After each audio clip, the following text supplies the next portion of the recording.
Sit up here though, as presenters. Yeah, but that would be. So do you guys, did you mention you wanted them to sit up here? Ready to? I We are live on Facebook, we are live on Facebook and recording. All right. Well, welcome everybody. Good evening. I know everybody's lively and jovial just because it's summertime outside. I think Sean is here though. Welcome to our Village of Sherwood Hills Board of Trustee meeting. Tonight is July 15th in the year 2025, and the time is 7 p.m. So I call this meeting to order. Julie, if you wouldn't mind going through the roll call whenever it's convenient for you, Yes. please go ahead. Okay, so President Imes via Zoom, Present. Carol Barford. Here. Pete Marbasuner, Present. Bob Fall, Here. Mark Letterer, Here. Donna Lutfi, Here. and Kate Alsvik also via Zoom. Here. Great. Wonderful. Thank you, Julie. So this leads us to agenda item 3, which is approval of the agenda. Now the dynamic has changed on the board with me leading the meeting. Maybe someone would like to recommend approval of the agenda tonight? Mark, I Leonard? will do so. Great. Is there a second? Carol, thank you very much. All those in favor, please raise your hand. I see unanimous consent. Approved. The agenda is approved. I'm guessing as presented, correct? Yeah, wonderful. All right, statement of public notice. Brian, what do we typically say here at the statement of public notice? Well, Yes, the meeting was properly noticed. ooh, that is not even on here. You can also Yes, say, that's number 4, that's number 4, that's Statement me. of public notice, got it. That's me. I think- I apologize, Julie. Julie, can you do me a favor? Can you confirm that this meeting has been properly posted? Yes. We are in compliance with the open meeting law. We are. Wonderful. All right. Procedures and orientation, that's where I got confused. This is where the presidents usually say, well, there are people joining us on Facebook and that are watching this. I guess any comments left on Facebook can't be contemporaneously viewed, but if you do have comments that you'd like to share, either with members of the board or administration, our emails are available, and please feel free to do so. Otherwise, you have an opportunity to speak tonight for those that are present, and also anyone joining us online. So this brings us to our next part of the meeting, which is public comment. Please note this is an opportunity for community members, you all, and those joining us online, for community members to speak to the board. No discussion or action may take place at this time, though trustees may ask clarifying questions only. Speakers may be limited to 3 minutes. So, for form and function, what we've done thus far is you used to have to state your name and where you live, but I think we've done away with that. So if you want to state your name, that would be splendid, and that would be recognized for the meeting minutes that will be created by Julie. So are there any members of the public wishing to speak? And I saw someone online, but maybe they'll come back. So, yes, please identify yourself. Carolee Mahaney Braithwaite. And I have a couple of comments tonight. The first one starts with, as best I can tell from the start of the selling of the property on Columbia and Sweetbriar, I believe that we have been fed a story rife with misleading statements, intentional ignorance of village codes to create a fantasy FAR. And who did the LLC work while making these changes to the FAR? Who helped them? It was our village engineer and our legal counsel and our administrator. So I'm kind of wondering about how we get these fantasy FARs. The second thing here is outright lying to many of the stations, which is supposed to be a station where we are looking at what has been going on in the process before the committees. And what did we have? We had outright lying to the plan commission by basically saying that the public had been informed that this was all happening. The public had not been informed. And that alone should have stopped the process right there. That's an outright lying to many of the stations. The process designed to ensure that such mischief does not happen. This is why we have a process to make sure mischief doesn't happen, including the plan commission. Instead of requiring accountability to the LLC for the shenanigans and the blatant disrespect for village process and procedure, the LLC moved ahead The village stood by with their hands in their pockets and did nothing to require some form of accountability to this LLC as the trees were felled and the process stumbled on. Here. Once that the trees were felled, the basic thought is, trees are gone, I guess we should just move on. No, the village board should revoke the permit and consider whether they have indeed, the LLC, committed fraud in calculating their FAR. I don't know why that has not been discussed. Anybody who takes out a few steps and says that a perfectly fine attic, I know, I've been in that attic, there's nothing wrong with it, is not livable space, is an absolute lie. Second, you're going to have another closed session tonight. Why? We all know that you're probably looking to buy a piece of property. I'm guessing it's Bob's house or somebody's house associated with the new plan that we're putting in for where the services are going to go. Here. But I think that when you don't tell us what it is that you're doing, Gestalt steps in. Gestalt basically, Gestalt ends up with people making up what they think is happening. And that only leads to bad things happening in the village. It's a bad thing to do in this village. It's a close-knit village. You can't get away with it. Everybody's out there, not everybody, I'm sorry, but the people who are informed are out there wondering, well, okay, are they really going to buy the land next to the village? Or are they trying to buy Bob's house? Or are they trying to buy this other house? What is it that they're trying to do? Where would they even be thinking about this? Just tell us where you're thinking. There's no, when you finally make an offer to whomever it is that you want to buy the house, they have just hit the realtor's golden rule. Location, location, location. And that house is going to sell for as much as they can possibly get. So this shenanigan that you guys are doing in your closed session is useless, except for the fact that it makes people worry. The next thing is I saw that the appeal is going to be responsible for the people who filed the appeal. That is absolutely wrong. In environmental law, if you have to take an appeal to a committee or to court, you are required to pay upfront if you are going to appeal a decision. But should you win that decision, the other team has to pay.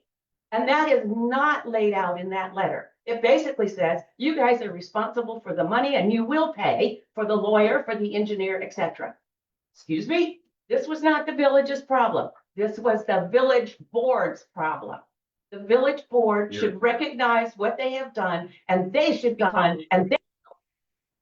Now, the last thing I want to say here is to change the tune.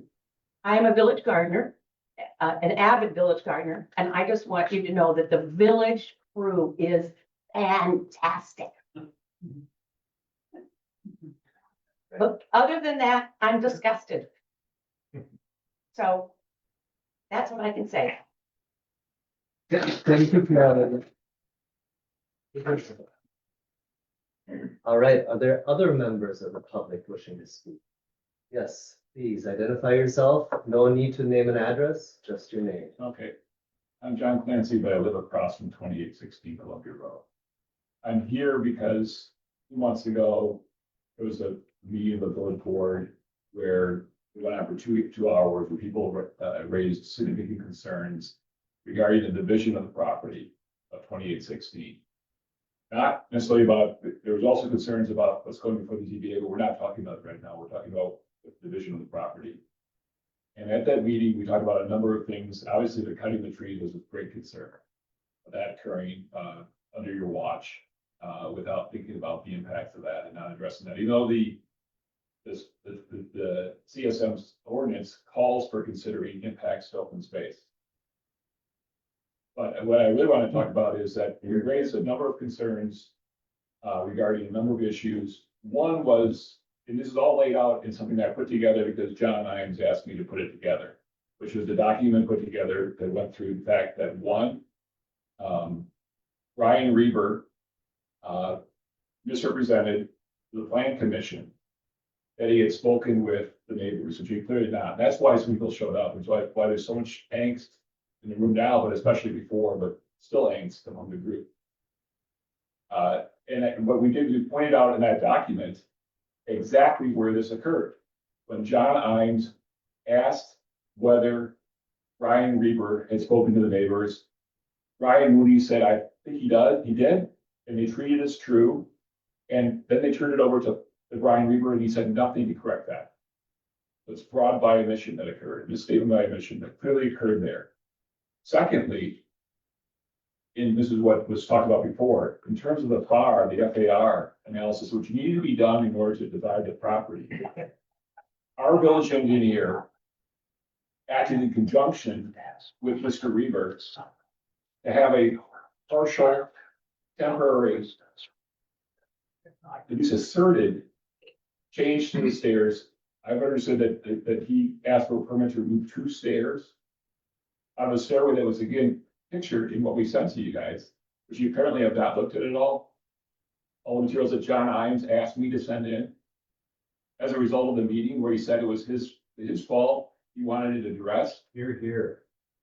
I hear And then, sorry, so he wanted it addressed and we put frankly about 15 hours worth of work to pull this all together, probably because we had to pull together pictures showing the inside of the house, which shows that there's a large stairway, just as wide as our stairway going to our 2nd floor, up to the 3rd floor, into a room that's a 9-foot ceiling. It's not even an attic, frankly. It's really probably characterized probably as a penthouse or just a 3rd floor. And they removed that, which they did solely so they could divide the property. The third thing that we provided to you too in writing as a result of John's request to me to spend time to put it together to get it into you, but again, I currently haven't looked at it at all, is a number of pictures showing a number of trees along Sweetbriar, right in the right of way, they cut down, which they had no right to do. They were not supposed to do. This was only cut on their own property. And we noted there that, that needs to be addressed too. If those trees were there, the neighbors were not nearly as impacted because they went to see this house that's maybe 3 stories tall, right up against the right of way.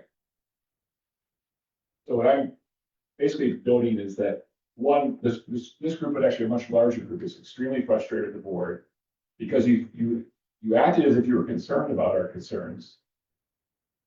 And then I submitted the materials to you all. Then I heard at the next meeting, they decided it was to quote an administrative matter, not to be addressed by the board. Even though it was the board's decision that resulted in all this, because it's the board who decided to issue the CSM. And then on top of that, but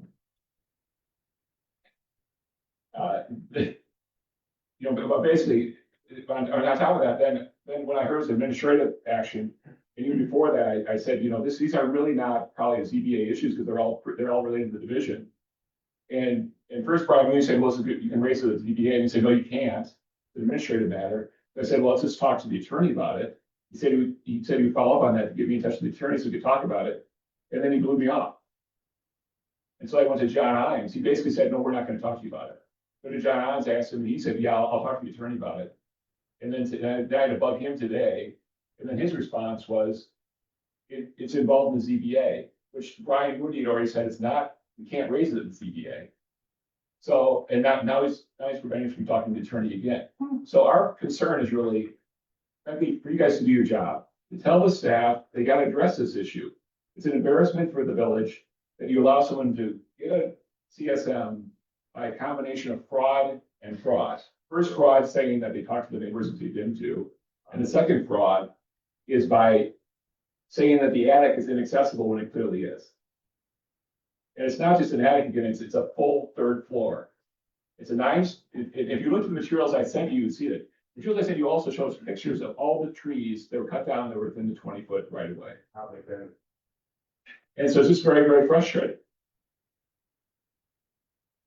So I'd like to have some kind of commitment from the board that you're just going to talk to the staff about this. I asked one of the board members to do that. He said, it's not my problem.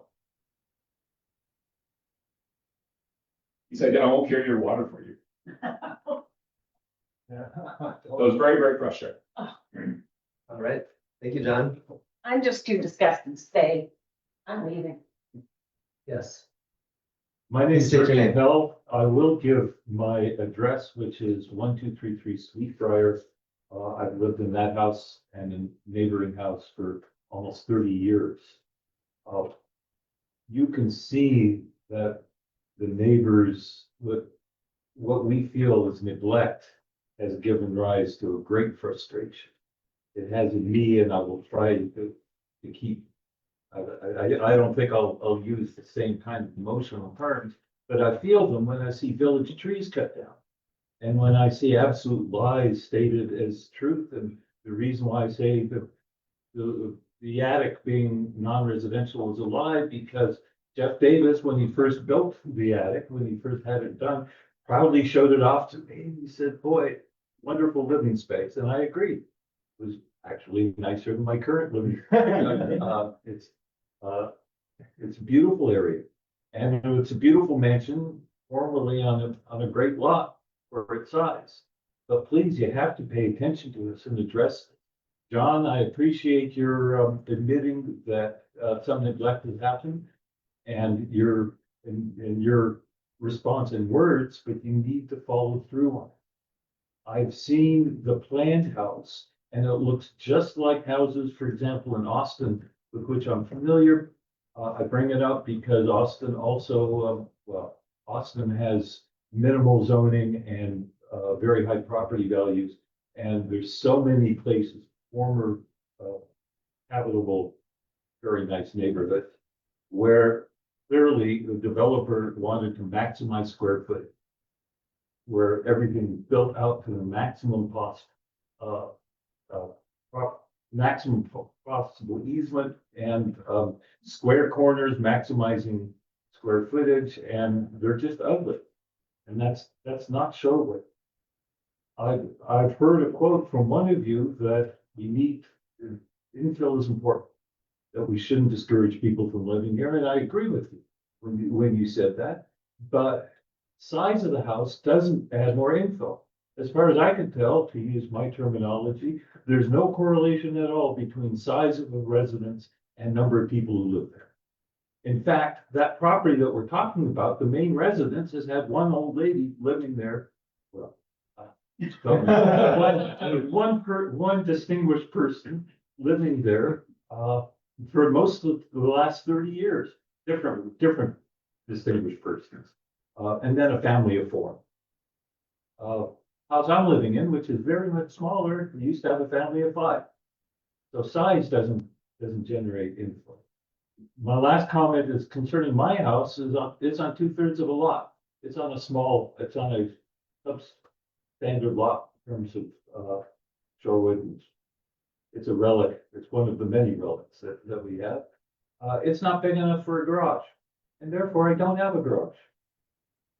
I didn't try to get a zoning exception, and I didn't try to somehow wedge it in some ugly way.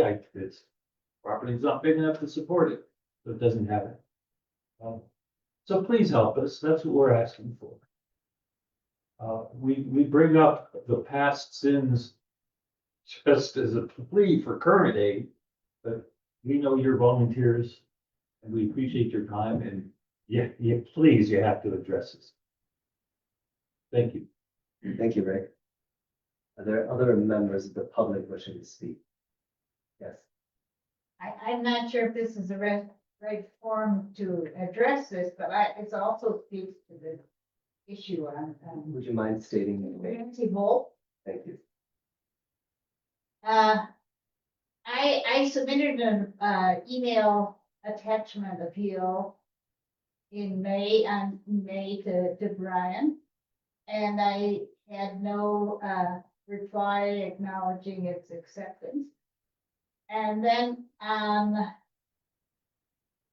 July 8th, I opened a letter from the village secretary, or I'm not sure what the title is, saying that if I don't respond by 4 p.m. on July 8th, as to whether I would withdraw this appeal, I would be responsible for all the village expenses relating to the appeal. Yeah.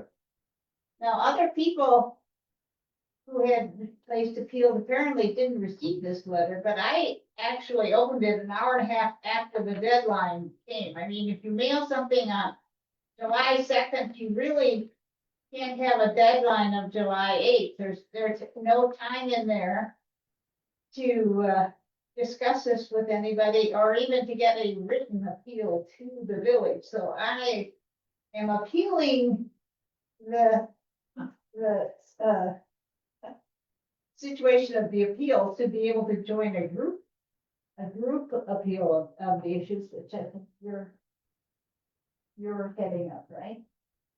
Instead of- Working as a group. Yeah, instead of having 16 different individuals. So I don't know who I address this to. It probably isn't the general board, but it just seems one more instance where the village just makes things aggravating and is not very responsive to the needs of the village members. Anyway, Thank you, Nancy. And I don't know, Brian, if you want to reach out to Nancy at some point in time after the meeting. That's a good thing to do. Can I ask you to see our person that helped us on July 4th out in the hallway and talk to him to maybe come back next meeting? He's out there. Would you do that? For me, please. Oh, yeah. Do you remember? Thank you. All right, sorry about that, guys. Yes, please identify yourself. Yes, I'm Kurt Hansen. I live directly across from the property at 1209 Sweetbriar Road, the property having a Columbia Road address. I guess first thing I'd say is I think you've all scammed this developer. I just can't imagine how this whole process went through. Our village engineer was working with him, but not informing people what was going on. Why the planning commission never held a public hearing on something that was clearly of great importance to so many people in the village. I think I think scam is the right word. I don't mean that in a legal sense, but I mean, you've really got played. The second thing I would encourage you all to do is look at the plans for 1202. Right? I was trying to print copies to bring you. I'll have to email on my printer. It was on the fritz. But it is the plans I looked at from February 28th. It was 3¼ feet.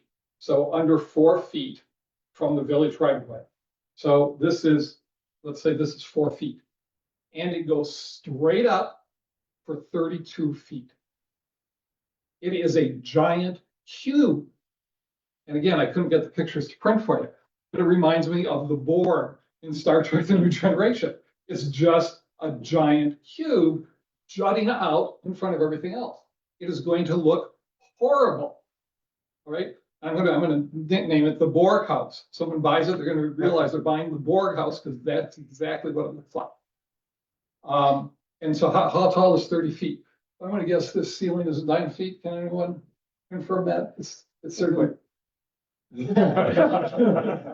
So imagine I'm standing here and here's the house and it's over 3 times as tall as that pillar going right up. And this is the public right of way I'm standing on. It's not set back. It's not in the woods. It's right there. It's like a downtown office building jutting into the sky. That's the design. And on a corner. Right, and it's on a corner too. I mean, the design is just horrible when you look at it because they're trying to squeeze so many square feet into this lot that's too small to build on. So I really encourage you to look at that and realize why so many people are upset. A third thing is they have a retaining wall in the backyard that's 7 feet high. All right, many municipalities have rules about retaining walls for public safety. Right, if you fall off a 7-foot wall, as tall as he is, all right, you may kill yourself. Right, but that's how high it is. And I can look in the village zoning today. I couldn't find that we have any zoning rules about retaining walls. And who bought the house 1 foot from where this retaining wall is going to be? Well, Scott and Lisa Baker did. And they have children 2, 4, and 6 years old. How can we possibly allow someone to put up a dangerous wall right next to a new family who moved in? I have to say today, I think the first time we've been ashamed, John used the word embarrassed, but I was ashamed today. I want to talk to Lisa and Scott, very nice people. I encourage you all to meet them. So I welcome them. I talked to them once before, but they just moved in about 5 days ago. But I have to bring up this issue, the issues that are going on here. And they are on our email list, so they're aware of the things we're doing, right? But he has a new job in the university, everything's new, and then they're stuck in this. Holy mackerel, what are we doing to these poor people? I was ashamed to have to go and talk to them, but I felt somebody had to, and people seemed shy to go and talk to them, so I brought it up. The last thing to be aware of is that today, myself and some others have retained an attorney. We do not see action coming from the village about what we consider this critical issue. And if we're gonna have to do something to kick you in the butt to do it, then we're gonna have to do that. I mean, we've waited 2 months here and nothing has happened. Right?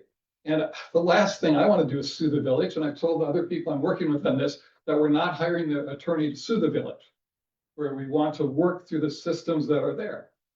But you got to do something. If you don't do anything, it's going to continue to explode and it's going to land right on your shoulders because you approve the CSM. I'll stop there.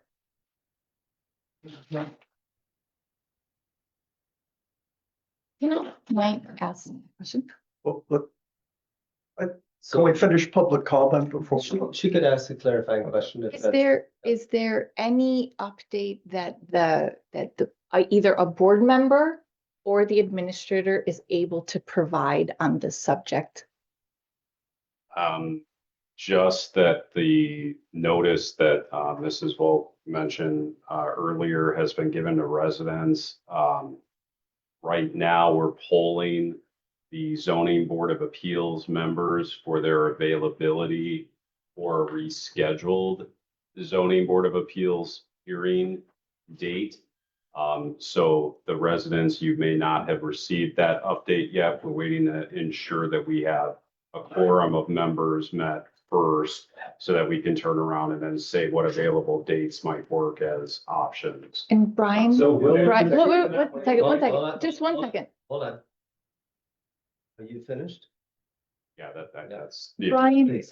Can you let us know if, while this process is happening, if there will be any start of any construction? Is that like not allowed at the moment? The stay is still in effect right now on the property at the corner lot, which is 1202, I believe. Brian, can you explain what has been done? I understand what I submitted was under administrative review, being reviewed by the administrators. What have you done to review it? Have you talked I about can't it? speak to that. So John. Why can't you speak? John, Why can't I ask a can we, question? you can ask all the questions that you want to, but because of the public process here, we can't answer because it's not on the agenda. And I know you you're, answer a question.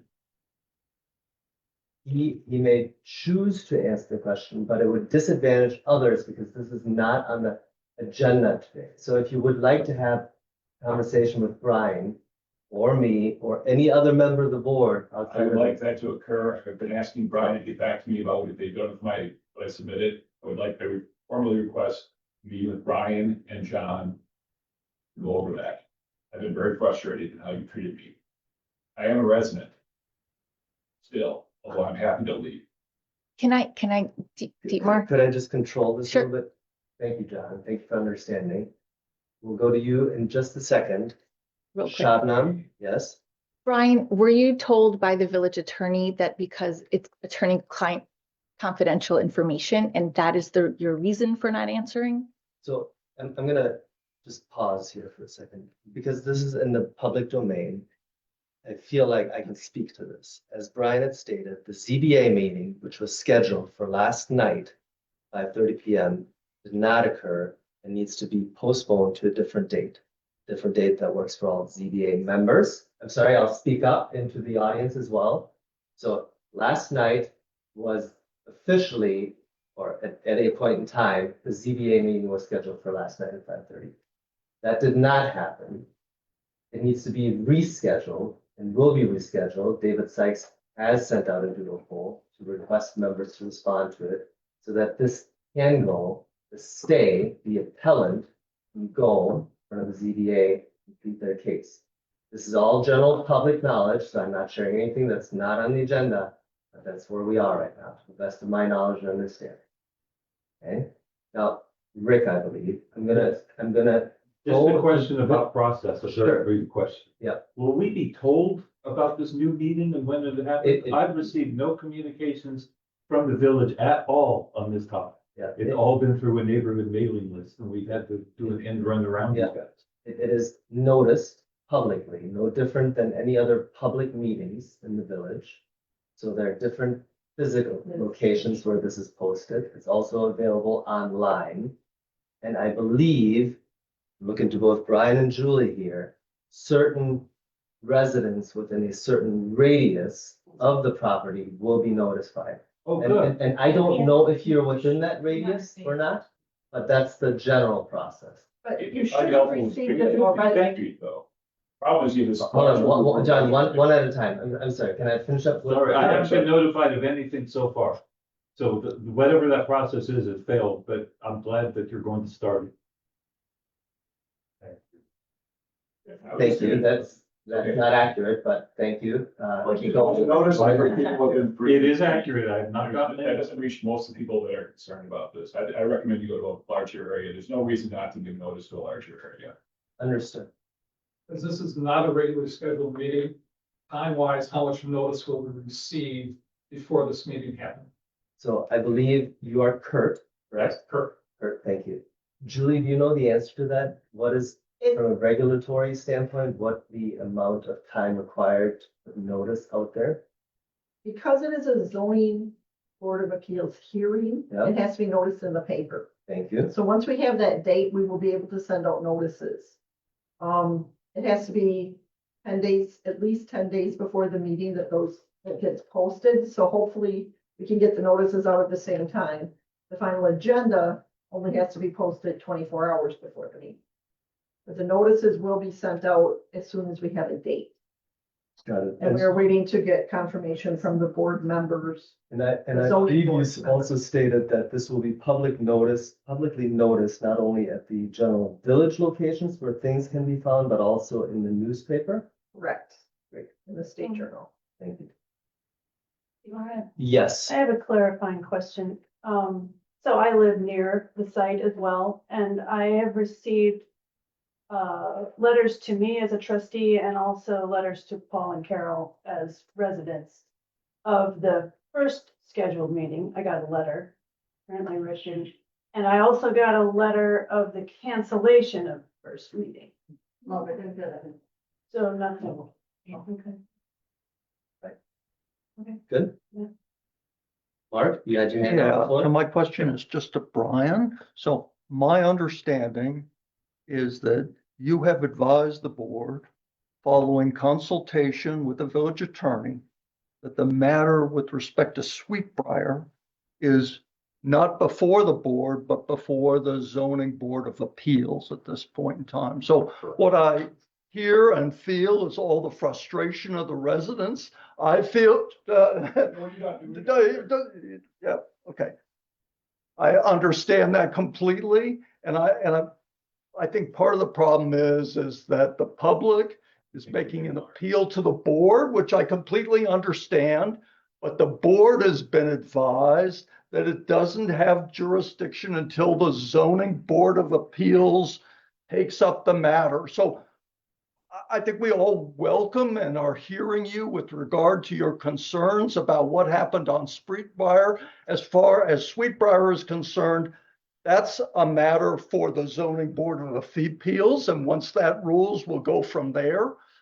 Prospectively, with respect to other properties in the village, that's before the plan commission on a prospective basis. And the plan commission had, at the last meeting, had suggested modifications to existing ordinances to deal with many of the issues that arose with respect to Sweetbriar. Those issues eventually will be turned into modifications, draft modifications to the ordinances, which will come before the plan commission. Whether that'll be at the next meeting of the plan commission or thereafter, I don't know, but that would be the time to take up those matters. And then eventually, if the plan commission recommends those changes to the ordinance, they would come before the board. So we really need to separate out here Sweetbriar as a matter, and then all prospective issues that Sweetbriar raised. Zoning boards of appeal with respect to Sweetbriar, with respect to all other properties, it's in the plan commission going forward. So Brian, is that, did I speak correctly on that subject? That's where we're at. So please, attend the zoning board of appeals meeting, register your concerns there. I'm sure Dietmar, who chairs that, has already heard you, but I think the full board would like to hear your concerns, and that's where it'll be taken up. I return the comments to you, Dietmar. Thank you. Yeah, I so, agree. so John, 1 second, let me just keep control. I know you want to speak. Can I call on you? Just like, can we have that exchange or that agreement? Sure. Let me call on you just so we don't have free for all. I appreciate it. Thank you, Mark. John. I agree with what Mark said. We've already said, I said in my emails to Brian that, we are not, what I was raising in the materials I put together at John and Brian's request to go to the board did not address any of the ZBA issues regarding Sweetbriar. They relate to the subdivision of the property and the fraud that occurred. The fraud by Brian Riegler in allowing the misrepresentation to occur to John Imes that the neighbors had been consulted. And because of that, the meeting went forward and they never consulted us. And if they consulted us, we would have raised a number of these issues as well as other ones. They're in the materials I provided. The second fraud was with respect to the FAR for that property, where the third floor, which is not really even an attic, it's really a penthouse under the returns use, because it's not like this. It's a 9-foot ceiling. It's as tall as this. It's like this room up there. And they pretended it didn't exist. And they needed to do that to divide the property. And that's part of the reason why Kurt needs an attorney. It's very, very frustrating. And so I submitted that. I also submitted photos showing they cut down trees in the right of way. None of that has to do with the ZBA regarding Sweetbriar. None of it has to do with future ordinance creation. It has to do with the fraud that occurred with the CSM. And we asked you to address it. It relates to your decision, not the village administrator's decision regarding the zoning approval, but your decision regarding the CSM, and you don't seem to want to address that. And apparently Brian's been told by the attorney you can't address that, even though he's told me we can't raise that stuff at the ZBA meeting. So how do we raise it? That's why I'm frustrated. How do we raise it? How do we raise it? It's very, very frustrating. Mark? All right. Thank you, John. Understood. Now, Kurt, let's go to you, and then I do want to provide other people an opportunity to speak. I just want to clarify for The the, answer, like, I'd like to hear the answer from John. Yeah, if Brian could address that and explain Can I why he's bring it in up? the circle. And John, I'd like to know that. Because, I'm an attorney, so I think I'm an annoying attorney, but I'm a resident too. I understand. And our resident lives across the street. And when we were trying to sell our house, it was difficult because of what's going on. We've been through a lot. We put a lot of effort in because we care about this village. It's made it so I am very happy to leave, unfortunately. Very happy to move because of how we've been treated and how people won't carry our water for us. They'll say, I don't care about you raising. Even though it's not the ZBA, it's not the future ordinance, it's what you guys did. Thank you, John. I need to be very careful. And again, Julie, I'm going to look to you to help guide us in this process. Prolonged engagement and conversation is going to be difficult here because none of this subject matter is on tonight's agenda. Correct. So as much as, John, I can see the darts coming out of your eyes. I totally get it. I'm just looking at Brian. Dietmar? No, you're not. I'm wondering why he sent me those emails. Yeah. So, hear you. Kurt, I'm going to go to you next. I just want to clarify for board members. So John has brought up one issue completely separate from the ZBA, actually 3 issues, not related to the ZBA. That you understand the issue before the ZBA, as I understand it, and Brian can correct me if he wants, is only about the lot at 1202 Sweetbriar Road. There's also a second lot at 1206 Sweetbriar Road. I was told that a building permit was submitted for that. Brian can correct me on that, but it was rejected or whatever it's called because it did not have, it exceeded the FAR, which is what, somebody help me, Floor area ratio. floor area, whatever, okay? So you can say it goes before the ZBA, but that's only the 1202 lot. There's gonna have to be a whole nother hearing about the 1206 lot. Plus there are all the things that John is talking about. So you're talking about at least 3 separate things here. Thank you. Thank you, Kurt. Shabnam, briefly, Yeah. please. First, like, I definitely feel the rage. I think we all should feel it. I definitely feel it. When I joined the board in 2019, I remember the first project I had was the Four Corners bathrooms. And we worked in the services committee to figure out what the camp counselors wanted, how big the roof had to be. And when I brought it to the board, I was asked, before we proceed with this, you need to let the residents around Four Corners Park know of this construction and get their feedback. So we went back, notified the residents. At that time, Carl France was the administrator. And I would call Carl and be like, I don't really know what I'm doing. Can you give me some advice on how to do this? After Carl left, Sharon was here for 2 years. And then there was a lot of, things were very difficult and contentious there. And then Brian has joined us this last year.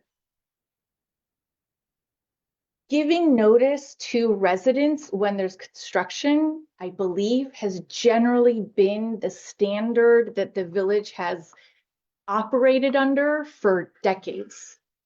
If that did not happen in the current situation, I don't believe that it was intentional. I don't believe that the 7 board members, which I disagree with on a number of issues, I believe they have the residents' interest at heart. We will do better. I don't think anybody we maybe got scammed. There's a possibility because we were told there was notice and there wasn't. But I'm not convinced that Brian or the board members have intentionally tried to harm the residents. I don't know if that changes anything. All right. Thank you, Shabnam. But like I just want to. I think you hold the. I don't think Yeah, that does yeah, change. yeah. You don't get to No. stop my time.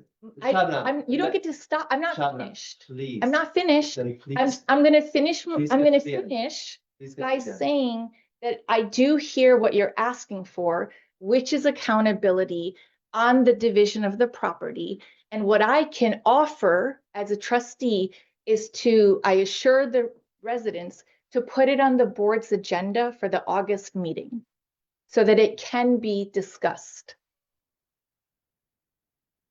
All right, are you finished now? I am. Thank you. All right, are there other members of the public wishing to speak? Please. I'm Christina Clancy, and I have 2 things to say, one on my behalf, and then I have a statement from someone else in the village. The one thing I want to say is that John's obviously very passionate about this, because we do care a lot about the village, and it's been frustrating. And I just want to thank John and everyone else here for all the time that they took. I mean, watching John and my daughter, I don't even know what your billable rate is at work, but all the time, the hours that they put into pulling together this document, and it was actually really sweet to see them work on it together. And my daughter learned so much about being engaged civically, and how zoning works, and she's actually like getting really interested in urban planning because of this. So that's happening right in my house. And I also, we're leaving the village, but I love, actually, I think most people that I know, I've really gotten to see my neighbors and see how passionate they are and how much they care about the character of Shorewood Hills. They care about nature and the trees. And I do think that the trees make the character, and that's part of what adds to the value of all of our homes. And if we're not careful about that, we're gonna lose value. So I also just want to say, it feels like more clear communication could happen. When it doesn't, it makes you feel like that the developer's interests are much more privileged than the residents' interests. And I think we need to not have that situation in Shorewood Hills. So that's what I have to say. And then this is Kate Crowley, her statement to the board.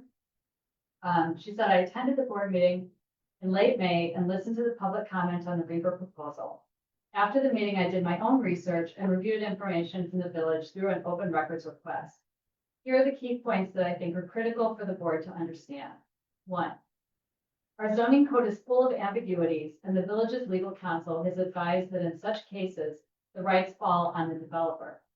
This means we are eroding our municipal land use controls every day until we address the issues with our code.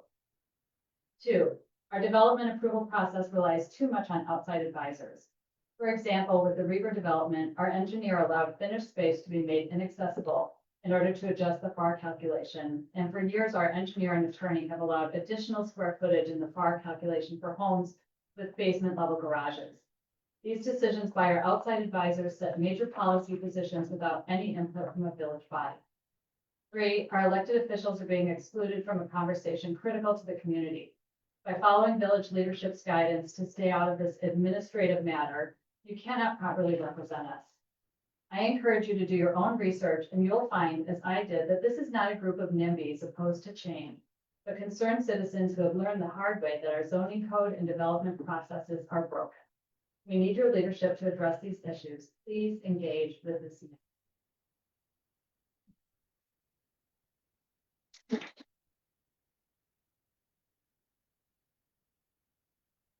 Thank you, Christina, and thank you, Kate. Julie, We have 2 people on the Zoom with their hands up. great. I will go to the people on Zoom momentarily, and then we'll come back to you. Sounds good. Wonderful. I don't know who they are, and if they wish to identify themselves, that would be great. I guess I don't see it. Ryan and Ulrich both have their hands raised. Okay, Brian, why don't you go first, and then Ulrich, why don't you go second? My name is Brian Lutchig. I don't give address, so I won't, but so my point is this. Shout out your point about thinking that everybody cares, and that was not done intentionally. I like to believe that to be true. So I'm going to believe that to be true for the time being. Insofar as the 1206 property that has not yet been permitted and will yet need to be appealed. Craig put forth a great idea that I heard debated in the planning commission, and I'm wondering if there's a way to move it to the agenda for an emergency vote, that there be a moratorium placed on granting new permits on new construction buildings on lots until we come up with a set of codes to be able to address or deal with minimum lot setback and height and some of the other things that have come up in regards to these 2 properties. I think that it makes sense to not allow that property to be permitted. That lot should be 1 lot with 1 house, in my opinion. Putting 2 gigantic houses on those tiny lots or versus 2 tiny houses on those tiny lots seems to be that it should be either one or the other of those. The code even says that 40-foot setback should not be used on a corner lot for width if you own an adjoining property, which Reber LLC owns both of these properties, everybody. So why the attorney didn't decide to look at that and say that the intent of this code was to not allow somebody to chop off a tiny sliver of their property and build a mega mansion on it, which was clearly why that was in there, in my opinion, simply was ignored. So we can solve it right now. You guys could solve it by putting it on the agenda to have an emergency moratorium in place until this does, and then 1206 doesn't get permitted until we resolve the larger issues, and then that will have to comply with that instead of trying to find loopholes guided by Brian Berquist and Brian Mooney trying to be nice to a new resident to put the nicest spin on it possible, helping them figure out how to build homes on the little lots and work around the code to be able to figure out how to get it done. Which, if it were a new resident, not an LLC, would be a very sensible thing. But instead, it was a developer trying to build the biggest square box on the tiniest little parcels they could. And here we are. So can we please address putting a moratorium in place until we figured out how to fix the code? I don't see why we couldn't do that. Is there some restriction on you guys doing that much? Thank you, Brian. Ulrich and company. That was a question. It was You a, can't- yeah, we'd be it's actually Jennifer. I'm sitting here with Ulrich, but we'd be eager to hear the answer to Brian's question, or we could repeat it. Again, I'm going to go back to what I stated before. This is not on the agenda to talk about. So we are walking a very fine line of discussing things that are not on the agenda. So unfortunately, Brian or Jennifer, there is no answer to that question right now. And that's just how it's going to have to be. Now, would you like to share anything else with the general Yeah. public? Thank you. Yes, thank you. Thanks. So I just wanted to quickly follow up and say, and I know I don't speak for myself, that when John Clancy enumerates, you know, all the work he's done and all the things he's covered, and it's greeted with what appears to an awful lot of your residents like a shrug and a dodge. When you I just want to bring awareness that you all have are whatever the intention is, the result is you have an adversarial relationship with the residents. And I'm asking you all, I know it won't get an answer and that's fine, but seriously take a look at that. We're not talking and now just about a couple of trees cut down or a McMansion squeezed onto a tiny lot. We're talking about the radiating consequence that you have a lot of people in this neighborhood who think because they can't get a straight answer, because the communication has been atrocious from Village Hall, that there is either malfeasance, despite Shabnam, thank you for the comment, but how would people not think that there's either profound incompetence or malfeasance?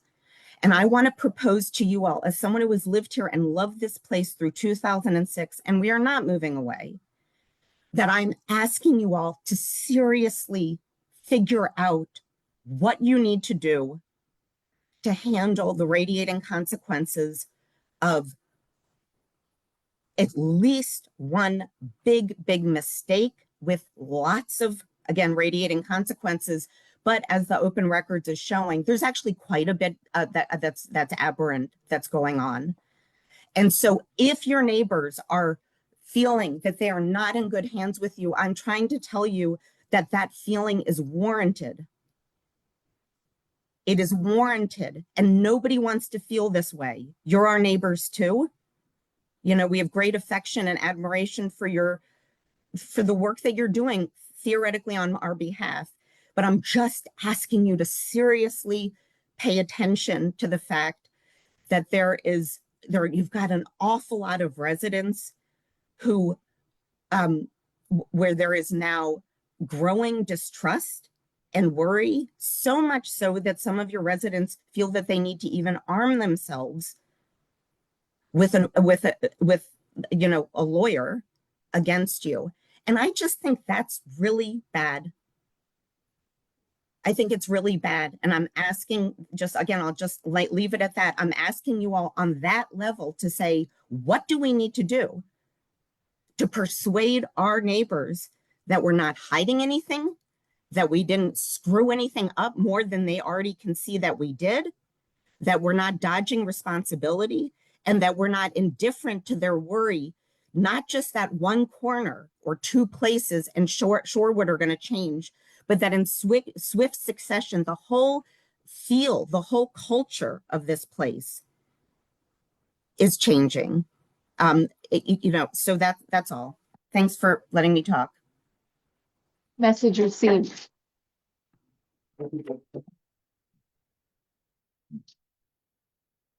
All right. Please identify yourself. My name is Craig Weinhold. I'm on the Plan Commission. Shabnam and Mark, you both had excellent segues into what I'd like to talk about. Planning Commission, as you might know, was canceled this month. I'd hope to continue the conversation we started in June.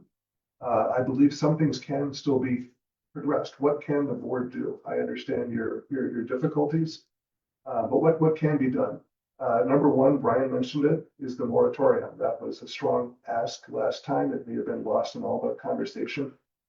And we stopped receiving building permits until get on top of this. Right now, developers are laughing at us. They're laughing at our laws. They're laughing at everyone in this room. And they're going to keep doing that. And that's going to continue until we get our ordinances fixed. Second of all, my understanding is ordinance changes require 3 readings. we can do one of those meetings tonight, I believe. My understanding of the law is that you could actually take that up. I printed out copies, the same as from the planning commission in June. Nope, you're shaking your head.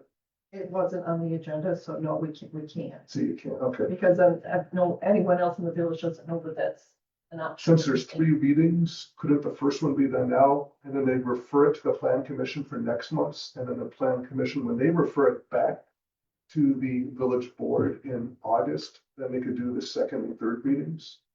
My understanding is that was gonna be a possibility, I believe it would not come to the board until it's done with the plan commission, which I would hope would be done next month, and then it'll have to be on the agenda. which is a week later for the village board. If we, Could we do one meeting at the plan commission and then the so they second? have to be at the board, So but we can combine reading. you can do 2 per, but so now we're talking about at minimum September. September to make changes. But I still can leave these, and maybe there's some finagling. So the moratorium, I believe you can do. I believe you can also, some of the key zoning issues, probably the biggest, there's a number of things that need to be fixed, and people have touched on them. But one of them is this idea of the basement garages. I've done some research. I've looked at some of the freedom of information. We know that the Board of Trustees and the Plan Commission and the ZBA, when I quizzed you all on what the ordinance meant, the majority agreed with an interpretation that's different than what Brian Berquist, the village engineer, has adopted. I've since heard that Carl Franz, for his entire time, he adopted the exact same approach as the majority of us believe is the interpretation. So something happened when Carl left, and the village engineer went and I'll put air quotes rogue is how a ZBA member described it, to interpret these things differently. Now, why? I don't know. Maybe it's been Wisconsin nice towards developers or something. But this idea that if I were to put a garage on my first floor, and I've given a 500 square foot allowance, if I only put a 300 square foot garage in, I don't have 200 square foot more to go build somewhere else. If I do the same thing in the basement, and my garage only counts for, say, 50 square feet because of the perimeter and exposed basement, I get now 450 square feet to inflate my house up above. That is an asinine interpretation of the law, and that's the way our village board, or our village engineer is doing it. I think the village board tonight could issue verbal direction to the engineer not to interpret that ordinance that way. It's not the way a common reading of the law interprets it. It's not the way Carl Franz interpreted it. I don't know why it's being interpreted now, but there's that. One other thing that the Freedom of Information Act revealed that was troubling is that back in December, during the communications for this project that everyone else has talked about, Van Wall Associates was brought in. And there was communication about our front yard setback rules at that time. There was a lot of discussion as the developer was trying to figure out what they could get away with. And Van Wall Associate pointed out that our ordinances are flawed. And that was in communications between contractor we're paying for, Van Wall Associates, our village administrator, our village engineer, all people that we're paying the salaries of, all the taxpayers that we're paying the salaries of. That information was never passed back to the plan commission. This was back in December 2nd. And the fact that our 25-foot setback rules and this 40-foot buildable depth was a problem and had no exception, and it could allow 0-foot setbacks as Kurt demonstrated. That was pointed out by our contractors and never got to our policymakers. I find that a little bit egregious. I was new to the plan commission then, so I had no idea. Of course, these were all conversations happening behind the scenes, so we didn't see them, and they were never brought forward. I find that a little bit disturbing. The other thing about the costs, these costs being passed on and who pays for the ZBA and so forth. I find it very troubling. We're taxpayers. We're paying the village engineer's salary. In the past, Carl Franz did a lot of this. That's part of his daily thing. Now we're paying hourly for this stuff. Everything that the developer of this property has done we have paid for. So all the exchanges back and forth between the developer and our village engineer and our village administrator, all that communication, all those things, we're getting bills from Town and Country for every single one of those things. We are paying to be put under the thrown under the bus by this developer. And now when people are trying to appeal that, they're being told they have to pay. That seems like a policy thing that could also come from the board to change. Maybe, I don't know, a grace period or maybe a limit on how many hours. I know before I was on the plan commission, when I had questions that I needed to get to the village engineer, I was told I had to route them through someone on a committee. I could not just email the village engineer and get an answer because it was going to cost money. That's what I was told.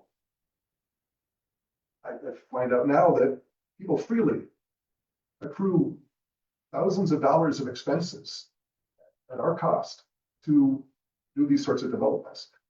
I don't know how to, I haven't thought about how to tap down on that, but I think there should be a move back to salaried staff from external consultants for some of this work so that we don't have those sorts of issues. Brian Mooney's time is a salary that's set. We can use him all we like. That's great. Every time we go to these outside consultants, it's dollar signs that go up. And the ZBA is going to be expensive. All this stuff ends up being expensive. So again, if we could possibly do a first reading today, that would be great, but you're saying it's just not. No, I'm sorry. It's not possible.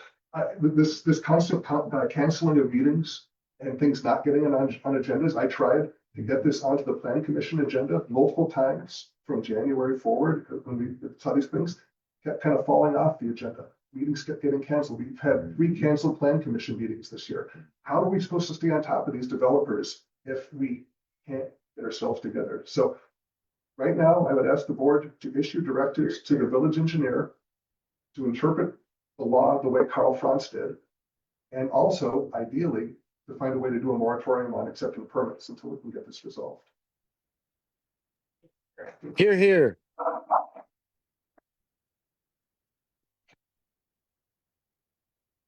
Thank you, Craig. Are there any other members of the public wishing to speak? Had I called on you? No, you haven't. You said you would, but you I didn't. apologize. Please go ahead. Miscommunication. Yes, please go ahead. So State your name, oh, please. I'm Judith Kimball. I'm at Thank you. 2804 Columbia Road, right across from the development. I was out in the garden when they were cutting down trees without any prior notification that anything was going to happen. So, but and I was very angry when that happened. But right now, I'm disappointed. Really, really disappointed in a village that I love. I've lived here for over 40 years, and I've never seen anything like this. We had to get an ordinance to put an addition on our house because of the corner ordinances, and we went to the village board and got that. But what they're doing on this corner is like so exceeds that, and it's mind-boggling to me how it ever went through, and I don't understand. I hear fraud mentioned multiple times, and that's not a ZBA issue, that's a board issue. And I think that that's a really important thing for us to separate here, and I want to make sure you've heard it because it's been said a number of times.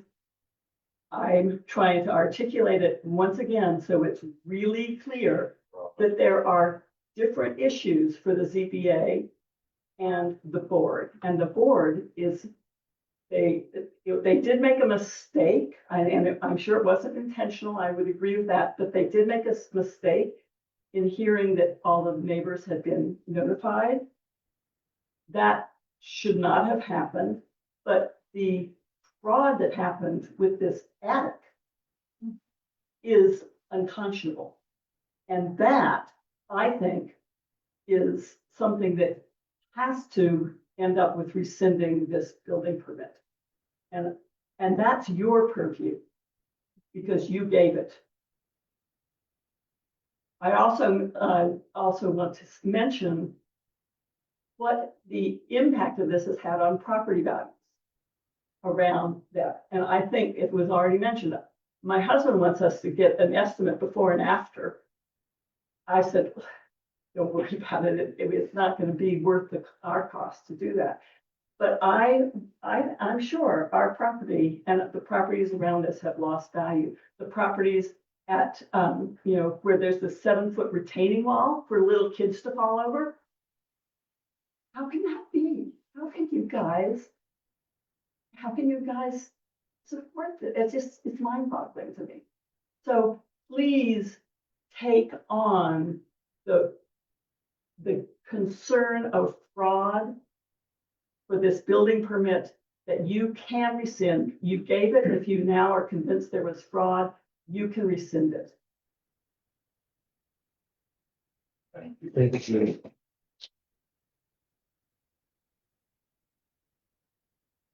Yes, please identify yourself. I'm hoping from Dartmouth Road.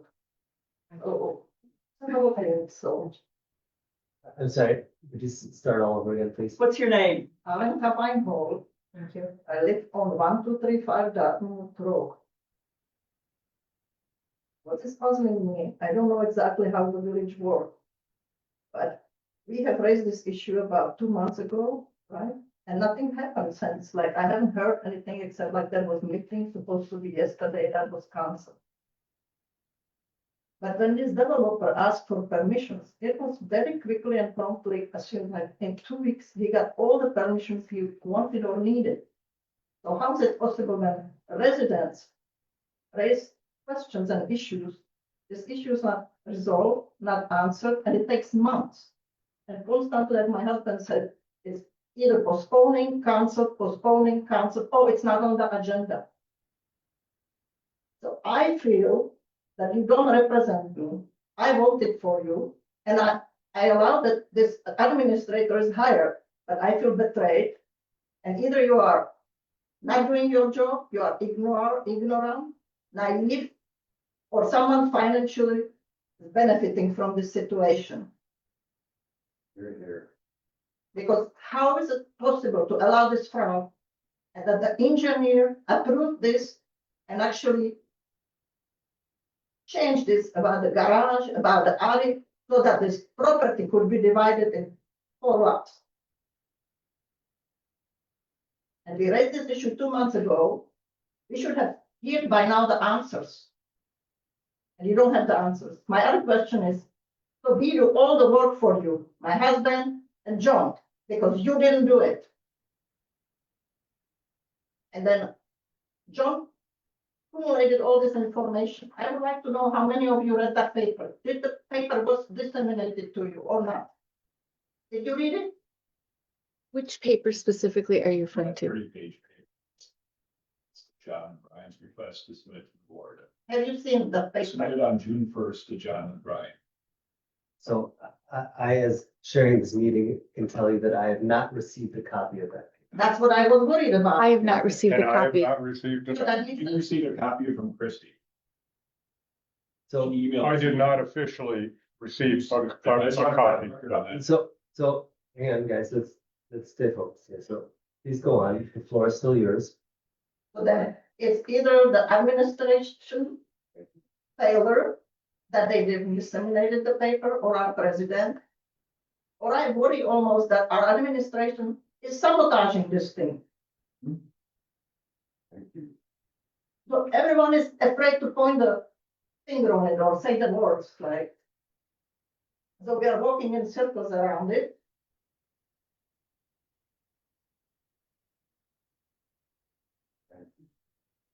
Do you have anything else to say or add? Yeah, also I asked who seen the paper, so paper evidently was not disseminated and no one saw it, no one read it. So why did we do all this work? About 20 hours of work. Carol saw. I saw him. Thank you, Karen. How did you see it? Yeah, how come that one member received it and Did that's you get an official No, version? no, It wasn't given to you by the administrator as a member of the board. I think we need to be, I'm sorry, guys. I know we will need to have an open conversation. I'm struggling with having it. There's some feedback that we want to give, some we can't. non-inquisition. John, thank you for understanding. The rest of the public, thank you for understanding. Before I go back to you, Judith, I need to ask Alinka, are you done making your statements? Would you like to continue to have the floor, or can we move on? Nobody else read it? Nobody in board is. Again, I will state it again. As a member of the board, I have not received this paper that has been mentioned. Okay? Alinka, would you like to continue to have the? paper disseminated also to our administrator? Yes, it was to Brian, because Brian and John asked for it, so I submitted it to them after working the full, the weekend. And the I question, feel like I wasted a weekend. I could have spent. so the question, You didn't waste. The question is, why was it not forwarded to other members of the committee? Again, I can't answer that right now, Alinka, and this will be a rhetorical question until future point in time. Right. Do you wish to continue to have the floor? Well, I think it reflects on all your work and what's happening here. Like I said, I think most of the villages feel betrayed by you and the administration. Thank you, Alinka. Judith, your turn. I would like your advice on how to communicate with you. You ask us for a paper, we give it to you, and we get nothing back. What should we do? Please give us advice, because we obviously need it. What should we do?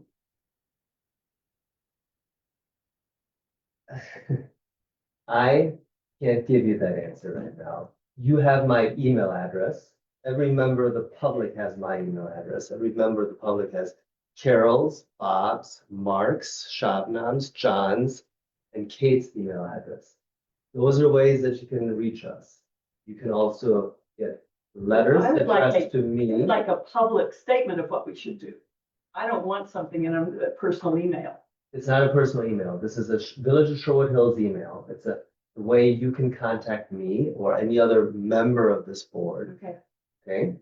And then phone numbers are also listed in the directory. Those are ways that you could contact I want me a as an written elected official. document. I'm sorry? I want a written document with these answers. Which would be an email. From an official email address. The official email address is available on the website. My official email address as well as all the other members of the board. Carol? I believe, to answer Judith's questions, the simplest answer is to contact a board member and ask their help in getting something on the agenda. And I acknowledge that that may have happened here, but if I received such a request, I would then go to the administrator and the village president and advocate to get the thing on the agenda. And if it didn't, then I would know the reason why. So that would be my answer to that question. All right, before I go back, Craig, I will not call on you because I believe it's Mark, correct? Yes. He raised his hand, he hasn't spoken yet, but I'm gonna go to this Mark first. Mark, brief statement? Yeah, actually, I want to just make another request of Brian. And that is, we've heard tonight a lot of complaints about causes of action related to Sweetbriar, but not under the purview of the Zoning Board of Appeals, principally fraud connected with the CSM. So my request is that you consult with our outside counsel to determine whether the board has, I'm not a lawyer, jurisdiction, authority, ability to act with respect to any of those complaints, which are not properly before the Zoning Board of Appeals, but can be taken up by the board. So that the board knows these are the residents' concerns. We can separate them out and say, these are the ones that are before the ZBA, but these other concerns are not before the ZBA. They have to be dealt with by the board, so the board knows what lies before it. Okay, thank you.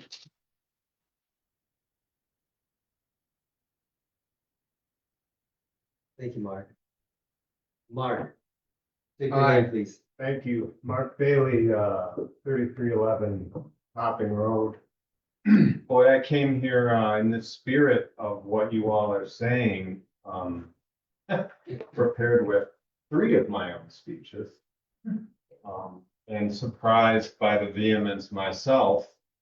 I've been engaged myself on several other matters of concern on the other side of the village, and I'm going to leave those for another day. I do want to say that many of my fellow residents, including members of this board, have given more than a decade of their lives to the service of folks in this village, and that's what we're all grateful for. I have several of my peers, my wife, and several dear friends have worked for years on safe streets ordinances and other things that have apparently been cleaned from the village website, or meeting minutes that my friends who were parts of those committees have screenshots of are now gone. So Terry Hankey, or Hanshy, I'm sorry, I believe, as one example, promised me after the barrier was knocked over at Highbury and Topping that he would get right to it. And that 34 email chains later, many of which I've been including the chief of police, Jamie Weitzel, because she is very responsive and she's been so helpful in trying to help us keep that corner safe. I have 2 teenage sons that grew up there, and across the street there are 2 twin 2-year-olds and a 3-year-old. And I don't want to see them hit. You know, I was happy to see us go out there this morning early when the traffic was heavy. What my point is that they're engaging in willful ignorance at the very least. I have a long history of that, and I'd like to say clearly to those who may not feel like stating it. I believe Dave Benferato and John Imes and perhaps others have a long history of engaging in some kind of benefit from this behavior. I don't know what the benefit is, but the benefit is obvious. I don't think it takes more than a high school education to understand that. The way the barrier got fixed at the corner of Highbury and Topping was that I happened to be up there watching and taking pictures, which I do a lot. My wife, far more than I. And you know who drove by? The meat guys who were putting lines underneath the streets. And you know what he did? He just took his little end loader and popped it back into place. So I took a picture and I sent it to Brian and Terry and Bob Falk. Thank you for doing the street committee again. My wife and her friends have done that once already. Perhaps you'd like a copy. It took him, it looked casual. So that's another case where I had literally, before I watched that happen, I had walked into the room upstairs and stood perhaps in front of Julia, I believe the treasurer at the time, and I said, "How can you help me?" And she looked at me and she shook her head. She's not here tonight. She works for these people. She was in an ugly fucking position, excuse the French. I was upset even more than now. That's why I appreciate the work that you all have done. This is an amazing community, and I think we can steer it back. But I do believe that there's a long pattern of clear fraud and clear racism and clear continuance of habits like redlining. You know, Tom Deegan, 6 years it's been, 7 years since that land was developed.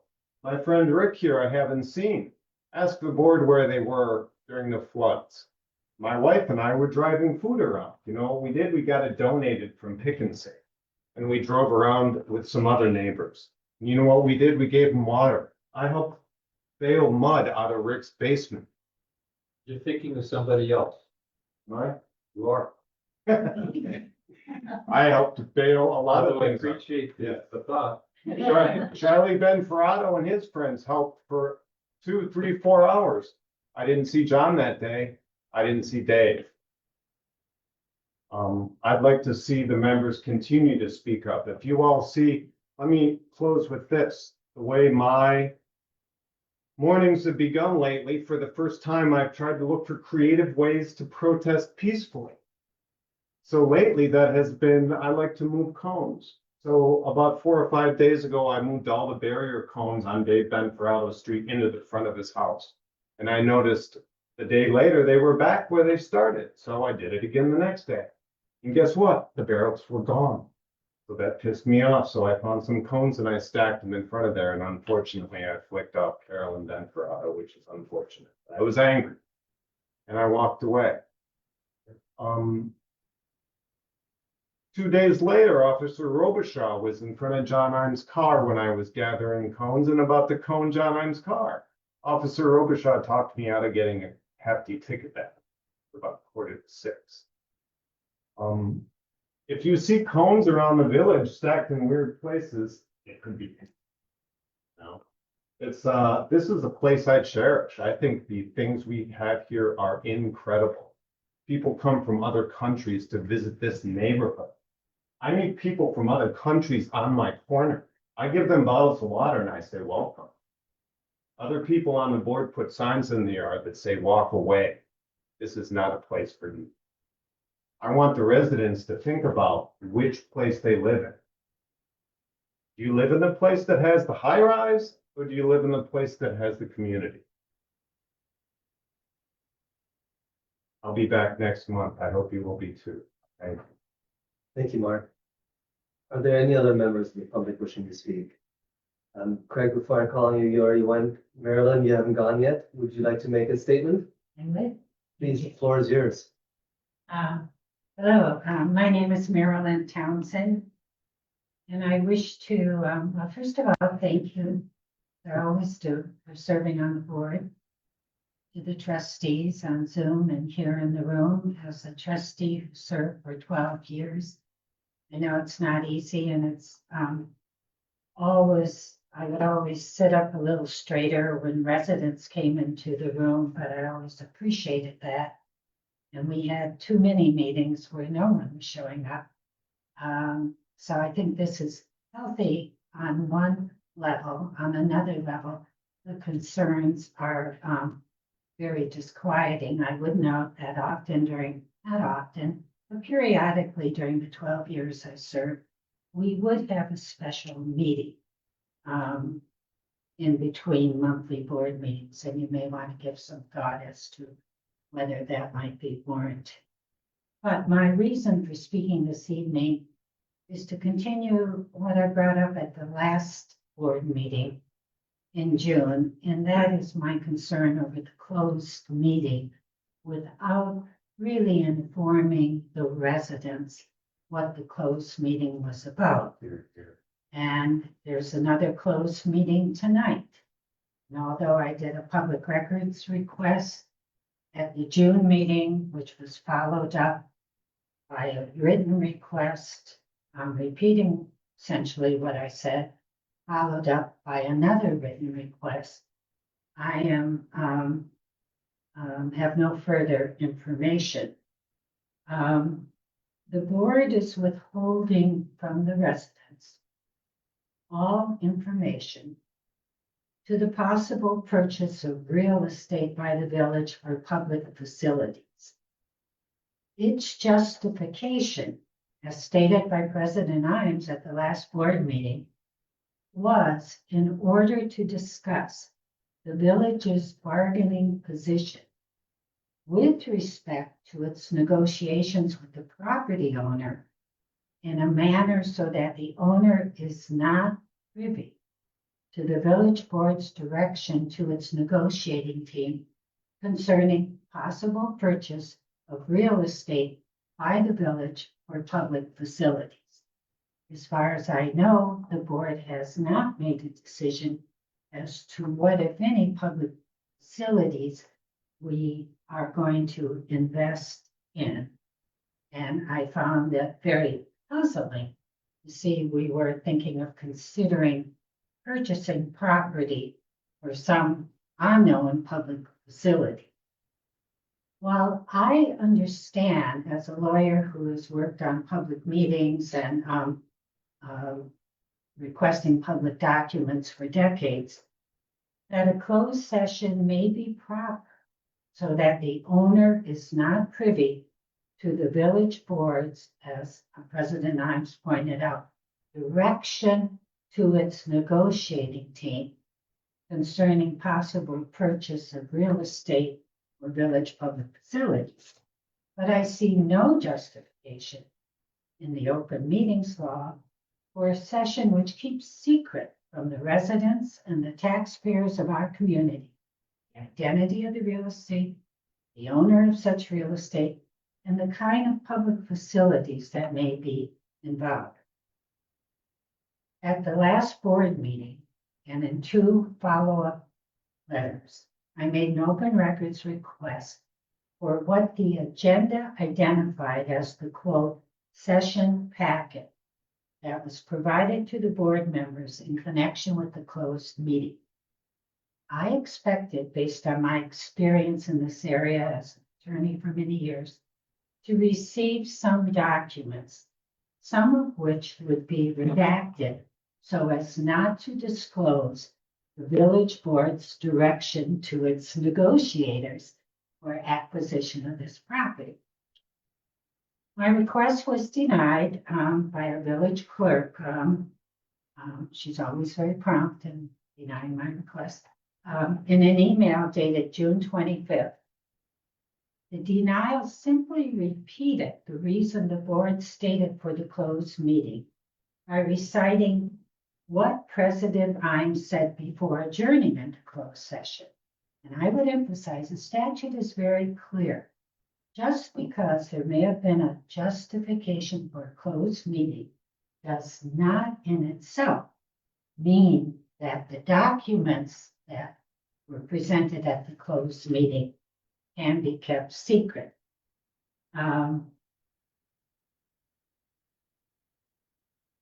As I stated to our village clerk in my response of July 5th, this cryptic statement does not constitute a blanket justification to keep documents secret or parts of documents that relate to the possible purchase of real estate by the village for public facilities secret. I'm aware of no rationale, nor does the response identify any rationale except this boilerplate response. We're failing to identify the documents in the session packet and for withholding the location of the real estate, the owner of such real estate, and the kind of public facilities that may be involved. There are 3 Court of Appeals decisions, all of which municipalities have lost, which have come out in the last few years, all deal with municipalities, governments trying to keep secret acquiring property because they thought it would hurt their bargaining position. That is a very limited right, and I am really quite confused as what the rationale could be here.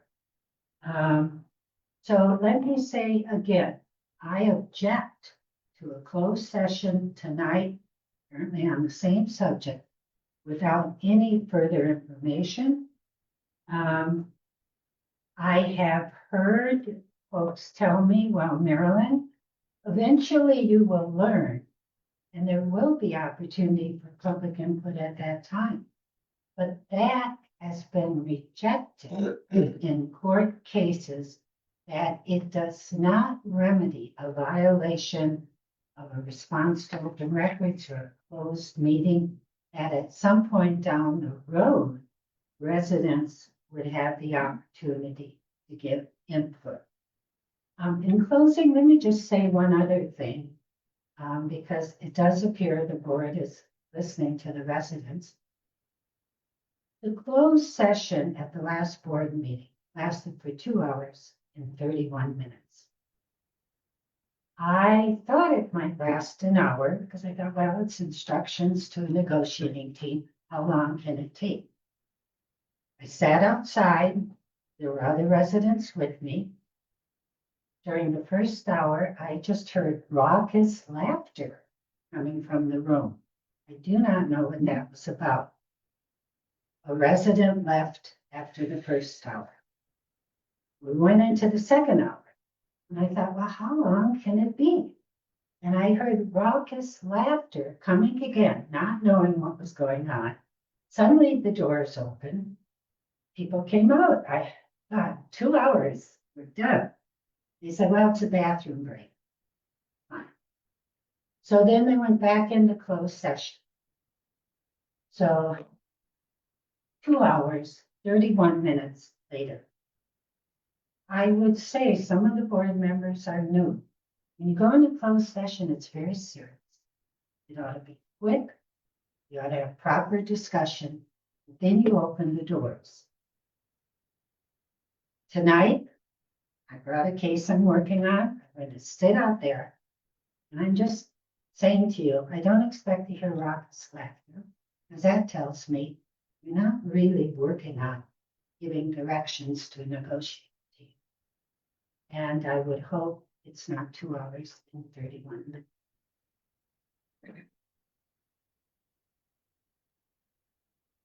Marilyn, are there any other members of the public wishing to speak?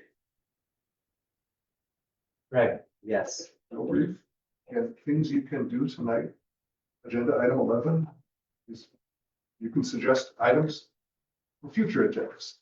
You can put update zoning ordinances, chapters 15, 23, 1, and 10, I think they are, as a future standing thing until it gets done.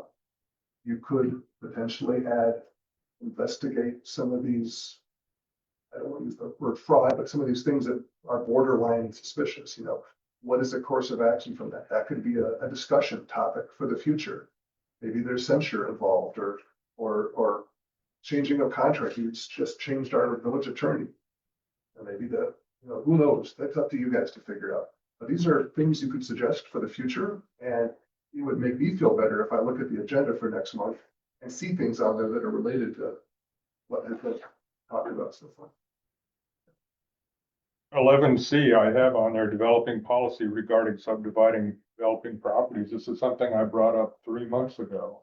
Well, that's And I know that doesn't address everything, but it addresses this topic. a lot of it, yeah. Thank you, Craig. Do you mind if I go, Don, do you mind if I go with? Oh, I'm here. You, I'm sorry, I forgot your name already. Nancy Folk. Folk. WOLP? V-O-L-K. VOLK, got it. Living in the house that my parents built in 1938, so I have been around that block for many years. Someone mentioned that it's possible for the board to call a special meeting to have to address a particular issue. I suggest possibly you could have a special meeting to address the issues on Dartmouth. The gentleman has brought up, because it seems to me if his issues prove true, then the whole rest of it is superfluous, because none of that would have happened. Yes. Got it. Thank you, Nancy. John? I was gonna Hold on, Fred, before I go to you, John. I was gonna raise the same point of having an agenda item about the CSM and readdressing that, and we'll put forward from the paper to John and Brian. Be a special meeting, that'd be great. Well, thank you. Now, I'm gonna ask everyone, and Fred, I'll get to you in 1 second. And this is my only opportunity to recognize one person that's been sitting over there. So before everybody, when you're all done with the public comment, please stick around for just a hot second so that this gentleman over there can be recognized in front of an audience. But before we get to you, Fred, please identify yourself. Fred Perry. I just wanted to try to focus on one point. It sounds from what I've heard here earlier tonight that the board may have been misled with this approved CSM. I'm not sure I got the acronym straight. But I think you need to inquire into whether or not board can review that and determine whether it ought to be rescinded, or if there's a process that permits you to rescind. I think that's probably the core issue that needs to be addressed short term. Thank you. Thank you, Fred. Are there any other members of the public that have joined us online or in the audience wishing to speak? None there. Anybody in the audience? Julie, I mean, online, as far as you can tell, it's raised. Brian has his hand up again. Okay. Yeah, I'm sorry. So listening carefully there. So and I don't have a copy of the agenda, which I don't know if it's provided online or not prior to these meetings. I didn't see it along with the posting. But does that mean that item number 11, in fact, is a discussion point where the CSM is a point of discussion that is on the agenda, so that the constant obfuscations about the fact that this is not on the agenda is actually just not true? Is number It is 11? not, Ryan, it is not on the agenda. See, so what is item 11 then, please? Can someone read it Item to me? I 11. don't have a copy.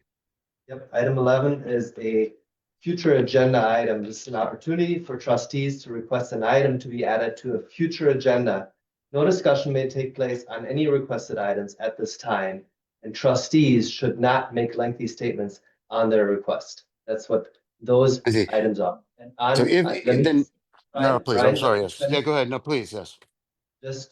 For prosperity's sake, item 11 is stated or is future agenda items, as I just read, and those items on 11 are 11A, street lighting, which was put on the agenda by Trustee Latvi. Item B, process for amending chapters 1 and 2 of the village ordinances, letterer, so by Trustee Letterer, and C, as in Charlie, developing policy regarding subdividing developing properties, which was put on by Trustee Falk. Okay, so does that mean that we then have this, so it will be an agenda item for next month's board meeting? Am I understanding that correctly, as long as that gets accepted, which I can't imagine you guys wouldn't? Right, so there's a process by which I think 2 or 3 years ago, the board decided how agenda items are created and how they get put on the agenda. The details of which, please don't, I didn't think that this was a quiz here. The details of which I'm not too familiar with or don't recall, but are certainly written down. So the short answer to that is yes and no. I think it's the priority of the president, and as information gets put forth by a particular trustee to address the agenda item and have the agenda item on there and to be discussed at the next meeting or at a future meeting for that matter. Mark? Will it be discussed when we get to item number 11, so that members of the public should stick around for that or not? No, it will not be discussed. Oh, lovely. Thank you. Ryan, is there anything else? Assuming not. Mark? Yeah, I just want to respond to Marilyn's comments, just to make sure that everybody's aware that with respect to the closed session, we did consult outside counsel on that issue. So we did consult, we were advised by counsel, and that's our position on that subject. The other thing I want to say in that same regard is that I personally would be extremely unlikely. I cannot imagine the circumstances where I would vote in support of the acquisition of a property without the public being informed and taking consultation from the public. So I can't speak for the board. I can only speak for myself, but I suspect many of the board members feel the same way. We're just in a period, we're in a quiet period, but I don't expect the board, I myself do not expect I would take any action with respect to acquisitions without consulting the public. Thank you, Mark. Yep. Julie, I see John's hand is up. Is that what you're about to tell me? Correct. Great. John, the floor is yours. Thanks, Dietmar. Appreciate how you're handling the meeting, and I appreciate everyone that came out. Just from a clarification standpoint, we are working through the legal and technical issues that have been raised as part of a broader ordinance review effort, and that's going to be underway with the Plan Commission. The other thing I would say, I mean, Brian and I have to coordinate on the agenda. If I wasn't requesting that this is going to be on the August agenda, so and hopefully we'll have some more answers in terms of on how we progress on this. And I'll second Mark's comment as well. Nothing's going to move forward. There's certain things we have to do when it comes to closed session. We did check with counsel. We have very specific language And so all we could do is follow what we think is really sound legal and technical advice on this. So let us do that, but nothing's going to move forward on this, if ever. And if we do take a step where it begins to move forward, nothing's going to be decided until there's an opportunity for the residents, a significant opportunity for residents to win. So that's all I'll say. I think it's been a really good discussion. If there's additional comments tonight, I'm sure the board will be eager to hear them. Otherwise, of course, we've got the rest of the agenda. So Dietmar, thanks for that opportunity. All right, thank you, John. John. Just one clarification, John indicated that these issues be addressed in the, looking at the ordinances. I just want to make very clear, there are 3 or 4 different topics here. One is the zoning board of appeals, which relates to the building permit for that particular project. One is what John's talking about, which is ordinance review and looking forward.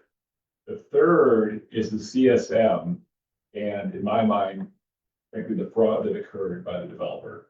And I just want to make sure that it's clear that when we both ask for a special meeting on that, that relates to that topic, not to the future ordinance stuff, and also not to the ZBA's, John, or you already know what goes on there. So do you. I do. All right, thank you, John. Can you respond to that?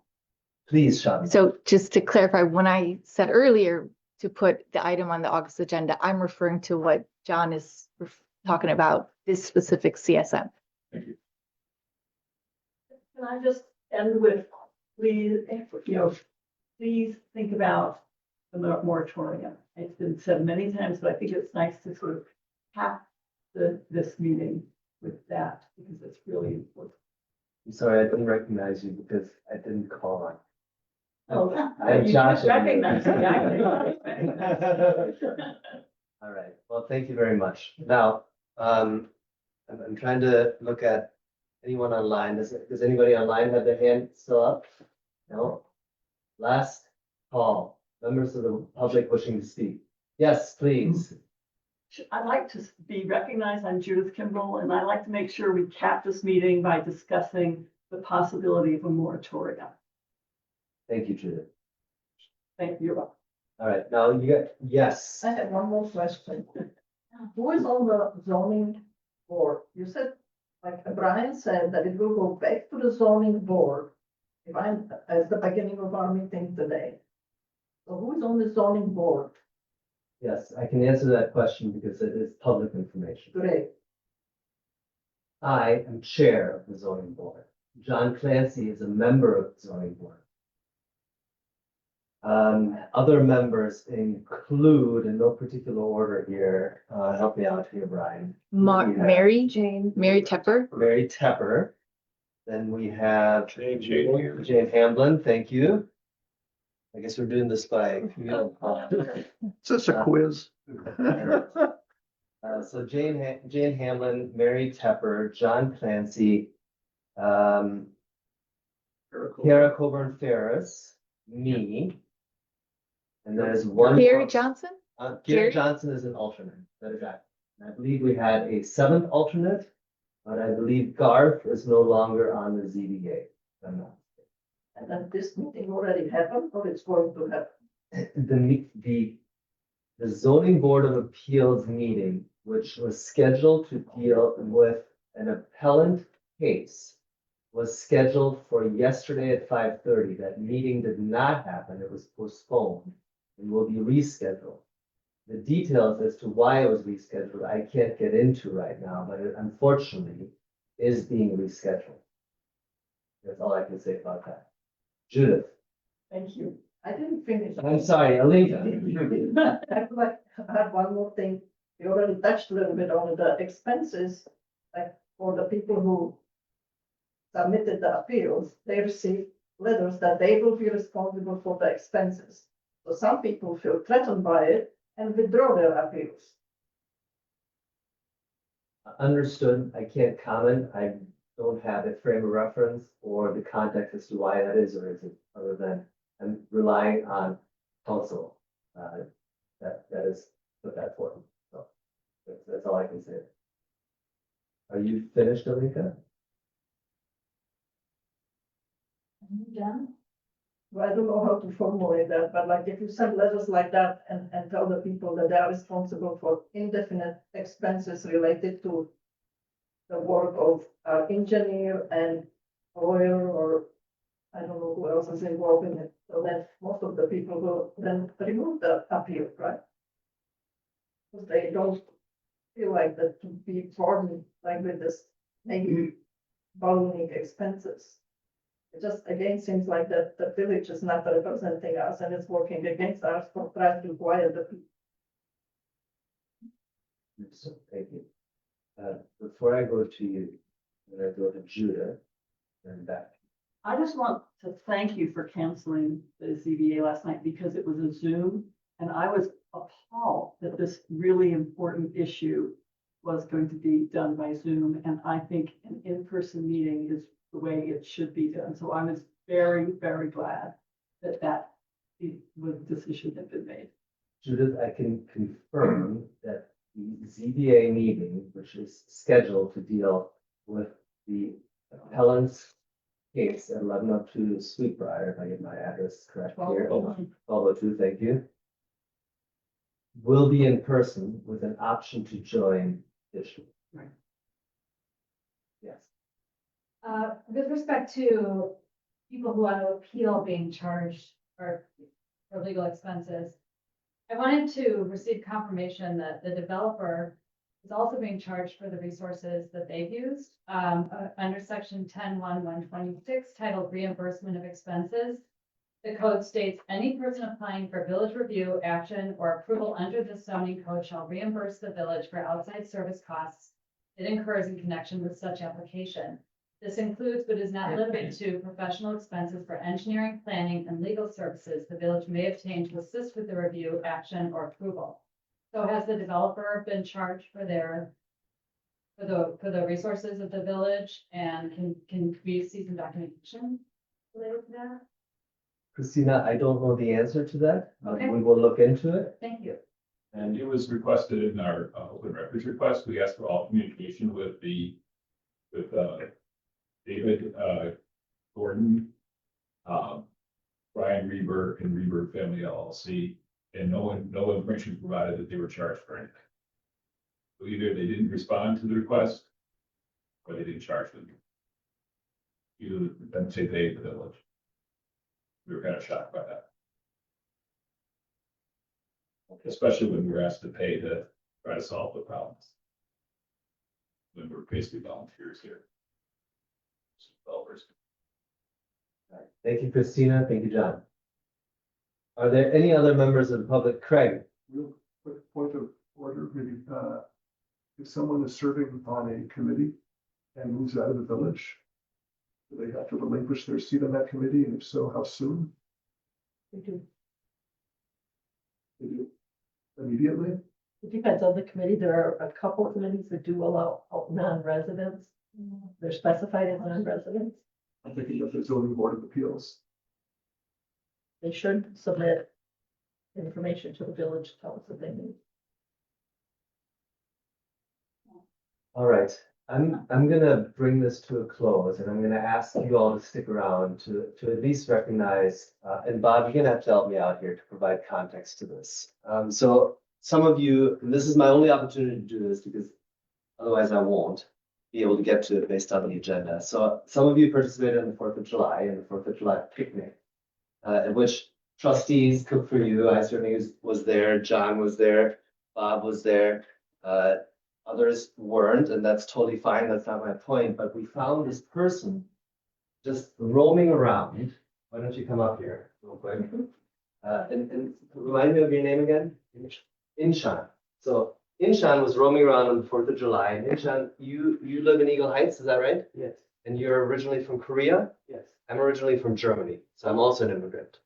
And the 4th of July is very meaningful to me for that matter. So Inshan had nothing to do, but was looking for something to do. And Inshan helped out. He stepped in and said, hey, board members, what can I do? What can I do to help you with the 4th of July picnic? Can I help grill? Can I help set up tables? Can I run food, et cetera, et cetera? So Inchan stuck around for what, 2.5 hours, Bob? Oh, Something along those at lines? least. At least. And what else did he, I mean, he just didn't quit working. He was correct? willing to do anything. He's a very nice young man, very polite, stepped right up. So I would say if anybody needs somebody to work for them, this is your man. Pam.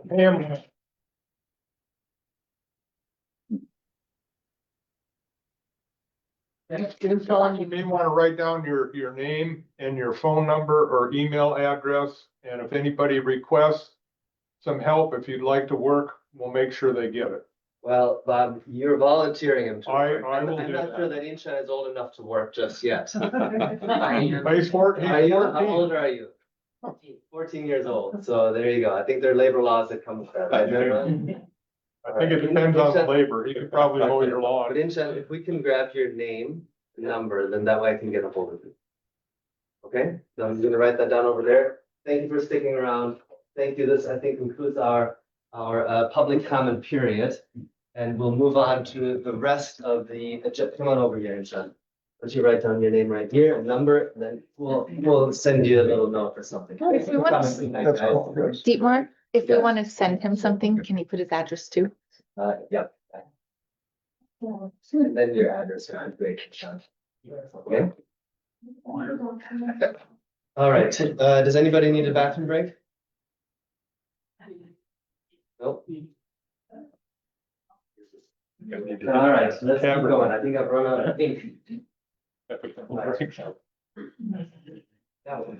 Inchan, thank you so much. Thank you for coming. Thank you for sticking around. This is American Public Action in front. All right. All right, thank you for coming. Thank you. You're welcome to stay, but you could also go home. All right, stick around. All right, Julie, the time is 8:51. We are done with public comments. Wow. Okay. Learning. Ailers, how long do you guys want to stick around? You're here for the long haul. All right, let's go on with board matters. We're on agenda item 7A, payment of bills. Mark, you typically tee this up. I would be. Yeah, I'll remiss make if the you motion. didn't. Wonderful. Yes, the Thank you. motion is to approve the payment of bills in the amount of $314,003.53. All right, Second is there a that. second? Bob seconds that. Are there any other comments or conversations around that subject matter? Seeing none, ready to vote? All those in favor, please raise your hand to pay bills. All right, motion approved. Consent agenda, again, items on the consent agenda, there is no conversation of those items. Does anybody wish to move the consent agenda? Mark? I will go ahead and move the consent agenda for approval. A second. Bob, second. Well, Kate, you gotta be quicker to the draw on this one. I think since you're remote, you may not get a second in here. So, consent agenda, there is no conversation. All those in favor, please raise your hand. Motion passes. All right. 7B done. 7C, new business resolutions and motions. Well, here we go. Roman numeral 1. 7C1, discussion, Ehlers financial model. Mark, this is your purview. Do you Yeah. want to tee this up, or do you Yeah, I want will. Brian to step in? How do you No, want to go about I will doing this? tee it up. I will ask Brian to afterwards to introduce our guests and the topic, but I'll just do some background on this. So currently, just to remind the board, this is about financial planning. That's what this session is. This particular topic is. The board currently has two financial plans. It has the annual operating budget as well as a 5-year capital investment plan. What we're going to hear tonight is about a financial management plan. So yet another set of initials for the board to become familiar with. That is FMP. You will see those initials, and that's what that stands for. So why are we adding to our financial plans?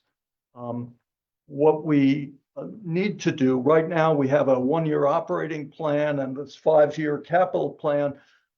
So what we need to do is to integrate those planning effort, and we need to extend it. So right now, we're sort of limited on the operating side to just a projection for a single year. And on the capital side, a projection for 5 years. And the board determined that that was inadequate and that further integration and extension was needed. So on that basis, the board approved this project. And we retained Ellers to assist us in that effort. This remains a work in progress. What you'll hear tonight, what you saw in the packet, is just the initial version of the plan. So on that basis, I expect there will be many questions, and there will be much work yet to be done after tonight's session. I would encourage the board members to ask questions. I saw the plan for the first time just this weekend in the trustee packet. I had a lot of questions. I spent over 2 hours with Brian and Julie today, just going over the presentation and the plan. And I expect you will have many questions as well. This plan thus far is a product of the work of Ellers and the staff. So there really has not been trustee and board involvement in this project as yet. This will be the beginning of that, the first step in that process.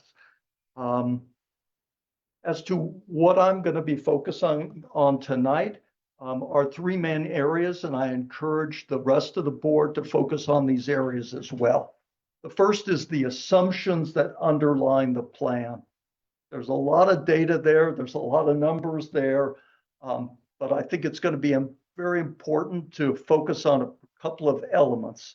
And the first one is, what were the assumptions that went into the planning process? Because the results you'll see will only be as good as the assumptions themselves. So just make sure that you're comfortable with those assumptions, or that you can become comfortable with those assumptions before this plan becomes before the board for approval, which it will not tonight. So there will be time for you to question those assumptions. Another thing I will be looking for is the sustainability of the plan, particularly of the operating budget. We know that we're hitting up against levy limits. We have been for some time. And so that raises the question of how we will continue to finance village government and village operations. So sustainability of the operating budget as projected in the plan is critical.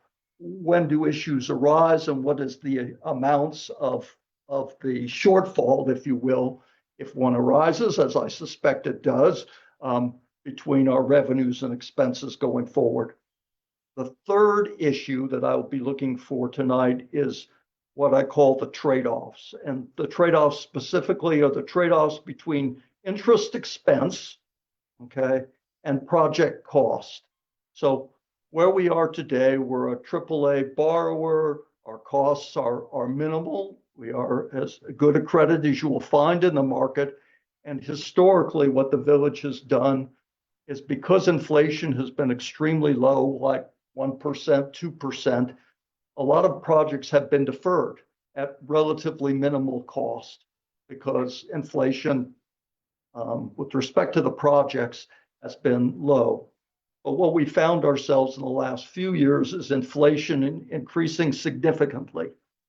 And so what we face is a question now of, to the extent that we defer projects in order to maintain our AAA rating and to minimize interest expense, we may incur project cost, construction inflation, and the like, that could well exceed the interest savings that we have as a borrower by putting off the project. So we really need to examine what is our optimal debt position, how much debt can we take on, and to the extent that we want to accelerate project schedules and do more and borrow more, we need to understand what the trade-offs are in terms of the borrowing risk, the interest expense versus the inflationary risk on the project. So that's something we'll get into more down the road, but it's something that I've been very concerned about. I've raised with the Finance Committee.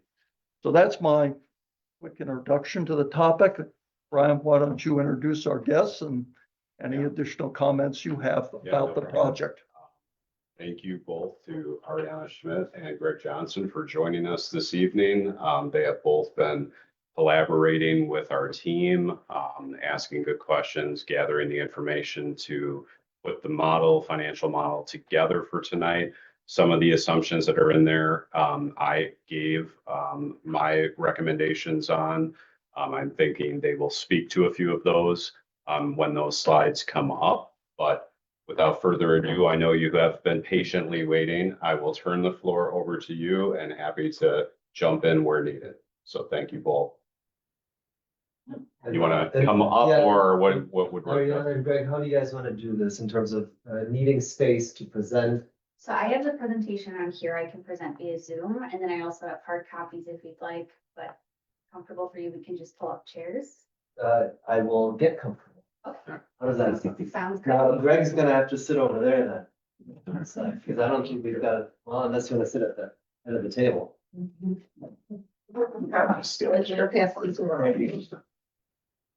Yeah. And Greg and Ariana, while you guys get figured out and situated here, this is a relatively sophisticated model. Are there other municipalities that subscribe to this service that you provide? And if so, what are a few that do? Yeah, absolutely. We do financial management plans with many of our communities. So maybe I can just back up for a moment and tell you a little bit about who we are as Ellers, just to give you a little bit of background. So I'm Ariana Schmidt. This is Greg Johnson. Typically at Ellers, we have 2 municipal advisors that support our community. So that's why we're both here tonight. We are municipal advisors, so we do support many municipalities throughout the state in a variety of areas. One of which is debt issuance. We also support communities on their capital planning, a lot of which leads into financial management plan, which really brings all of that together. We do also support in TIF management and economic development support. And then we also support utilities, utility cash flow work as well. So we do have a few hats that we wear to really help support municipalities. But to answer your question, yes, we do financial management plans with many of our communities. One of which is the village of Jackson, which is near West Bend. Greg works closely with the city of Fitchburg on financial management plans. I don't know if there's anything you want to talk to that. Cottage Grove here in Dane County as well, so 2 local examples. So Ellers works with over 300 municipalities in Wisconsin. Got it. Thank you so much for the introduction. The floor is yours. Thank you. Is this working on Zoom? Yep. Oh, there it is. Wonderful. Yep. I'll proceed through the presentation. As trustee Lederer introduced, please feel free to interrupt with any questions along the way. The whole goal of this is for it to be a collaborative process. So don't feel like we're talking at you. Please interrupt as needed. Well, first of all, the staple is in the wrong spot. Where would you prefer the It's staple? over here. 3-hole punched if you want to file it like this. Very true. So I will say our Strike printer, against you. our printer went down. He's from Europe, we do everything different over there. No worries. But I did manually staple these, so I will take the blame for that. All right, so we will proceed from here, starting off with what is a financial management plan?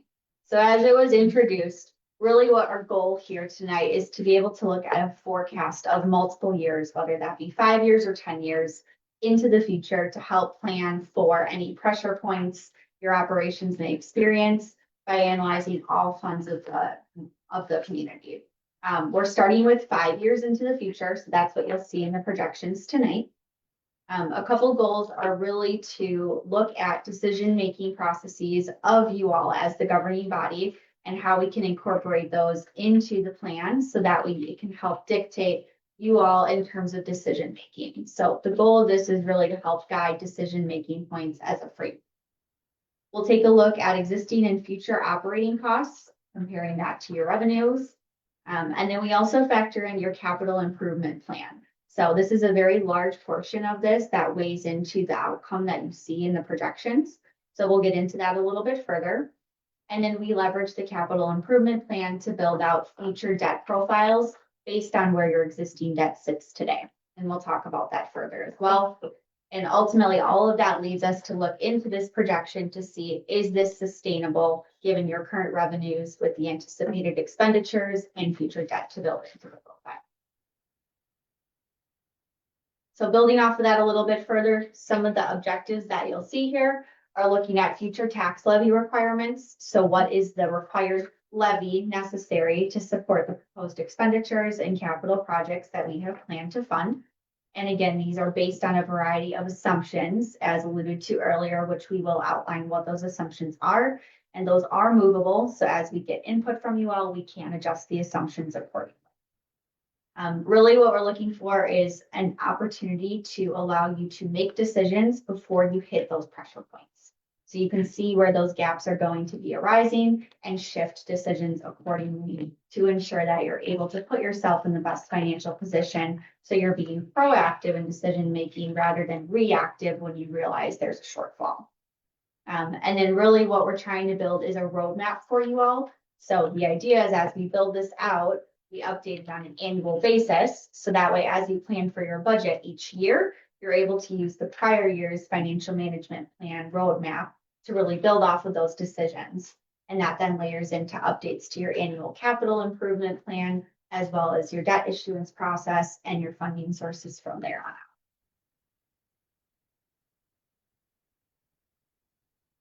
So we wanted to take a moment just to talk through where we're at today. The way that we approach FMPs with every community does vary greatly. Given that this is our first time working with you all, we want to make sure that we're customizing it all to you where the village sits today. One big item is your capital improvement plan. So we do know you have that 5-year project list outlined. However, it's not fully solidified in terms of what projects are being executed next year yet. Understand there's an agenda item later as well for you to talk through this further. But making sure that that capital planning list is really ironed out helps us to ensure we're prioritizing funding the projects that are most important to you all and the projects that you need to actually implement. So what you'll see tonight is not necessarily the implementation of your current plan, since it is still in progress, but rather kind of backing into things so you can see what you can afford dollar-wise to keep things level overall. And we'll get into what that means. But basically the main point here is what you're going to see tonight is not one-to-one with your current CIP, and that is intentional, given a variety of factors that we'll talk about further. But the way that we backed into this for your debt issuance plan is based on a couple of things. One, we understand you're currently in process of pursuing a financing for 2025. So we took the information we were given from the current plans and incorporated that into the model. So no, that's based on current progress going on right now. But then thereafter, we looked at your current debt model structure, where you have different drop-offs in your tax levy and layered in new debt accordingly to ensure that your tax levy is kept on a level basis year over year for the next 5 years. So this will show you how much debt you can borrow with minimal impact to your tax levy. So again, we'll show you exactly what that looks like, but that's just a really key point here to keep in mind. In the future, we'll also layer in your utilities, so your water, your sewer, and your storm. We have not incorporated that yet because there's already a lot going into it that we want to make sure we get the foundation through with you all tonight. But that will be something we will come back to. And the capital improvement plan for said utilities will also be important as well. So we can show if those utilities can fund the projects that you're planning, because we know those utilities operate like a business and we want them to be self-sustaining in terms of paying for them. So we're taking this in a phased approach, as Mark alluded to earlier, starting with tonight, introduction, showing you concepts, and getting feedback from you all on assumptions and various items that we'll discuss tonight. So to start with, we just kind of wanted to highlight some positives and challenges that we understand the village is facing. A couple positives are your fund balance ratio and your liquidity. We do have a slide that shows you exactly where that is today, but you are well above your minimum benchmark for your fund balance, which is part of what has led to your AAA rating that you all have today.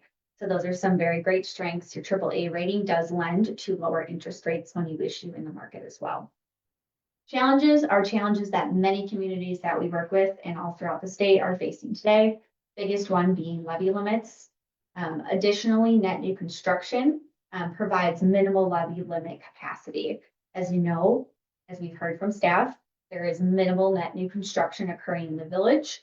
On average, over the last 4 years, we're seeing about 0.65%. That That is very low, obviously, as I know that you all feel, and we'll show what that means in terms of dollars coming up here. But just to compare, in Dane County, the average net new construction over the last 4 years was 2.42%. So quite a bit lower, which does pose a challenge as to how much you can increase your levy each year.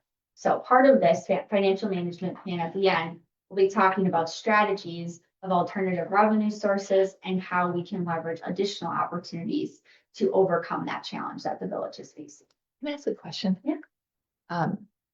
So net new construction, Mhm. if I were to tear down my house and rebuild it, is that net new construction? In terms of dollar amount, are you saying? Or are you saying does the demolition be incorporated into the net new construction? Is this just land that has not been built on and this is a brand new construction? Or if somebody were to make an addition to their house, does that get factored into this? I think it factors into the levy limit, doesn't it? Yeah, the net new construction is what the levy limit is based on. It basically nets out demolition. So it's really that net gain and increase. So the building demolished, what replaces it is the gain and the increase. So that's the net new construction. It's the value add. Okay, to so the an addition to a entire- house. To the entirety of your property assets. Got it. Within the constraints of village boundaries. So does this 0.5% include all the houses and building permits that have made additions to their homes in the village? It's a percentage increase that's based, so the DOR determines the net new construction percentage increase each year. So when the assessor submits their breakdown of all the changes in valuation for every property in the village, that valuation change gets broken down by appreciation, just what is going up due to market appreciation. And then there's that net new construction amount that's taken into account new value that's being added. And then there's other adjustments. So your levy limit is really just tied to that percentage of your growth that is related to net new construction. So it excludes appreciation, other changes. And folks, this is a bit of a, I want to say free for all, but please feel free to interrupt. I'm not going to call on. So if you need to ask Ariana or Greg a question, please feel free to do so. By the way, you did a good job. Yes. So next, we're going to talk just briefly about one of the village's policies within the profile related to your unassigned fund balance. So current policy is that your unassigned fund balance remains at least 15 to 25% of your general fund's expenditure budget. One thing to note is in 2024, the accounting behind this calculation did change, as I'm sure you're all aware of. But this is why you see two different lines of percentages on the bottom here.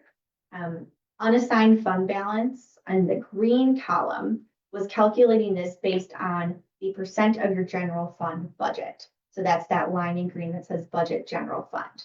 In years prior, that dollar amount included what you would levy for debt as well as small capital. In 2024, you shifted to segregate out those three line items, which changed the accounting behind calculating that percentage. So all this to say, they are different historically compared to how you were reporting this in 2024 and moving forward. But as you will see here, all years are still well over compliance of the policy.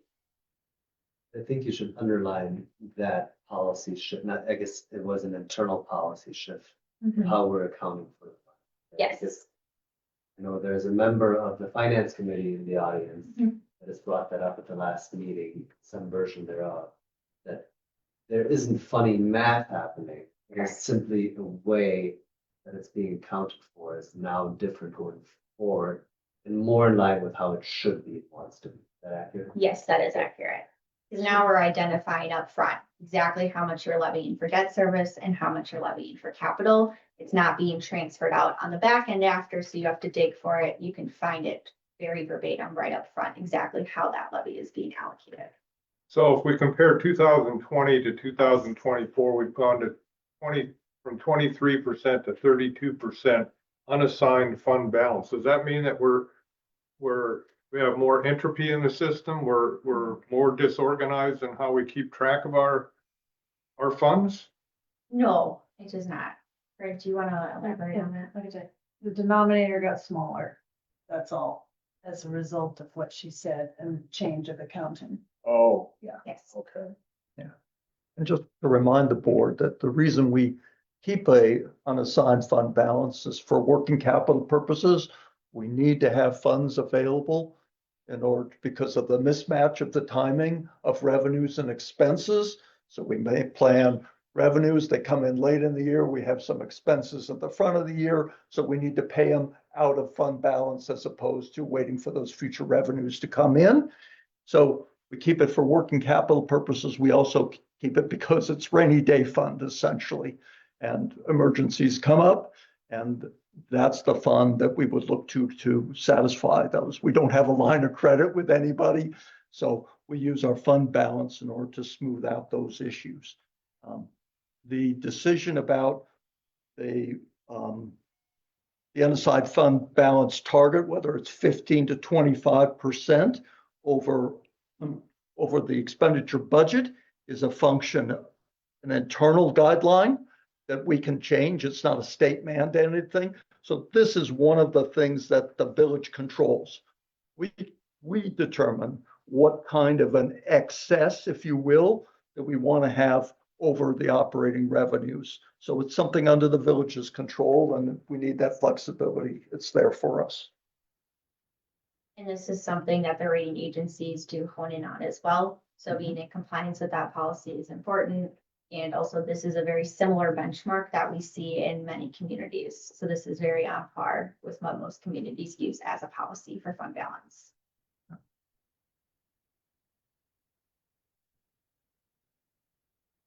All right, we're going to talk a little bit more about some assumptions here, a few of which are clearly spelled out here. What you see here is really based on your TID out equalized value. All of this is what catapults into all of the various tables that you see. So any changes to these assumptions will therefore change our forecast as well. So these are the items that are movable objects. Economic change, we took a look at your 5-year historical average change in your TID out equalized value.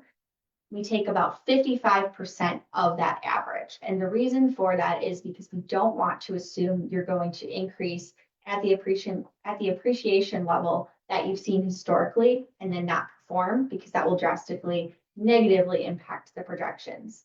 So we take a conservative approach here to ensure that we're not over projecting your performance and then having to deliver bad news. So our appreciation factor is 4.42%, which again is just a little over half of that 5-year historical average. You will see the lowest year here was about 2.94%, which was lower than that, but the other years were well over 10%. That's how we arrive at the 4.42% appreciation. Any comments on that? So the historical number is that the historical growth has been 9.81. Is that the figure we're looking at? Correct. And so what you're doing is you're saying that historically we've added additional value. There's been additional appreciation at almost 10% rate, but you're assuming going forward a far more conservative 4.42% appreciation. Okay, just so everybody, You got it. it's one of those key assumptions as we think about the way the model works. Yes. Mariana, if I could, I mean, this is looking at, TID, all 3 TID taxonomic districts, all 3 of them, just as an average, right? I mean, which by and large part are the commercial part and properties within the village confines. And so Marshall Court, the old Pyar Square portions of the site, et cetera. So that's the only focus here, because So this is actually removing the value from those districts. This is the equalized value TID of out, the community sorry. within TID out. the districts. I Correct. apologize. Yep. Nope, that's okay.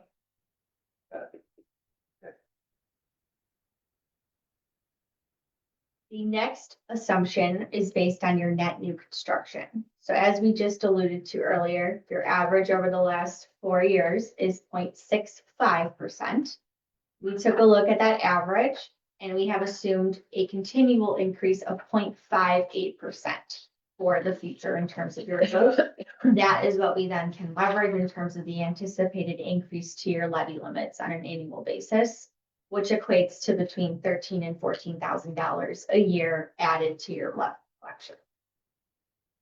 So the point is that our net new construction is substantially less than the surrounding communities.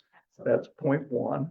And the second point is that you're taking our historical number, which is substantially less than the surrounding communities, and haircutting it again to be more conservative. And now, so now we're down to 0.58 relative to the surrounding community historical number of 2+. So it's a very, hopefully a very conservative number, right? Okay. You said it already. To restate your position, sort of the intrinsic effect of our levy limit only increase with that net gain of new construction of roughly $14,000 a year. Correct. Yeah. So what this is basically saying is our levy limit is growing only a small amount each year, almost infinitesimal amount, I would say. Last year, as I recall, it was about $1,500 that we were able to increase taxes on the operating side because of the increase in the levy limit. It was so small. Yep. And obviously very small compared to inflation. So that's our dilemma. Not to get into a controversial subject, I'm just asking,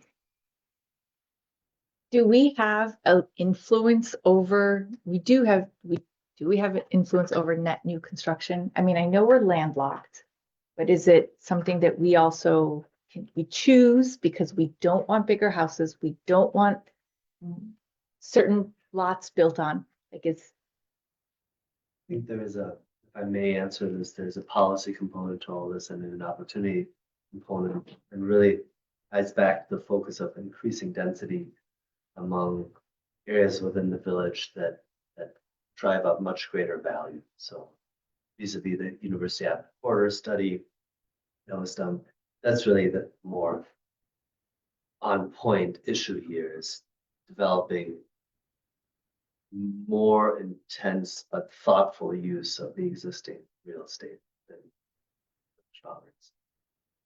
Yeah, we, by and large, we don't own the property. I mean, we own Village Hall, the land underneath Village Hall. We own some property. The village owns some property in the village, but it basically, other than Village Hall, it doesn't own any of the property along University Avenue corridor. Okay, so that whole corridor, we can't force development. We don't own it. Somebody else owns it. They have the property rights.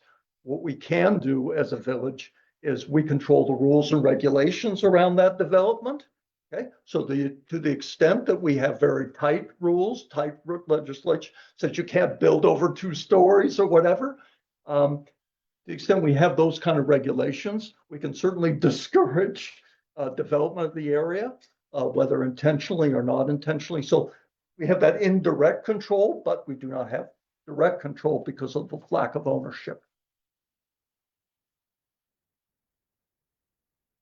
And then the final point on this slide is, as you all know, when a TID closes, you do receive a benefit and you get a one-time increase to your levy limits at 50% of the final increment for TIDs created prior to 2024. So TID. Yeah, I know you have another slide on that, a more detailed one, because I do have questions about that 21,000. It seems too low, but 21 million. We'll try to, yeah. Okay. million, thousand, Oh, yeah. same thing. Okay. But the reason. Yeah. I put the decimal point in the wrong place. I still have questions about, but I'll wait till we get to it. But just the key highlight here is that TID 4 is your TID that is going through closing to suit. So right now it's forecasted to be closing in 2030. So that 21.6 million that you see was the incremental value in 2024. So we have factored in here just shy of 50% as the assumed increase that the levy would receive. So that's where that assumption comes in. Maybe just one thing to add. So when the TID closes, all that incremental value returns to the tax roll. So that's what that 21.6 million is. That's the current incremental value that's there. Yeah, my question really was, that's the value, but the question is, what is the tax revenue that the Yeah, village will we'll- receive? we'll And, look and at we're gonna that. address that later, Yep. which is what the village really cares about. We Right. can't do anything with assessed value. You So know, this do things with helps, taxes. impacts what your tax rate is. Yeah. We'll get to what your allowable levy increases Right. because of the tickle. Great. All right, so some additional assumptions are built into the revenue forecast and expenditure forecast. So again, approaching this with a conservative viewpoint, we do hold any non-levy revenue sources flat for those future years because we don't know if those revenues will increase or not. So we don't want to assume there's added revenue if that's not known to come into the picture. The one revenue that we do know there will be an increase to is the state shared revenue, your state aid highways, and that Madison fire. So we have an assumed increase in those revenues by about 2% year over year for the future projections. Again, these are the movable objects, these percentages that we can change based on feedback from you all. Why Madison Fire? I don't understand that. It's one of your line items in terms of your revenues that come in to the general fund from the Madison fire. But it's just a pass. It's a 2% due. We get 2% dues, but then we have to give them back to Madison Fire. So actually, it's really, Nothing. it's a pass through, not really a revenue. Yeah, but it will be built into both the revenue and the expenditure side. Okay. So it's more so for how the pump model is built out. Okay. So what did you assume would happen to the $500,000 or $600,000 of funds that we pay to Madison to provide fire service to the village? That's a very, I don't know offhand, but we could look into the model line by line and I yeah, can because tell it's a you big exactly line what item. it We don't is. provide our own fire service. We contract out with the city. And it's a very substantial sum. And so I'd be interested in your thoughts as to how that amount will grow or shrink over time. But Mark, if I recall, the formula is not linear because there are several inputs to calculate what the cost Complicated. actually is. That's why I gave it to them. I wonder what dinner conversations are like. My best guess is we probably had it increasing at about 3% is kind of like an average, but yes, it's going to be based off of the intergovernmental agreement formula that's going to, gets recalculated. But we did assume it's going to get increased to be conservative. Got it. And then on the other hand, expenditures, I'm actually just gonna skip over this slide and show you the detailed version on the next slide, which breaks this down. Not too far. So all of your line item expenditures, we have assigned one of these codes. The explanation as to what classifies a commodity, for example, is on the far right side. So this is how we put all of your expenditures into different buckets that we can then assign what expected increase to those expenditures we forecast each year going into the future. So for example, commodities and services, we have estimated to be about a 3% increase each year, pretty in line with CPI. But we did also incorporate here what has the village seen in terms of a 3-year average and a 5-year average. As you can see, they're all over the board here, which is why we try to stay with closer to inflation, which is where we get that 3%. But again, as you'll see in 3 years, services increased much higher than that at 6.7%. Over 5 years, much less at less than 1%. So there's no perfect formula for what these percentages are. This is our best interpretation based on what we've seen from your trends historically and also what we see across the state in many communities. But again, we can adjust these. Yeah, so for wages, and we're talking about huge discrepancy between what you're assuming going forward, which is the 4%, to what we've seen historically, which ranges from averages of closer to 8 to 19 or 18%. So what was your thought process about coming to 4% given that history? Yeah, so we did talk with staff about this one. One of the biggest things is there has been turnover at many staff levels throughout the village. When that occurs, oftentimes we see wages increase more than what may actually occur. Also, 4% is more in line with what many communities budget for. Some communities only budget a 3% salary raise each year, year over year. Since historical averages have been higher, that's why we increased it to 4%, trying to keep it conservative. But if you'd like to increase that even higher, we can. Just note that as we get into the pressure points in your forecasts, where your expenditures are outweighing your revenues, that's where decisions would need to be made in terms of where do we need to make cuts in expenditures, and that's where wages being one item could be considered. So this is an assumption with respect to wages that has a pronounced impact Correct. on the budget, just because wages comprise such a large part of the village's expenses. So Yes. if we're going to get something right, I hope we get this one right going forward. So just on that Question. note- Go ahead. Sorry, question on this. Could we, so just a couple things as I'm looking at the 5-year and 3-year historical averages for Shorewood. I'm wondering if we need another column that is something broader. I don't know. You guys tell me if it makes sense to benchmark against like other Dane County municipalities, or you've mentioned inflation a few times. I just want to do a gut check beyond, because since some of these, especially like the insurance line item here, has such movement. I just want to make sure, because also if we think historically the last 5 years have been a pretty unprecedented 5 years. We weathered a global pandemic. We also have some pretty funky stuff going on, you know, in the economy right now. So I just want to gut check this like one step further. So that might just be helpful in a future version to add just a little bit more reference point, because these, as Mark has mentioned, are going to be critical, obviously, inputs. So Yeah, definitely. We can take a look at other communities that we work on FMPs for. So Fitchburg and Cottage Grove, for example, and take a look at that and incorporate that into here. okay, thanks. And then did you unpack the insurance line item? I know you talked to the wages, but what's behind the 5% increase there? Yeah, 5% is closer to the average that we see in the communities that we work with. Since the historical average is quite a big range, 5% is the more conservative approach that we've taken in many other communities. But again, we can adjust accordingly. And yes, I'm sorry. Okay, so we're estimating 4% increase in wages, and that I'm assuming that 4% includes 3% for CPI. No, it's just the 4%. So CPI is separate. We don't have a separate CPI inflationary factor. It's just these That percents was overall. somewhat assumed or built into the assumption Mhm. of 4% being about what CPI and or step, a combination, might come out to close average. Those two together. Correct. I mean, since we're talking about it, it's hard to hold on to staff when 3% of the 4% raise is just that your groceries got more expensive and that your ability to do more with and receive more for life is not a part of the equation. Like I just remember my mom being like, I got a 4% raise, but but inflation was 5%. So it's not a raise, and that maybe I think the 4% should be closer to 5% or 6%.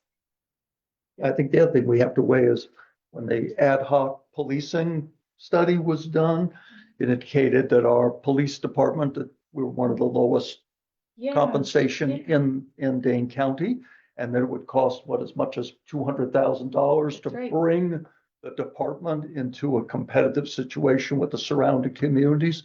So things like that. Also, the way they work their way into the model is that number, that wage increase, expected wage increase over time. So that's just another factor we have to weigh in when we decide, is it 4, is it 5, what's the number? Yeah, okay. So that, go ahead, Carol. Yeah. It's a bit of a free fall, so I don't want to, this like needs to be just like good conversation, otherwise I think we can all respect each other here, so. Whether Bob or Carol. Oh, Carol, go You guys do that. Thanks. So we're talking a lot about the assumptions and the exact numeric value of the assumptions.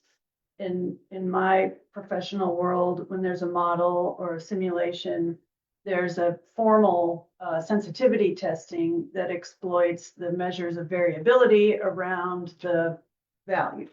So tell me how or if part of the plan here is to do sensitivity testing that explores the variance that's coming from all of these levers, all of these assumptions. Yeah, we can do additional sensitivity modeling as you described. I think what though needs to kind of go into that, regardless of the different assumptions we look at, is, as we're going to talk about in a few moments, your primary revenue collection stream is limited by state law. So we can run these different scenarios, but I can just tell you, the more you increase some of these expenditure side, as we're going to talk about your levy limit gap, that's just going to continue to widen. So there's the practical side of looking at the different assumptions, but it's all going to come back to the same constraint that you have to have that sustainable funding model to actually achieve it. Right, but it will affect the magnitude Correct, that is correct. of the deficit, so. I think, you know, Carol's suggestion is a good one, but we probably ought to be just focusing on those variables that have the most pronounced impact on the bottom line. So That's part of what- insurance is probably not a big issue. You move it up, percent down, but wages, we know that has impact, so. I mean, that's part of what you find in the sensitivity test. Right. So Right. wouldn't we want, if wages are going up in our community 7 to 17%, or they have historically, wouldn't we not want to assume a 4% increase and have a reality check and know in advance that we have a problem than to pretend or be conservative about it and get hit with it later? We're not going to pretend you have a problem. Is that as we go through this presentation? We have a it's gonna problem. be very clear. you Okay. have a problem. Okay. So, Yeah, so I'm hoping tonight we don't necessarily give Eller's direction as to an exact change. This is our first meeting on the subject. I think we ought to think about these assumptions, but clearly we will need to follow up as a board and say, these are the sensitivities, these are the additional scenarios that we'd like to see. But I think we need to think about these things, but they should go on a list. Okay, we really need to keep in mind, just to follow up on the heels of this, is that the model is being socialized amongst us here, just to get to know this thing. I mean, ultimately, I truly don't want this to end up in a drawer done this year, never look at it again until next year. If this continues to evolve, and then we talk about it. So this is the initial glance at it. We're looking under the hood. How does it work? What will it work going forward? And you're proving out obviously a lot of the fears that we've had for a long time now, and that's just sustainable. Revenues are to come by, Ron. Hello. I'm curious, you have these 300 other municipalities you work with. I'm wondering if Shorewood is really unique. I mean, we have this constraint in our ability to expand revenue sources. Are there other communities that you would compare with to see, you know, what solutions or what scenarios work for them or didn't work for them that might be applied here? Yeah, absolutely. We do have some slides at the end of this that talk about alternative revenue sources and different ideas that we've leveraged in other communities. Okay. So great. absolutely. Maybe we should just be quiet and let you guys. Yeah, we probably should. Like you said, this is your first time seeing it, so. All right, anything else on these assumptions before we get into the general fund? So, All right. So now this is where we take a look, first of all, on the left-hand side, your actual performance of the general fund revenues versus expenditures year over year for the last 5 years. Take a look at where we're at today in budget year 2025. And those budgeted values in 2025 are what we're then applying these these increases to catapult forward from 26 beyond for the next 5 years. And again, we can't expand this beyond 2030. This is just for now, for simplicity, being the first time through it, looking at the next 5 years and where those percents put us. So we'll show you what that means in terms of levy gap, but this just shows you year over year where your revenues versus expenditures land. and what happened in 2024? So that was the reallocation of the accounting that we talked about earlier. Yep. Great. Thank So you. everybody else, So that's why References. if you see from 2023 to 2024, your revenues and expenditures did not drop $1 million. In that year, the debt service levy and your capital levy was removed from the general fund. So that roughly $1 million was still levied for. It's just now being classified as such in separate funds. Marilyn, did you hear that? Yeah. Great. It's just a bookkeeping change, but the Yes. substance I did now not have change. bold, underline, Yeah. Right. flashing letters, because this will surely come up again. Right, Yeah, and absolutely. so in 2026, the first year of the projection to 2030, you're showing our revenues equal to our expenses. So have a balanced budget essentially for the next 5 years. So And we know that's not the reality, so we explained to the board how you came to that. Yeah, so we actually solve for your property tax general line for the actual general fund levy. So that way your revenues equal your expenditures. So this is saying the amount of your allowable levy for the general fund is calculated so that way you are achieving a balanced budget. And what we're going to do is take that allowable levy for the general fund and compare it in the future as to where that actually becomes an actual gap. Yeah, so the reality is in each of the years from 26 through 30, we're in a deficit. We have a shortfall. We have fewer revenues than we have expenditures. And what they've done from a modeling perspective is just to say, okay, we're actually going to force revenues to equal expenses in each of those years. So we're going to put aside levy limits and we're just going to increase property taxes every year to cure the deficit. And then we'll get into that in more detail later, but that's what's happening here. This shows what it takes to fund this budget based on the assumptions that we've applied. All right. Yep. And then we'll show you where that leads you in terms of resulting in a gap. Yep. So before we get there, we want to talk a little bit about debt structure. So before we get into future debt and incorporating the capital plan, we want to take a look at the current base case for the village's debt profile. Yeah. So before adding any new debt, this is what the debt service structure looks like today. That first column is your total general obligation debt payments. Then what we do is apply any abated repayment sources. So any sort of funds that are paying into this debt separate from the levy. We subtract all of those out to get our net tax levy, which is showing how much you're actually paying towards debt service from the levy alone. We then compare that overall to calculate your tax rate on a sample home. So we've shown a sample home of $900,000 in 2025, about $1,200 for the year of that sample taxpayer's levy is being applied towards debt service. Could you just back up and remind the board the difference between levy debt and non-levy debt?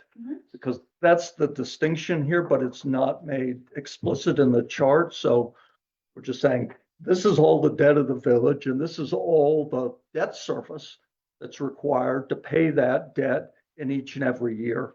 But you're taking that debt service and you're dividing it into two buckets. That is the debt that we levy property taxes in order to service the debt, to pay the debt. And that debt, which is paid by internally, or should be paid by internally generated funds from separate entities. So you take the utilities, you take the pool, you take the water and so on, and you say those entities should be able to service their own debt. So we don't levy taxes on the residents and the property owners to pay for that debt.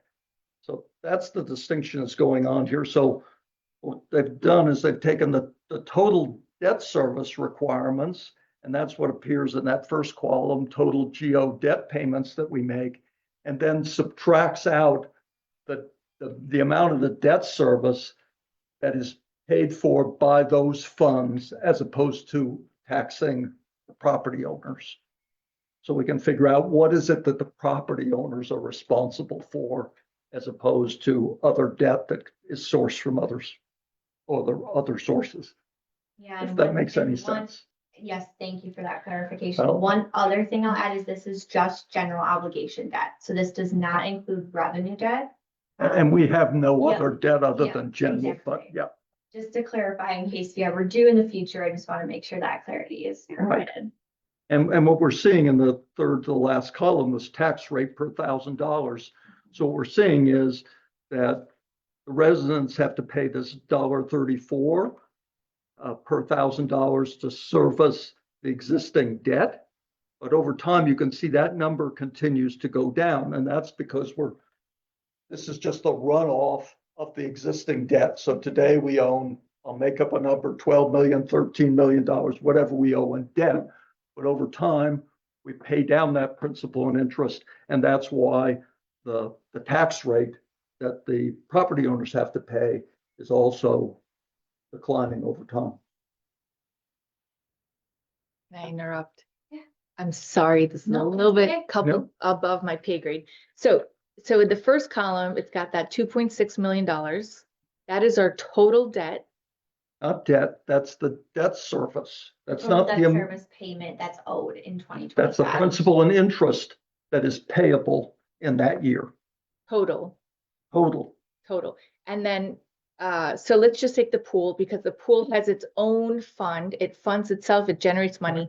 So this 6,000 is principal and interest that was owed by the village because it's general obligation debt. But that debt had been assigned to the pool.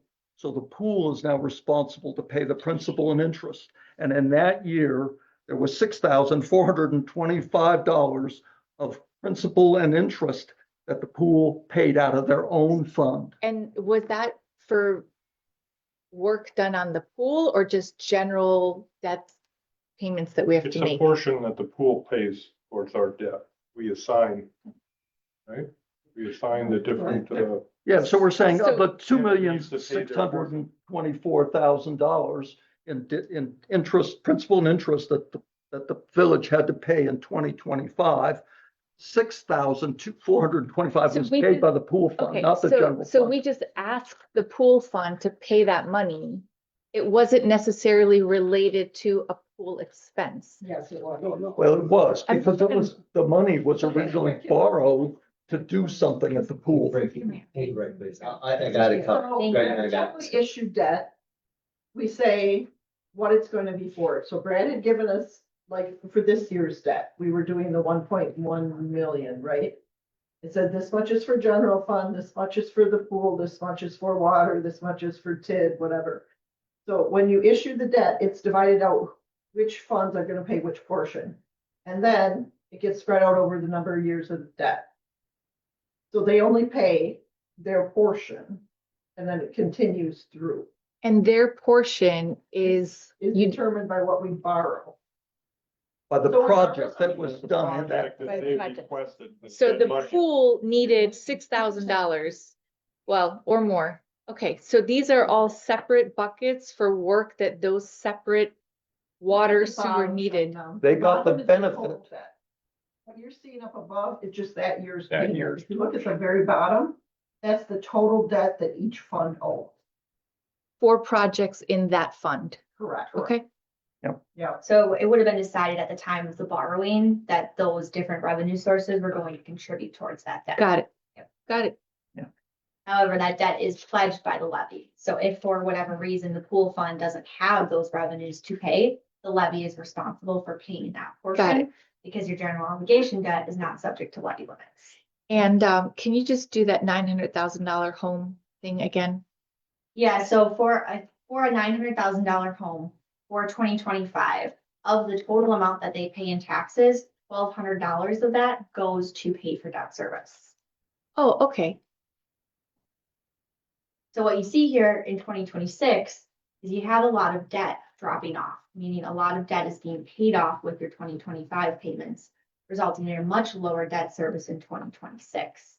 So to a taxpayer, their taxes are now going to go down on this $900,000 home, $800 if you don't issue any new debt. But you're currently in process of issuing debt in 2025, from what we understand. So you're likely layering in new debt that results in what we call a stable tax levy. So you don't want a taxpayer to see peaks and valleys in what they're paying in taxes each year towards their debt service, because then one year they're going to expect it to go up, the next to go down, and all over the place. So what you'll see in our projections is trying to maintain a stable tax levy. So year over year, they're paying the exact same amount roughly each year towards that debt service. And we'll show you what that looks like. Let's get there. Yep. All right, we'll keep moving. So before we get there, a couple things in terms of assumptions. Again, we do not incorporate your current capital improvement plan because we understand that's in process of being updated. So 2025 is financing. We have incorporated in here based on the financials that were provided to us. That financing, from what we understand, is being repaid by the water utility, full revenues, as well as the levy. And then we incorporated future financings every other year, starting with 2026 and 2028. So what you're going to see here is about $2.9 million planned to borrow for in 2026 and $5.7 million borrowed for in 2028. Now, this is different than how we typically approach a financial management plan. Typically, we would say, okay, these are the projects that we want to execute. This is how much we estimate them to cost. This is what we need to borrow for that we can't fund with cash on hand. What does that do to our tax impact? But because we don't know what capital projects you plan to execute, since you're still going through those updates, we said, okay, how much can you borrow with minimal impact to your tax levy? So what can you borrow to keep that tax levy year over year the same, the $1,200 that you just saw? This is the answer. You can borrow 2.9 million and 5.7 million in those corresponding years.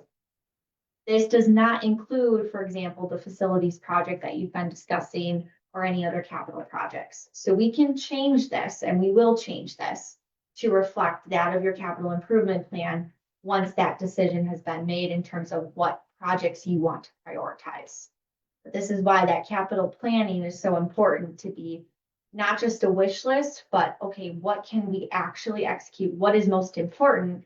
And then we can go through your prioritization to say, okay, you can afford to do these projects, but if you want to do that extra street project, that's going to impact your taxes like this. And then that becomes a decision framework for you all to say, okay, is that project important for us? Do we need to do it? Understanding that the tax impact is going to increase. If so, that's perfectly fine. It's just, again, a decision point that the board would need. And the only thing I'd just add is that the village's debt capacity, our ability to borrow, far exceeds these numbers.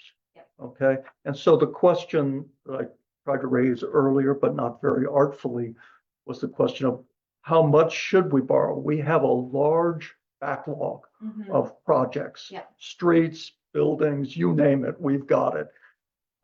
So the issue becomes, what is the optimal amount that we should borrow that balances sort of interest expense today and tomorrow with the inflationary factors, inflationary costs that will occur should we defer those projects 5 or 10 years from now. So you look at it today and say, well, we have $5 million that we could do for streets today. So we can either borrow $5 million and do those streets today, and we have the capacity to do that, or we could push that 5 million borrowing and that project off 2, 3, 4 years. Okay. If we push it off, we save the interest expense on that borrowing, we defer it until we actually borrow 3 years hence. But if we do that, the cost of that project is escalating based on inflation and construction inflation in particular. And that escalation of the cost of the project may exceed the savings. So that's why something I really want to focus on, not necessarily right now, but later in this project, is how much, not just what legal capacity we have, but what is that optimal capital structure, if I put it in corporate terms, between how much debt we should carry at any point in time. Yep, So, absolutely. okay. I'm sorry, and I don't want to make this any longer than we have to. And what that is neglecting to address as an emotional component, it also needs to carry it to the decision process. And this ties back to Ariana's model of what does the general public want to see and expect for stable tax levy limits going forward too? So again, decisions to be made, but it is not just a numbers game. There's also an emotional game behind this as well. Yeah, there's definitely more than one parameter you have to look at. It's not just the fact that we can borrow, but whether we should borrow. And the effect on the tax levy is certainly an important consideration to deciding where we should go on this. Can I No ask question. a question? Sorry. So to tax the maximum amount that we can according to the levy limits, is it true then you have to borrow and have debt to do that? No, so your general obligation debt payments are not subject to levy limits. So technically, you can levy as much as you need to pay for your debt. You could issue as much debt as possible up to the statutory limit, and then you levy for that accordingly. But your taxes are going to go way up if you actually execute on that. And I can just skip ahead here to show you what that debt policy looks like, and we can come back. But if you look at slide 16 here, this is your general obligation debt capacity. So looking about 2/3 to the right, statutorily, you can borrow on a general obligation pledge, which means you're pledging your tax levy as a repayment source, up to 5% of the total equalized value of your community, which in 2025 is roughly $38 million, or excuse me, in 2025 is roughly $50 million. So we could tax $50 million. Well, that would be the total debt that you'd have outstanding, and then you would have principal and interest payments on that annually. So you assume we have like 12 Yeah. today, so we could borrow Yep. another $38 million legally. Okay, based on the state limits, we could borrow $38 million. You could levy for And that. so since I've been on board, we've talked about, we're limited in how much we can tax our residents because of levy limits, but not really, because we can just assign debt, right? Yeah, We're talking about we've that. talked about this in relation Two to different wages, which is a annual operating expense, and we are levy limited on that, like the police and supplies and gas and all salaries, levy limits. Debt for projects, no levy limits. So, Yeah, well, that's what but- I'm saying. but- Can't you just reassign and increase your taxes to? So Uh, instead of paying paying the debt. $200,000 out of the fund balance, Bob is saying we could just borrow for all projects, You can't borrow for wages. except You can't- wages. No, But right that's only a now, portion of our budget.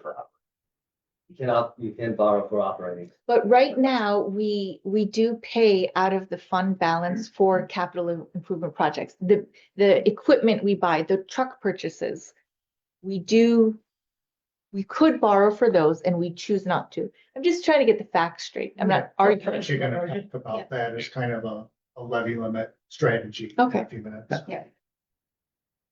But basically, operations are funded by tax revenues as well as shared revenues and things of that nature.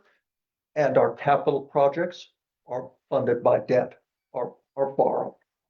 And so we do not borrow money in order to pay operating expenses. I'm gonna Kind be of the a time. no-go. I'm gonna be the time curmudgeon here for a hot second. Yeah. In order to not go on until 2 o'clock in the morning. Let's be more diligent a little bit, and can we target for you to get through this in the next 15 to 20 minutes? Is that realistic? Yeah, Because I'm sure. I can fly quick. I'll keep it as high level as possible. And I'm not trying to curtail conversation, but I could just see here, I mean, realistically, could be here all we could sit here Yeah. for another hour and a half going through And this. remember, So, we'll be back. This isn't the first time we're looking at this. So we will dive into it further. This is just to get you familiar with the concepts. No, hopefully the rest of this will be more meaningful and not just pictorial on your end. Yeah. Great. All right, I am gonna skip ahead to slide 17, and this is actually the breaking point where I'm turning it over to Greg. Oh my gosh. You're lucky you. So what we have on page 17 is just kind of the chart that shows your historical tax levy, your total levy, and your tax rate. So the total property tax levy is kind of there in bold. So for the levy year 2024, 2025, your current budget year, your levy was $3,469,991. Your tax rate per thousand was $4.10 per thousand.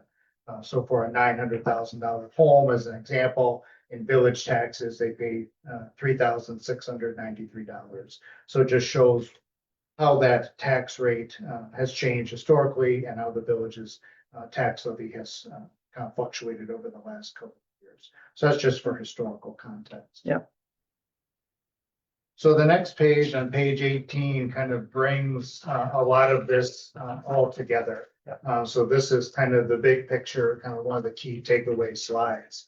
And so kind of using all the kind of assumptions that we talked about with the general fund and the operating fund and wages, and then keeping your debt service levy flat going forward, where it was at, for your 2025 budget, the existing and proposed debt service keeps that levy right around $1,129,000. If your small capital fund for smaller equipment projects was left in place, kind of the yellow shaded box, that shows what your total levy would need to be to fund all of that. So this is kind of taking all the assumptions up until this point. That shows what your levy increase would need to be year over year. So then we show what that tax rate would be per thousand, and then what the annual taxes would be on a $900,000 property just for village taxes. This doesn't include any of the other taxing jurisdictions. But what we've been talking about really sustainability. So this is where the levy limits come into play. So your expenses and the methodology that we're using, your expenses have been outpacing your revenues. So again, using some conservative increases with your expenses, that last number on this chart, that shows your levy limit deficit year over year. So using the 2026 budget as an example, with all the assumptions we've discussed up to this point, you're having a levy limit shortfall of about $139,665, and that just exponentially grows as if your costs continue to increase at some, let's call it inflationary metrics, but your net new construction, we're going to look at the levy limits in a moment, it's just not keeping pace. So I don't think I'm not telling you anything you aren't aware of. But when we talk about sustainability and when we start talking about strategies, you're not alone in this situation. One of the questions was, how other communities are dealing with this. I mean, landlocked communities that really the only way they can grow their tax base is really through redevelopment, because you're built out, it's reinvesting in existing properties. That's a more challenging proposition to redevelop versus doing greenfield development. And so, communities in your situation are starting to see kind of these pressures, because levy limits have been in place for 20 years. So your levy limit has been capped at a much lower percentage than how costs have been trending over that 20-year period. And so that's really the crux of why that levy limit gap exists. Yeah, now, one thing, if it's possible, you could do it in the model. You noted that our unassigned fund balance is above our target rate of the 15 to 25%. Could you model it where you took take the excess over 20% and use it to reduce the shortfall? So we're saying we're still going to keep an unassigned fund balance. We're still going to keep it within our range, but to the extent that we're not at 20% over, we're at 30% over, take that amount and contribute to reduce this shortfall. Because what this is saying is this problem is not far off. This problem is next year. Just with all these assumptions, we're short $139,000, and we cannot go to referendum and raise that money in time to cure that. So we have to cure it by other means. And to me, the first logical source to tap would be that unassigned fund balance to the extent it's above our range. And whether that eliminates the shortfall or only reduces it is an important question.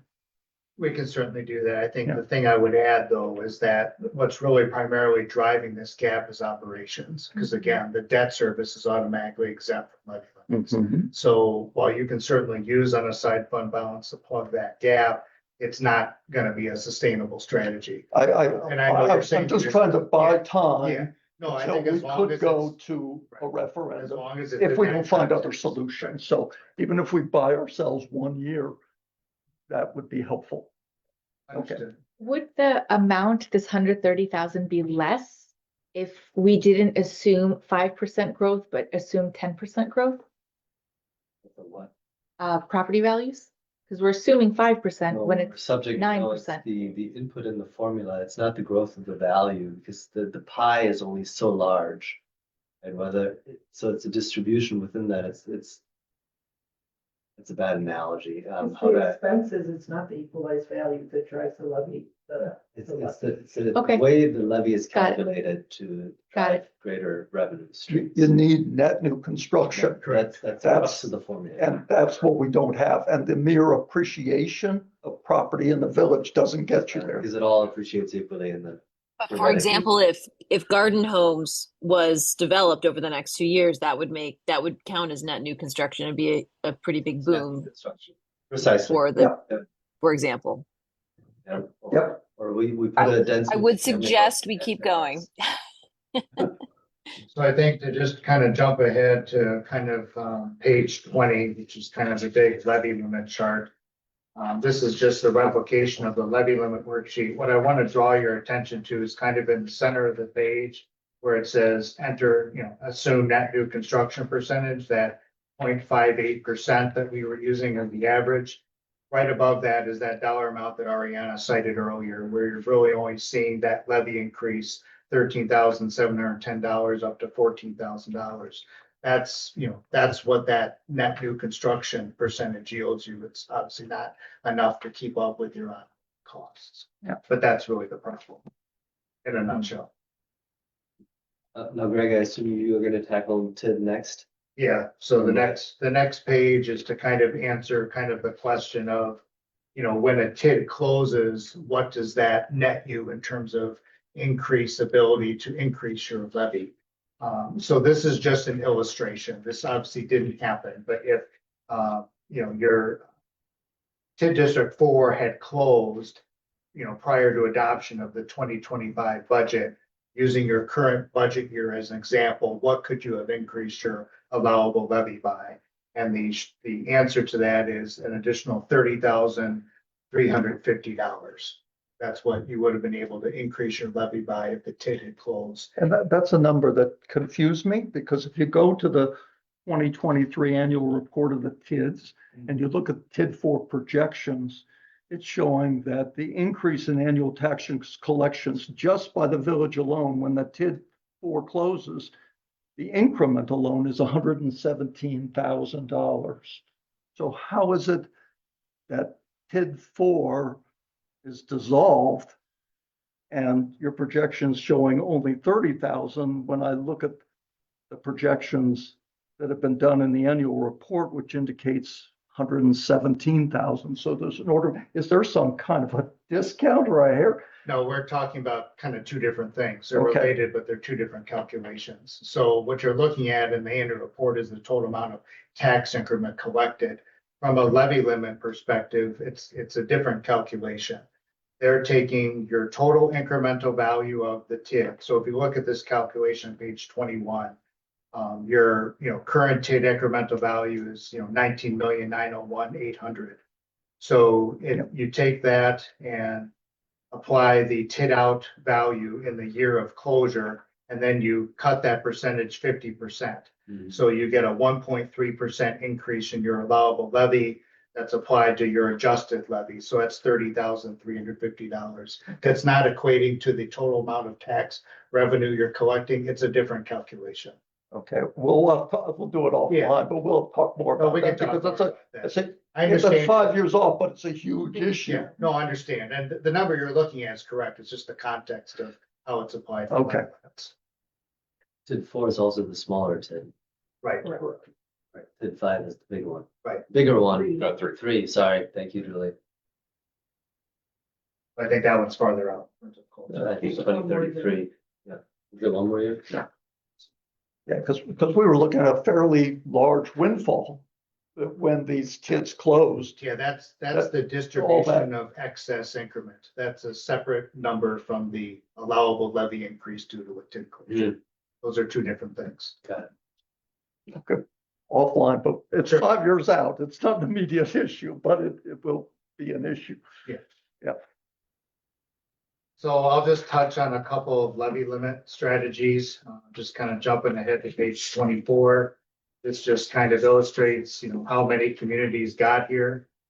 So net new construction really isn't keeping up with inflation. So we just kind of show a chart here. The 6-year average statewide for net new construction is 1.65. The 6-year average of the CIP is 3.75%. So this isn't a problem unique, to you here. It's really kind of what a lot of communities are grappling.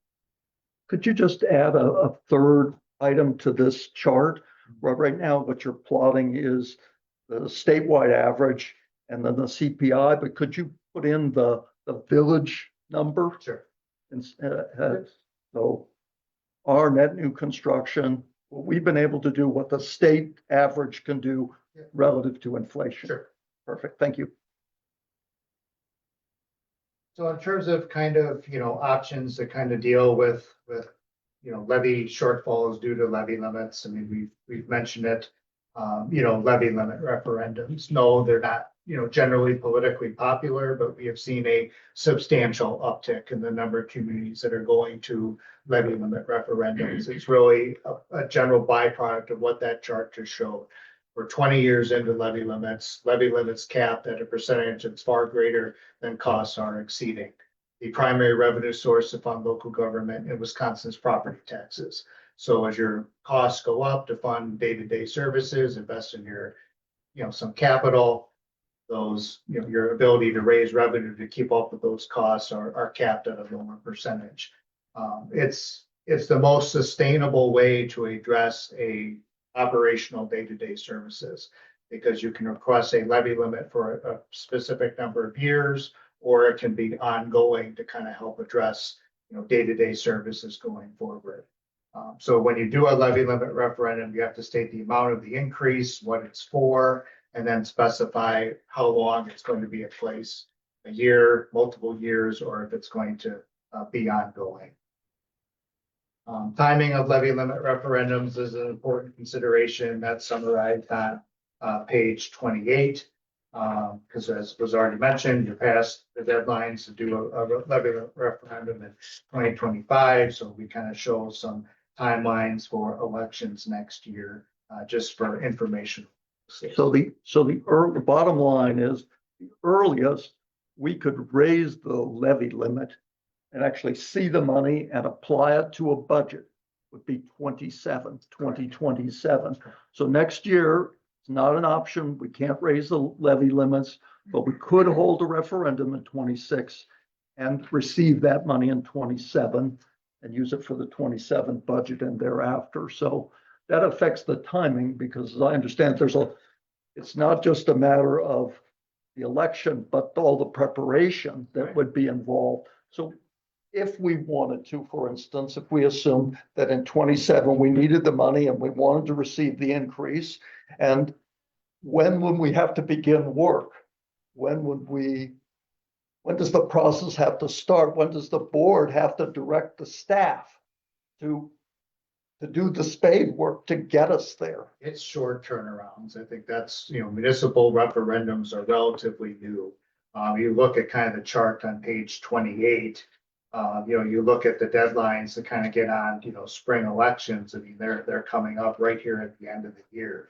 And then as you get, farther into the year, those deadlines kind of get backed up. So I mean, there's a lot of lead work that needs to be done. There's usually pretty narrow windows of time to kind of, because the questions are very specific. Yep. They're described by statute. I say this in every community I work with, no disrespect to anyone's electorate. Levy limit referendums, the wording of the questions are not voter friendly. It reads like a mathematical explanation of the levy limit worksheet. which is as exciting as I make it sound. So it's not very friendly in terms of understanding what it means. So there needs to be a lot of education to explain to people how. Which means that the election, it's hard, but the harder work comes in even before Yes, the absolutely. election. It comes in all the spade work and the public consultation, the working up of the numbers, which suggests that we have to really almost begin work in 2025 Yeah. as a practical matter, just to prepare the way for a referendum and then move from there. So, yeah. I mean, communities look at some other revenue options. We just mentioned a couple. I mean, the problem is they're not, they're at varying degrees of success, and the wheel tax, I mean, it's available, but isn't really, there's limited revenue raising potential from those types of options. Another option that's available, and this kind of came up earlier in terms of capital and how that's exempt from levy limits. And so, this is a strategy you can kind of undertake. So it's kind of called a short-term financing. So in your current budget, your levy has about $42,000 going into the small capital fund. That $42,000 is subject to the same net new construction limitation as your operating budget. Levy limits almost being equal, if you could levy cash for smaller routine capital items, that's the best financial strategy, hands down. But under levy limits, that's difficult. So what some communities have decided to do is kind of do a shorter term financing to kind of achieve near cash financing, but free up some levy capacity. So using that $42,000 just as an example. So, prior to adopting the budget, say in October of a fiscal year, you would secure a note. It could be from a local bank for legally a term of 1 year and a day for $42,000. And then that is converted to a debt obligation. That $42,000 of principal is now exempt from levy limits. And then when you secure that note in October and you collect your taxes in January, you pay it off. So you incur a couple months of interest expense, but that $42,000 plus the interest, you can now exempt from levy limits. So instead of it being subject to your net new construction limit, you convert it to debt, not long-term debt that's outstanding for several years. It's just outstanding for a couple of months, and you pay it off right away when your tax collection's due. It's not what you would do under normal circumstances. I don't want to make it sound like that makes logical financial sense, all else being equal, but under levy limits, it's a strategy you have to exempt some of your existing levy that's presently not exempted from. Right, but we're talking about $40,000 and the projection is $140,000 in deficit. So we're helping to close the gap, but it's still big. It's still big, correct. So It's just, it's not the solution, it's a part of the solution. Yes. I don't know if you guys have the right people for this job or not, but are there consultants that look at operating expenses, like how much we pay to Computer Magic? It's like $60,000 a year to see, can you get a better deal for the things that we approve on a monthly basis as operating expenses?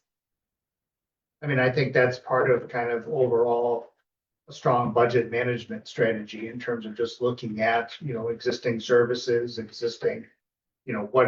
what it costs you just to operate on a day-to-day basis, and, those service contracts are example, and just other things that just seeing if you can find some efficiencies. And that's always a good recommendation going forward. It's likely to address these levy limit solutions. It's not a one size fits all solution. It's going to be a combination of a lot of different things to kind of close those gaps. But I mean, it's, we talked about sustainability at the beginning. That's the challenge. It's hard to sustain local governments in Wisconsin presently under levy limits. And a lot of communities are starting to feel that fiscal pressure through no fault of their own. So that's kind of what we wanted to cover tonight. I think kind of where we go from here, we've mentioned we can certainly make modifications to the assumptions, look at different sensitivity analysis and different scenarios. We want to start somewhere before we just kept going. I think we also, as you're continuing discussions on the capital improvement plan, want to, interject a more specific project list into our model, to replace just the placeholders that we have in place. And then, we know you're going through kind of a rate adjustment on the water side, but take that same capital, incorporate it in utilities to do the long range cash flow forecast. So this was just the starting point, believe it or not. So more to come, but wanted to kind of lay this groundwork. All right. Any other questions, folks, before we dismiss Greg and Ariana? And John and Kate, I know that you're still there, so opportunity.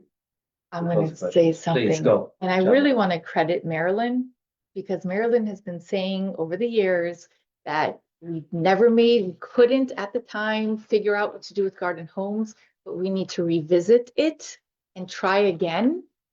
And she's also been saying, is Blackhawk paying their fair share of taxes? Is there a way to look at 25% ballpark figure? I'm throwing this out, 25% of our land is like we are subsidizing, and what taxes we could get if that was not the case. Just to give the board options in the future, to let them know if you were to figure out a way to make a deal to get the residents what they need and for the developer to get what he needs somehow, how would that affect our need to go to referendum in a year from now? We have to open that can again. Yeah, I agree. We certainly need to explore all the options. We shouldn't just default to a referendum. We need to look at other things that we can do beyond just looking at the excess and the unassigned fund balance.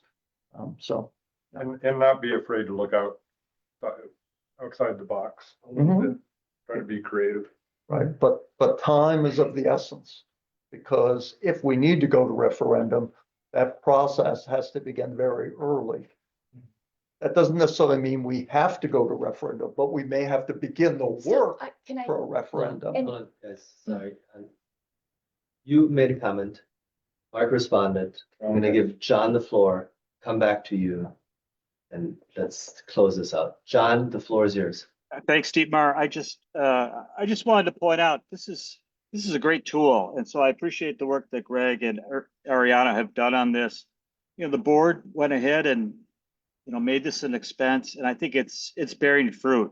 We've got a really good tool that we're going to be able to add things, take things away, and really use it as a management tool. So I know tonight's kind of the first step, the first introduction on this, but I think it just shows that the board made the right decision. Staff's been great on this. Finance committee's been great on this.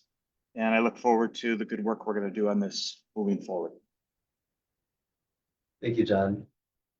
Final comment, please. So we may end up having to go to referendum. That may be the case. But if we don't look at garden homes first and realize like we just can't come up with it, we all know Maryland's going to go and knock on every door and say, you didn't try. So to get a referendum to pass, we need to show the public that we tried every possible way and that we're coming to as a last resort.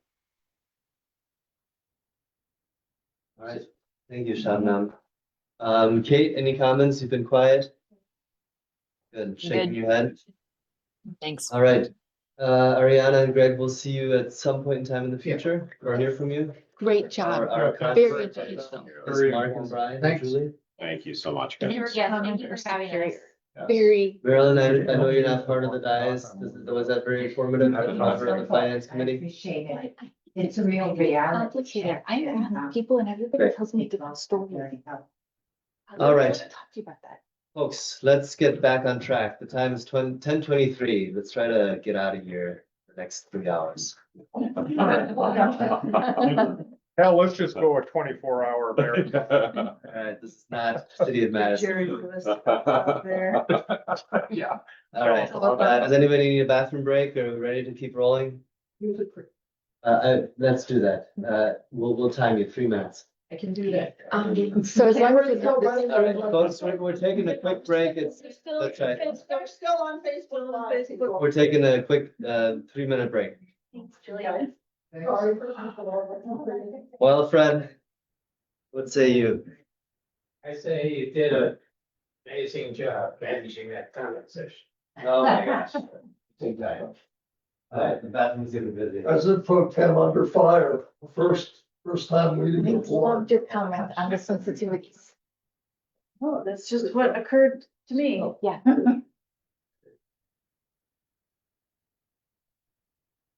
Yeah, but just. We brought our problem and as we just. I remember the mic is still on. Okay, are we, We're what do not. we do? You're allowed Still in to talk. session? We're still in session. We're taking a 3-minute break. Bathroom break. Does that mean I can't talk to my buddy Fred? You can. But we'll continue to work on this. I do think that. This Elmer's. How are you doing? How is Denver? It was good. She goes to some Christian conference. And it was kind of from my mother's. Issue Oh, is good. So. whatever rises, You know, how long it they say your lasts, place, of course. what the magnitude of the growth rate is. How and they so brought on up and so. with me, and then my kids are like, let us stuff you to grandma. So. Oh, it how was would that just packing it all in. Well, it isn't like Denver, isn't. Unless I missed Oh, it. with a lot of Special.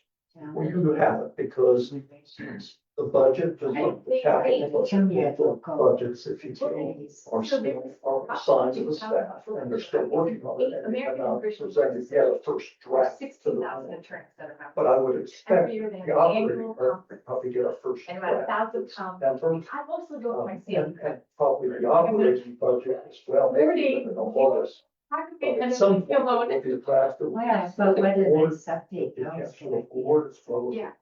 way Yeah. Disappointed. on the priorities. Oh, that worked. And the time and the Yeah. amounts that have been basically scheduled by the staff. And to say, no, this is really, this cost done. It's that amount, you know, make those changes. It was coming, yeah, but this, the Bodest, that's the shipyard, yeah. the Florida That station. day, of April 16th and 15th, I just remember being a quarter, DPW up there is. so I was scared. I don't have a memory. I mean, you actually. Yeah, well, it is. This is, yes, it is sharp. I know. I'm enhanced here are. It's been good like class. They do. Still have all these other deferred projects. Yeah, I think legal for doing some of the analysis you should go for us on the issue. I think it's the. All right, Julie, good call on the bathroom break. Thank you. Next time, please speak up. All right. Mark, Shabnam, let's get back to work. back to work. Thank you. Kate, are you ready? He's still with us. What was Ready? that? Oh, I'm You ready. You're still with us, haven't John's seen a ready. yawn yet. All right, sorry, folks, those that are either watching us right now or watching the recording. The time is 10:27. We took a quick bathroom break. We're on agenda item 7C, Roman numeral 2, if I'm not mistaken. Yep, we are. Discussion, possible action, village town hall meeting. Comments in the, I guess there's a quick synopsis in your meeting packet. We need to just figure out a date that works in August. Thoughts, comments, Brian? You haven't spoken enough yet Yeah. tonight. I'm gonna let you lead that So conversation. quick summary, again, we tried to pull last 2 available weeks of July to coordinate the town hall. We were not able to find a date that coincided with a quorum of availability within the village board. So right now, with the pivot and the pending rescheduling of the zoning board of appeals to be determined, I didn't know if it would be worth our while to maybe put the town hall out to August. But August becomes the last month of vacations and hectic schedules for families before school begins again. So again, is this a pertinent issue? You want to get it done immediately, or should we wait till fall? This was just What's the topic of the town hall? Just well, open. yeah, it was just kind of, Well, I mean, I guess that's the question. Is it gonna And be? I'm gonna provide a little bit more structure, so we're done with the free for all Yeah. of this. Oh, yeah, I'm gonna sorry. call on people just so we stay organized, et cetera. Yes, please. Thank you very much. I think we should pick a date in August. We should try to figure out what date works. I granted not everybody may or may be able to come, but I think we owe it to the public to get a town hall meeting on. Bob, then I Sean. would say that's a good thing, because we heard that people want some resolve in this, and we do run the risk of some people not being able to make it. But I think that we should take this bull by the horns and deal with, personally, I think that the topic. Please look at should your be- calendar and understand what works for you. Shabna. So I think Brian makes a good point that August is not a good month if you want people to show up. I would say we're probably not very likely to talk about the Sweetbriar issue at the next board meeting. And having that, everybody just tell you what they just told you tonight, again, is not meaningful. So I would go shoot for like the second week of September. Okay. Anybody else? Okay. Why don't we, I'd like to hear what Kate? Kate's thoughts are. Well, yeah, I think initially when you guys voted on this a year ago or whatever, it was supposed to be, the intention was quarterly, right? So I think keeping pace with that, we wouldn't want to let it slip too deep into September, because if we're trying to have 4 for this year, just keep that in mind. And Shabnam, in our ad hoc comms meeting, we had talked about leveraging the town hall to do a little bit of listening from the public on, we were trying to solve that problem, as an input into diagnosing what is the comms issues that people think. We can, queue this up a lot more strategically for the town hall, but we did want to get some feedback from village residents on, is it the type of communication? Is it lack of communication? Because there was a lot of different things we discussed in our meeting on that front. So just a reminder on that. So I also think August is a tough month, but I'm open to early September or August, I guess. That's where I am. Okay. John, next. Yeah, I was gonna say the first week of September. I mean, we reserve the right to do a special public meeting if we need to do it before then. But I'm with Kate. We want to plan on the town hall. The other thing is, we don't want to hold a town hall and people aren't able to attend, because, August is a big getaway month. So I'd like to go, that maybe that Wednesday or Thursday that week, the 3rd or 4th. And then we've got plan commission the following week. We got the board the week after that. So get her done. Kids are back in school. I know it's a busy time, that first week of school, but let's shoot for it. So you, Mark, Carol. Yeah, I agree that going in August would not work well. People wouldn't come, wouldn't be happy about it being scheduled then. So I think early September is better. But I also think that the urgency of the Sweetbriar issue is such that can't wait for that. I really feel like we need a special meeting soon. So, yeah. So agree with the sentiment. I think this is more in line with a standing town hall meeting, not specific to anything on Sweetbriar. This could be, okay, I'll be quiet. Mark? Yeah, last but not least, I would recommend the first week of September as well. So, and I'm around, and let's do it. Brian and Julie, if we look at 9/3 or 9/4, can you guys? There is a public health and One- safety meeting at PM on Thursday, the 4th. One note is, can I? If we. Hang on, Kate, hang on. Yes, Julie? I am on vacation, but we can have other staff cover if it's on the 3rd. Okay, And I can move that, public health and safety if we need. all right. Kate? One suggestion is to not have it on the very first day that MMSD goes back, just because we do have a lot of parents in that first day of school, or the day before the first day of school. I think we should probably try not to schedule it the day going into first day of school or first day of school day. What day is whatever that? those dates are. Because you're on I your think that's a computer. Wednesday. So I can look it up. 9/3 is a Wednesday. So I would shoot for like Thursday the 4th then, to give just like the back to school vibes for parents, get that out of the system, and Shopping then for school supplies, Okay. I guess. Unless there are any other fundamental changes, we'll try for 9.4, maybe it's 9.3, but we gotta get this on the books. Okay. All Okay, right, And I will need a little, help? no, I'll have public health and safety meeting that night, so I'll have to cancel that and give some notice. That's Yeah. all I'm saying. Yeah. So, and I retract my last recommendation about doing the town hall with the Sweetbriar issue. I think we ought to do a special meeting, so I Understood. agree Duly with noted. everybody. I'm on I board. already read your mind. You did? Yeah, Thank you. good. Let's move on. What am I gonna say next? So did we? No, that wasn't it. The 9.4 third or the fourth? ideally, So which day is it? 9.4. Thursday, the Thursday. Thursday, the fourth is the day. Okay, if we're doing it, then I have enough. Unless something else comes up that you go back administratively and say, well, 9.4, we can't do So- because. Well, it's because of the public health, but if Bob's I'll- gonna- I'll- Bob's willing to reschedule. We got nothing big going on. Shop. No. Can I just add, okay, so we're shooting for 9.4, and if for whatever reason we can't do it, our tentative date is 9.3.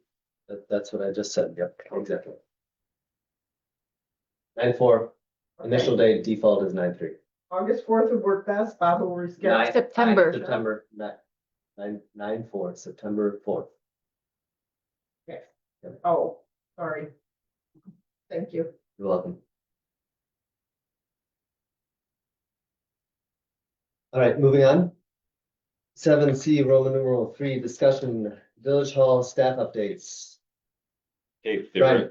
there is a memo in your packet referencing what I have been working on a little bit behind the scenes in preparation or in response to the forthcoming retirement of David Sykes. So staff and I I've been taking a more comprehensive look at how we have things currently structured within the village operations and the administrative office.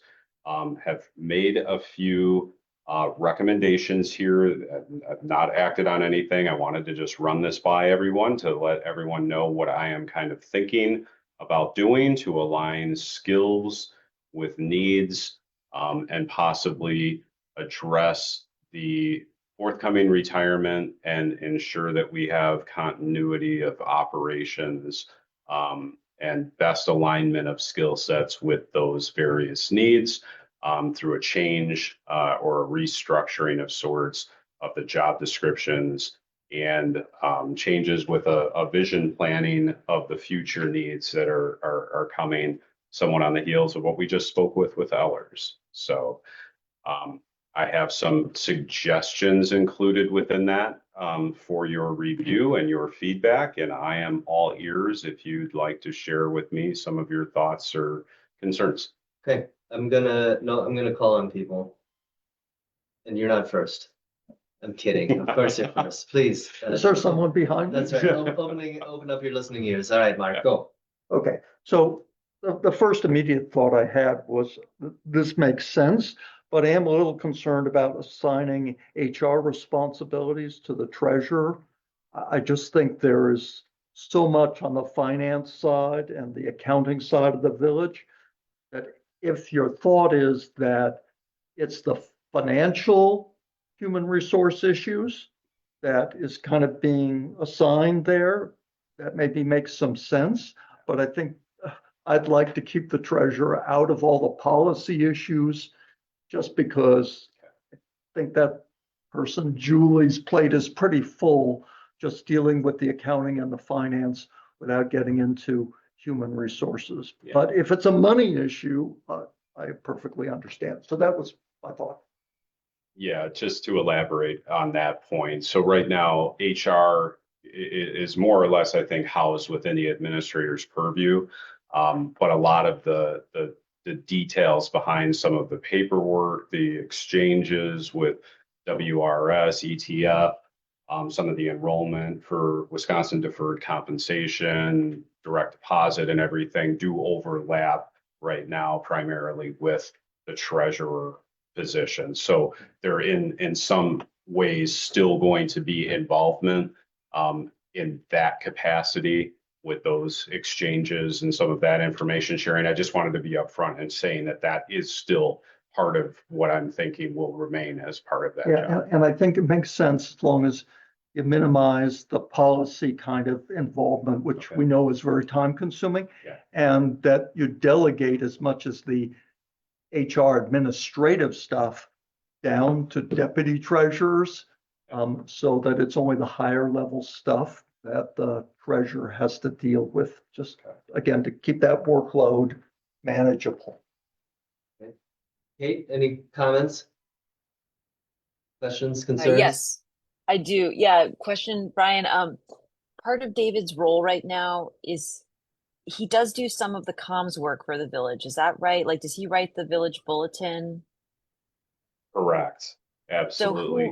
who, I didn't see where would that body of work of his portfolio, where would that be landing? So right now, I mean, this is something that is going to be talked about in more detail with the potential future employees within that realm. The communications committee, with that just getting started, I don't know specifically what conversation was had as far as the involvement with that committee and in sharing or in taking over some aspects of that. I know it was alluded to originally that that might be something that the communications committee might have some involvement with. So I did want to definitely go back and ask you all about how you foresee that piece being handled moving forward. I think it's still gonna, from a ownership standpoint or accountability standpoint, it's probably still going to remain within the scope of the clerk position in rename and involvement moving forward. But again, open for, this is why we're here right now and trying to bring this to you for discussion. Got it. Okay. All right, Bob, then Shabnam, then John. I would just say that, in anticipation of this, public health is, I've asked everybody on the committee to start writing more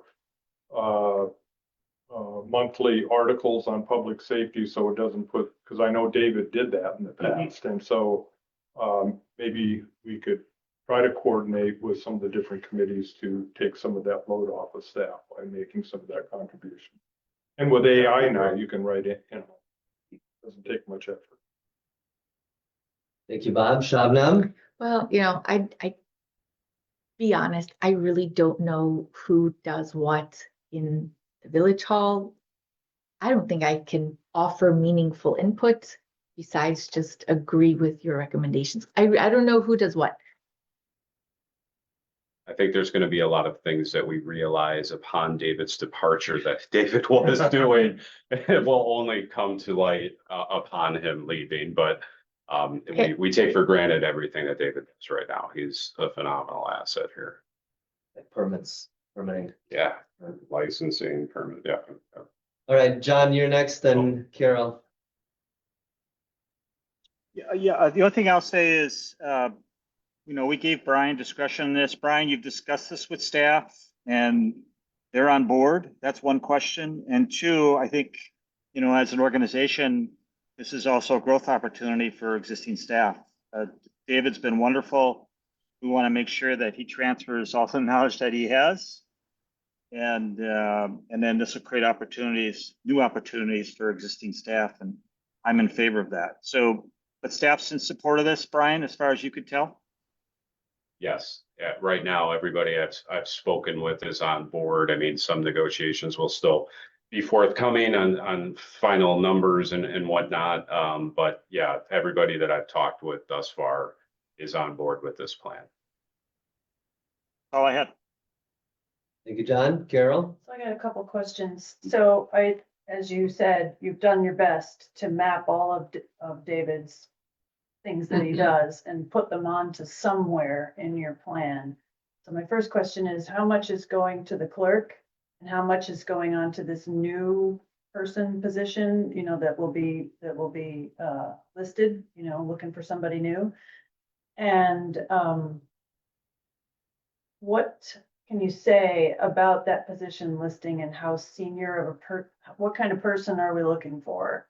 Is it gonna be an entry level? Is it gonna be somebody with experience? Are we gonna actually capture some I mean, how are we capturing any savings there? Is it possible? What's the? Well, we anticipate there will be some savings from the position renaming and where Mrs. Cowell will fall onto the scale when we do have that position finalized. But as far as the deputy treasurer, deputy clerk position title that will be posted, that is something that I need to work closely with Chrissy about the tutoring, the oversight, the training, and then the establishment of the role and to fit what she knows that she is going to be leaving with that individual versus taking with her. The one thing I will say in my conversations with the team, we'd like, if at all possible, to get an individual with some accounting background for that position, even if it's a minimal, experience in that realm. But we do want to see if we can build up a little bit additional accounting experience within the administrative ranks right now. All right, Mark. Yeah, just one other thought is that you've got both Chrissy and the new employee with the title deputy treasurer, which implies that they have equal responsibility.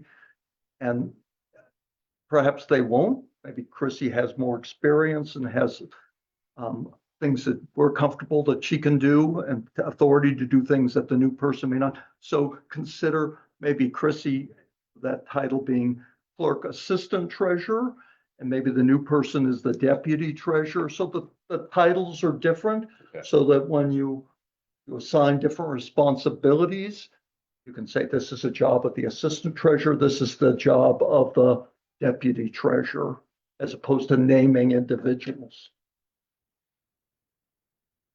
All right, Shabnam, Well, last but not least. I was gonna make a motion, but there's no motion. There's no We're motion. done. I think this is just a listening session, what Brian needed to hear from feedback to make sure that he's on the right track and that his direction is clear from the board. Julie, yes, I just please. wanted to point out one thing. When we were talking about this before Brian did his memo, Chrissy and I and Brian were discussing it, and there was a discrepancy about the title. Currently, Chrissy is the deputy clerk hyphen treasurer, so she's both deputy clerk, deputy treasurer. And that's what we would anticipate the new person coming in as. However, she would be the clerk, deputy treasurer. Right now, Brian is also indicated as a deputy treasurer. We can have, I've worked at other municipalities where you have the same title for different people, even though they're doing different jobs. I think as long as they have the same knowledge and experience, that they're truly equivalent. But if they're not, we don't want to give them the same title if they don't have the same experience and training. So you'll figure that out. But if they're truly interchangeable, that's different. I think it depends on who we end up hiring. I agree with you. Yeah, it's a good point. All right, next topic, let's move on. 7C, Roman numeral 4, discussion possible action, 2026 capital improvement plan, preliminary changes. Memo, Brian's memo is in here. I guess I don't see any possible action. But Brian, the floor is yours. Let's run through this at a high level, please. Sure. So within the memo, I have highlighted a couple of things that I've identified as hoping to receive additional clarity on as I go through and assemble the next iteration of the capital improvement plan.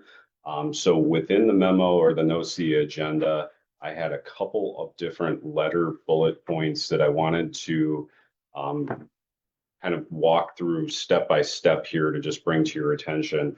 One of the things that I think would be very beneficial to the village and help provide some clarity, kind of seizing back on what Ariana just mentioned in her presentation. I think that the more clear and sound financial figures that we can put behind our capital improvement plan, the better it will be for them to help assemble a financial model that's accurate. It also provides some clarity and some advance notice to our village engineers as to what projects they need to have on their radar for preparation, and also to lay out perhaps our utilities in a little bit better position to handle some of these forthcoming projects. So bullet point A, assigning a known street repair project and associated costs to placeholder projects. There are two exhibits within the packet, the second being pertaining to this item, I should say. The second being the list of village engineer supported and public works committee approved and recommended priority street repair projects. Now, Tally Ho Lane was always, I think, strongly considered our greatest need project. I anticipated that might be the 2026 project. And at this point in time, there's just no way we can turn this one around with the attention and resources it needs to be slotted in 2026. So my recommendation would be to move forward, assign another street into 2026 within the parameters of what it has been assigned budgetarily. I spoke with our village engineering team. They kind of talked through a few projects that were on the list and identified a few that they thought might be best aligned to be handled on a short timeline, not involving underground utility replacement, that could be good candidates to be replacement projects in 2026 and subsequent years. So my recommendation was to put names to these projects, move the monetary amounts that are included within the corresponding village engineer report into those placeholders as I prepare the next iteration of the CIP.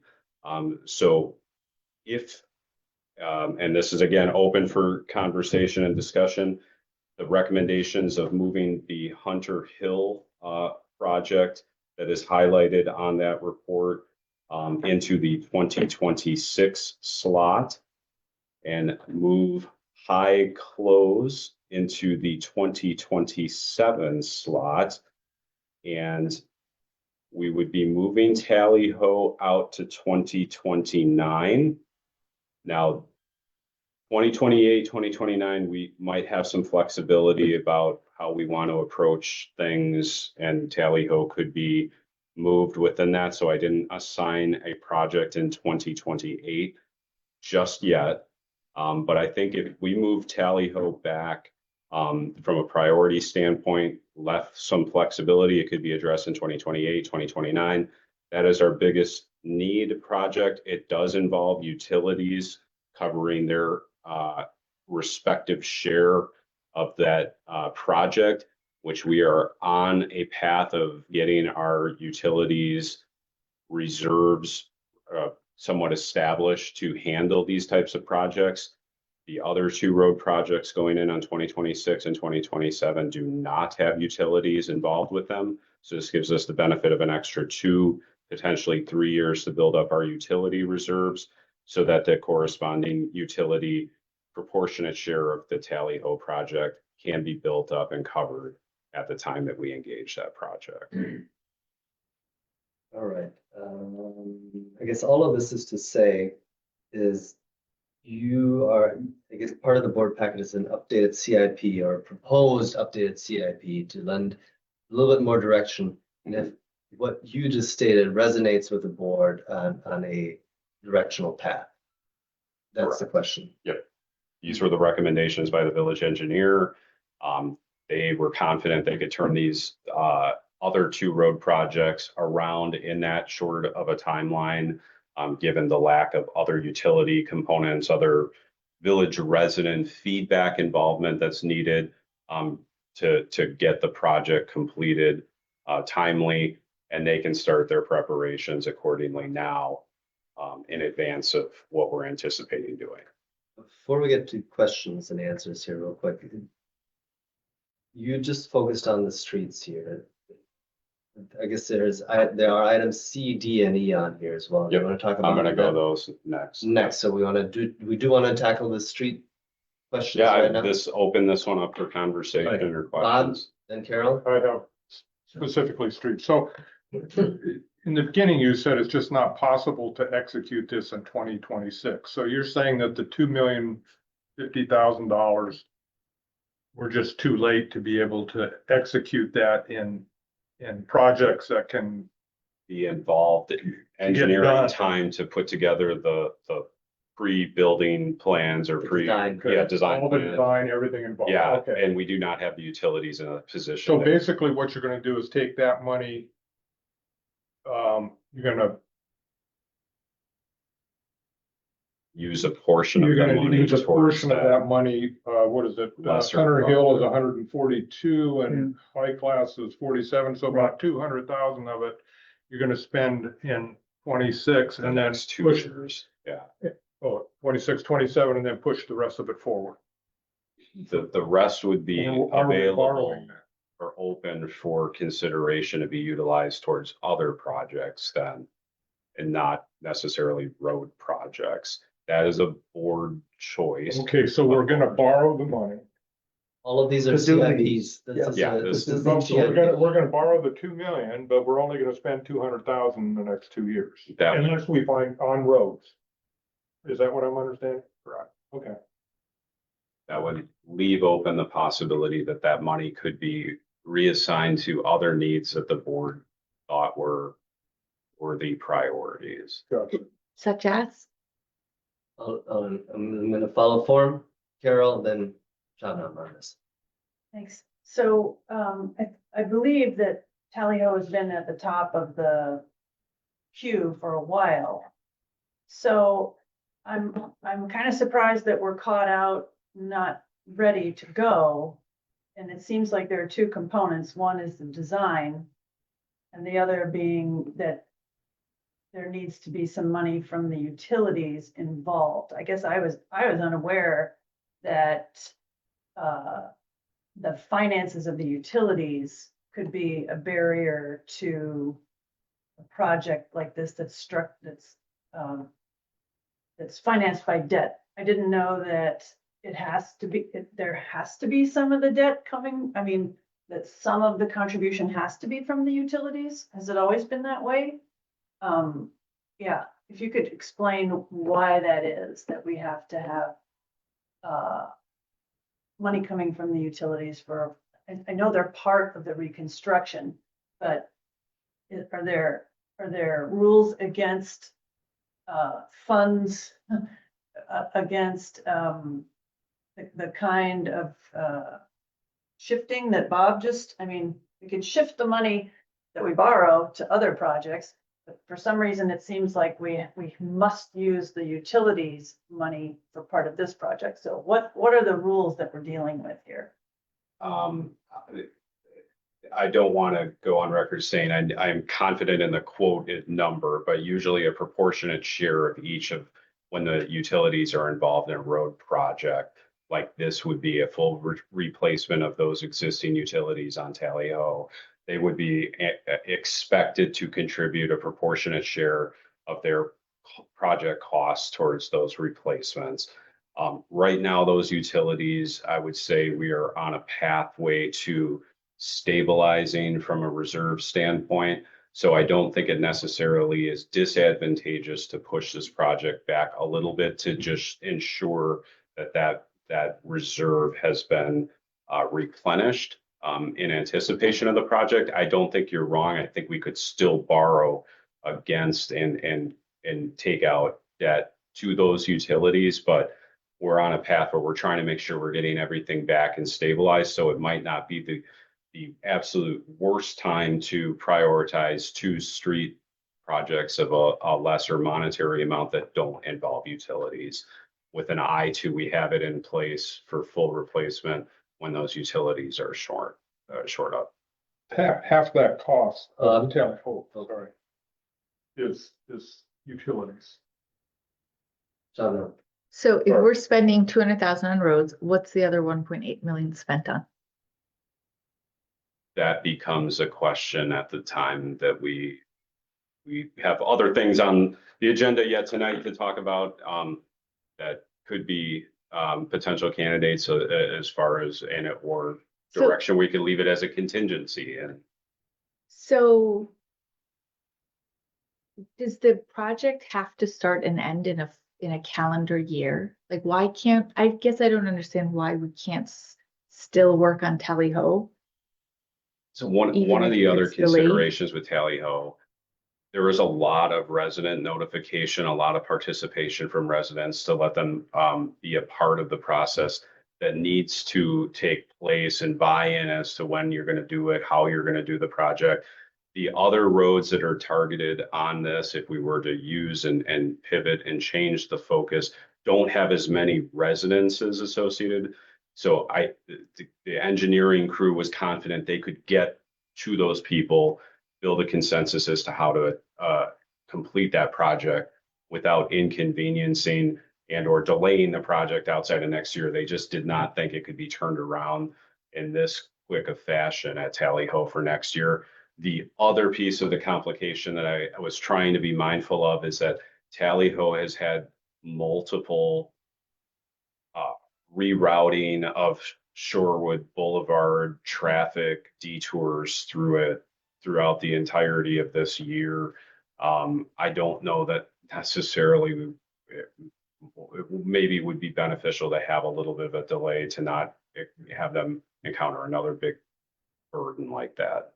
Before you go, Mark had his hand up, then I'll go to you. Okay. John being recognized. Okay, just to follow up on what Carol was asking. I think ideally we would like each of each of the utilities to be able to pay the share of their debt. So if the utility has got $100,000 in this project, say the Tally Ho project, okay, we would allocate $100,000 of debt to the utility fund. And then the question is, well, can they service the debt? And ideally, we'd love to do that. Put the debt there and they can service it and everything's fine. But historically, what we've done is sometimes the utilities can't pay the debt that they need to incur in order to do the work that is necessary. So sometimes there are advances from the general fund, sometimes the general funds makes loans and so on. So I would say, yes, ideally, we'd like the utilities to be self-sufficient and cover all their debt obligations, but I don't think it's an absolute bar to saying, well, we have to put off the work, we can't do the work. If it's important, if it's essential that it get done, I think we make the loans, we arrange the financing and go forward. So I just think there's that part, I think we have flexibility on, at least from my perspective. Then Shabnam. Well, also, if you look at this, the estimated cost for Tally Ho is 2.6 million. And we've only got 2 million allocated, right? How are we gonna make up that difference? So when you go, Next year. yeah, if you go down the subsection C on that capital improvement plan Oh, you got summary, another that's where the 525. proportionate share of the utility costs, we're going to cover that Oh, okay. difference. Okay, so we could do it. But it does make sense to me, as you said, pushing this out further, so we build up the utility funds to be able to pay for it. That's your strategy, right? And give the engineers a little bit more Well, time to yeah, get the yeah. residents involved and comprehensive. Last minute is process always planning. more expensive.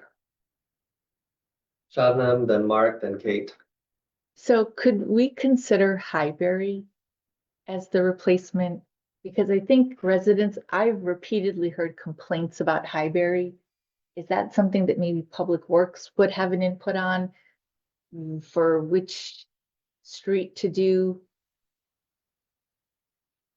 We're talking about Highbury in Public Works, but not from a total reconstruction standpoint, if that's what you're alluding to. Like, we have to do all these roads and we're saying, let's not do Tally Ho now. There's a suggestion for two smaller Oh, streets. Highbury is on there. Highbury is, I just hear complaints about it all the time. So it's, Well, I'm not sure that's from a infrastructure road. It's more the geometry and traffic control as opposed to, I think, what the road itself and what's under it. And when they're doing The this, they complaint- can't look at that though too. If it's something we have to address, the safety of Highbury, couldn't we address it through this project? No? My impression That's is more that it has to your do with question. the utilities underneath it, the condition of the road. Yeah, I don't know what, the ones that we spoke to were ones that they knew did not involve utility replacements. I can't speak off the top of my head as to Highbury's need on that. Certainly talk to the engineer about it. Does Public Works have any input on this? Would they want to have any input on this?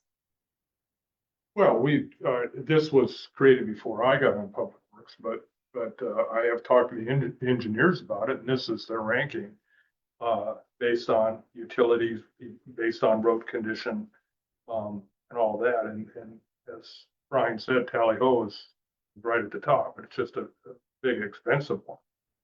And we can delay that a bit, perhaps. It'll help in the funding process if the utilities can cover it, and we can do a couple of other projects down the list in the interim. And I suppose Highbury could be one of those, but I would have to look closer at with the engineer. Kate? Sorry, I was on mute. My follow-up, Brian, is, are there any safety concerns with Tally Ho just from a timing component? That's my, like, are we, is there a potential that pipes are so old they could break and flood, for example? I don't know. I just want to make sure if we're going to push out a big project like this, that we're also just taking into account any village safety questions. I would say Tally Ho remains a concern from that standpoint, and that is why it is ranked the highest priority road on the list right now.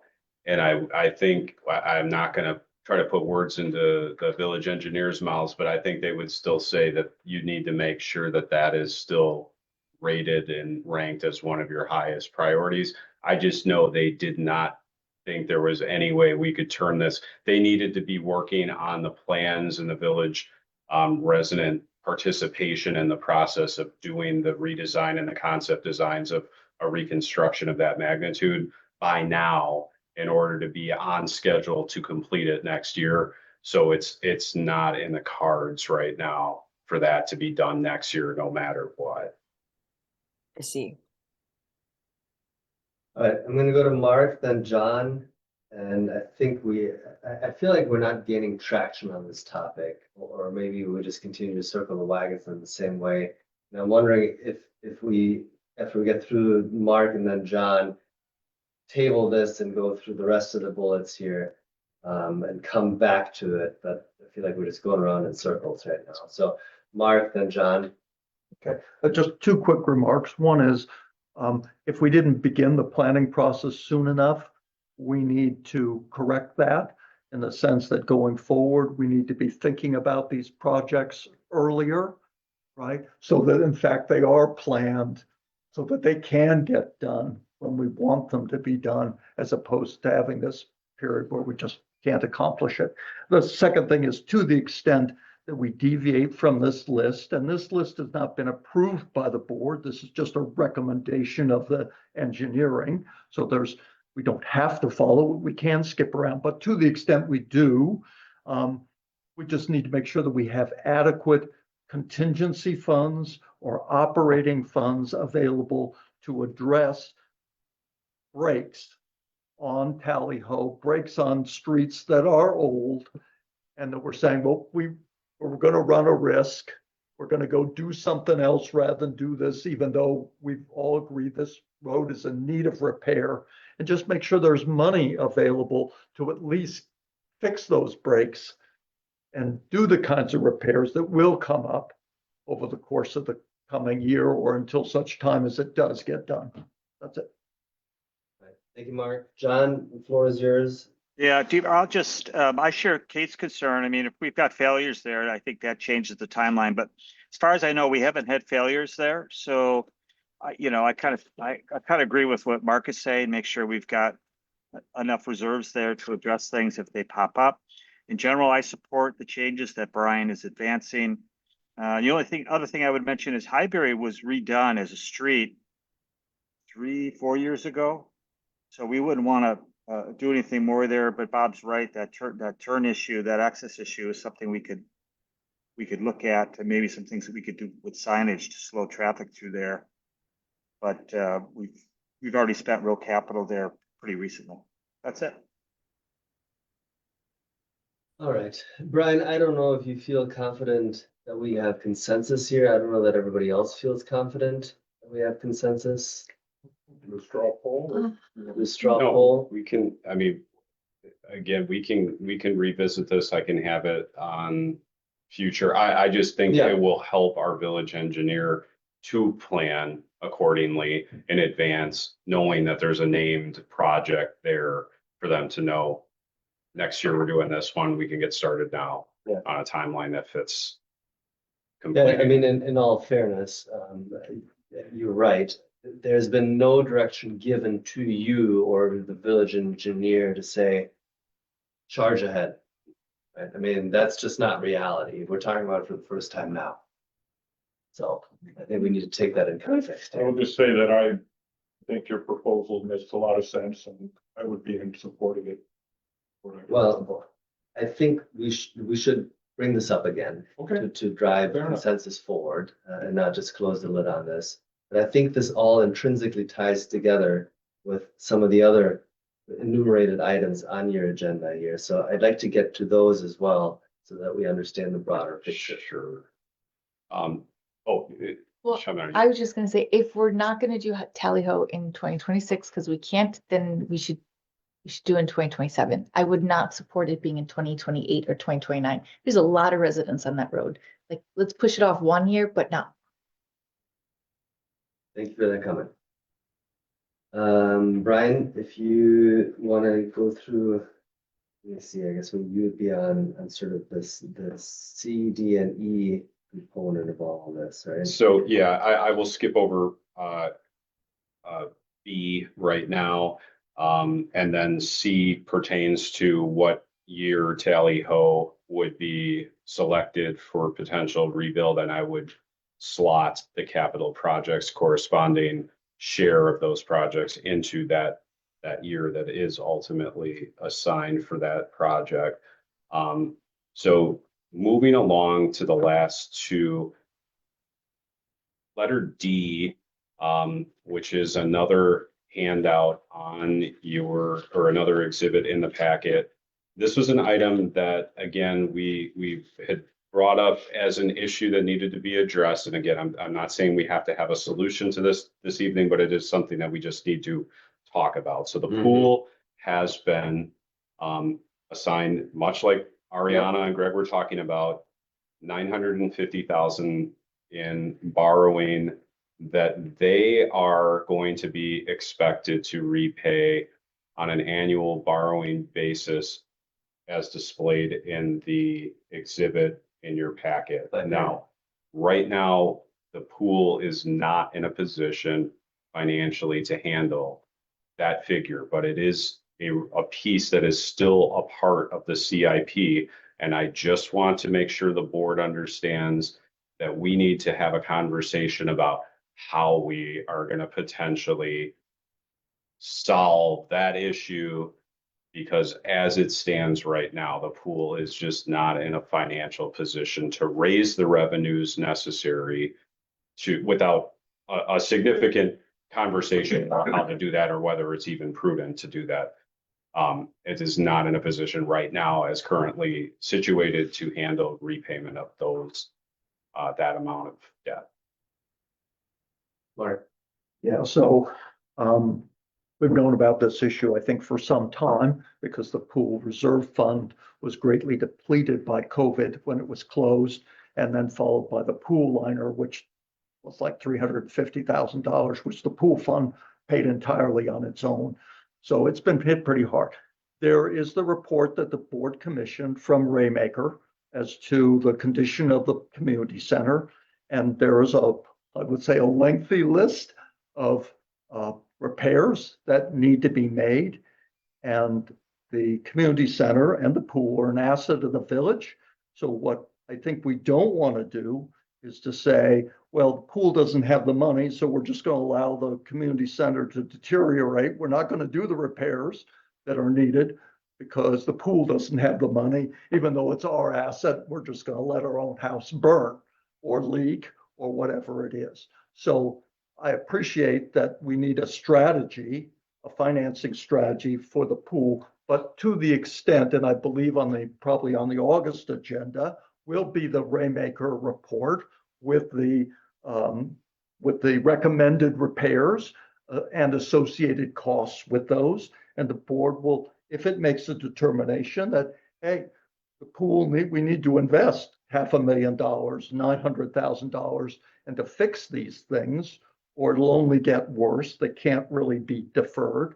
Then we will need a financing strategy, which probably means the general fund is making a loan or an advance of some sort to the pool, and the pool is paying it off on some, different amortization schedule. So I think, we can't decide this one tonight because we don't have the Raymaker report in front of you. You don't know what the needed repairs are. You don't know what the costs are, but you soon will know.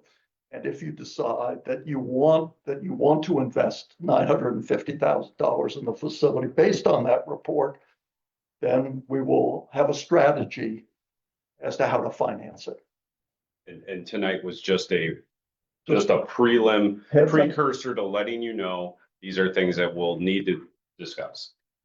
Ryan, this is the best thing ever. Thank you for bringing them up early so we can talk about them and that we're not looking at them in September and October and decisions need to be made. So this is great. Don't be defensive about it. We get it. It is truly great to talk about. And I guess I will just state one thing. Sorry, Julie, that I believe the pool is an amenity to our village. In addition to that, it is also a revenue source to some extent. We can't neglect it. So, Julie. Well, one thing I'd like to point out to the board when you're looking at all the CIP things, anything that is in a separate fund, that means all the utilities and the pool. When we're planning and what you're seeing on all these reports, that is non-levied debt. We only levy, that means it's part of the taxes, if it's in the general fund. So any debt that's accumulated as part of the utilities is paid for out of the utilities. It's paid for by users, not just the taxpayers, everybody who uses the utilities. So there's entities that don't pay property taxes, but they pay utilities. And so that funds that, it divides it. The same with the pool. We have resident and non-resident members. The fees from them pay what we currently have for pool debt.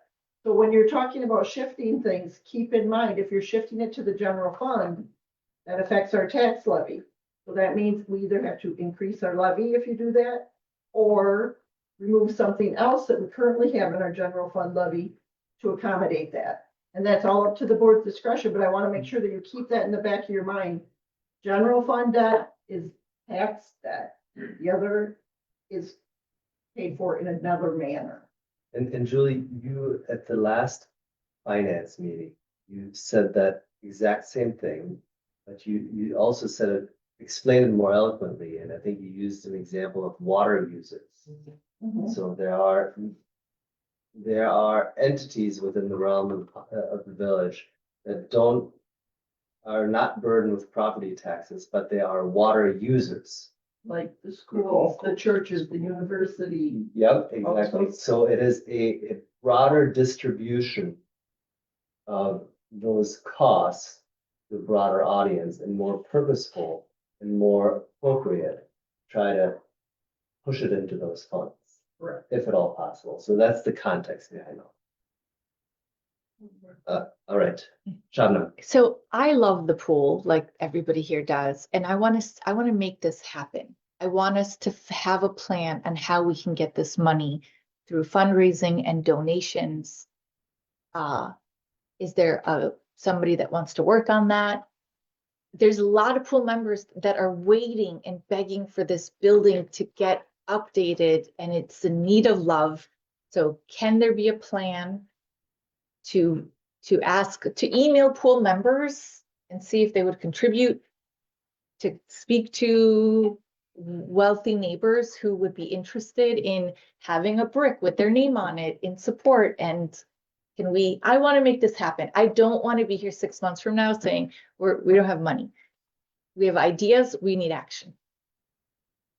Thank you, Shabnam. I know you will respond to that. Kate, I recognize you have your hand up, but I'm gonna ask Mark to quickly provide context to Shabnam's statement, because I think it's I'm triggered by what responding you to said. Shabnam. Yeah, I'm responding to Shabnam too. So. Kate, please go ahead. Yeah, and Okay, my only comment is Kate, please go. I just want to underscore, I think what Mark said just like 5 minutes ago. I think this is too early to have this conversation. I also agree, Shabnam, but let's let the pool committee look at the report. I want to see in totality what kind of repairs we actually need. Is this near $1 million even enough? And then I think the pool committee should come back with a recommendation, and we should have a excellent brainstorm to exactly what you just said. But I just don't think we have the data in front of us yet to make that informed decision. Great. Thank you, Kate. And I assume you were gonna follow up. And I'm agreeing with that, and you have to, if you're gonna ask people for money, you have to tell them what it's for. You have to have a plan, right? In order for people to, we don't have the plan. But I hope through the pool committee recommendations and through the board support, there will be a plan. And at that point, we can look at all the alternatives in terms of how raising the additional money. And we're thinking August, we'll have that information. Yeah, I think the Raymaker report, describing the problems and their recommendations, it exists today. I have it.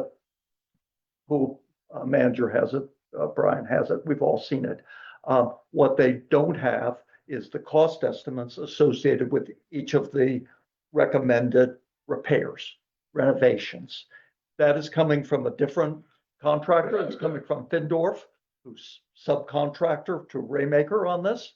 But we expect that they will provide, that the Findorf cost estimates will be married to the Raymaker recommendations, and that will be available hopefully for both the pool committee to look at before the board, so that the pool committee can make recommendations to the board. So when the board meets at the regular August meeting, in a perfect world, you'll have the complete report from Raymaker, including cost estimates, as well as the recommendation of the pool committee as to what should be done.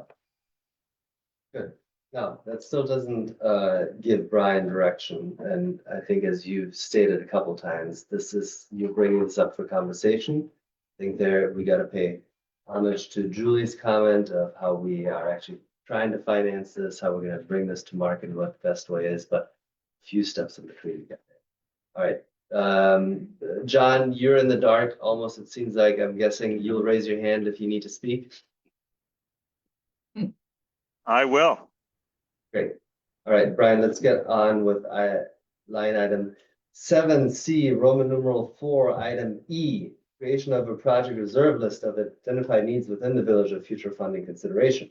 Okay, so over the last better part of a year, when recommendations from village residents and or trustees from their various committees was brought to my attention, I've been trying to keep a running list of various projects, what they might run, to put together in the hopeful addition in this iteration of the CIP, a wish list report showing these cost estimates, and possibly down the road, if projects don't materialize that have been approved, we can slot some of these projects in to fill those gaps, or something comes in under cost.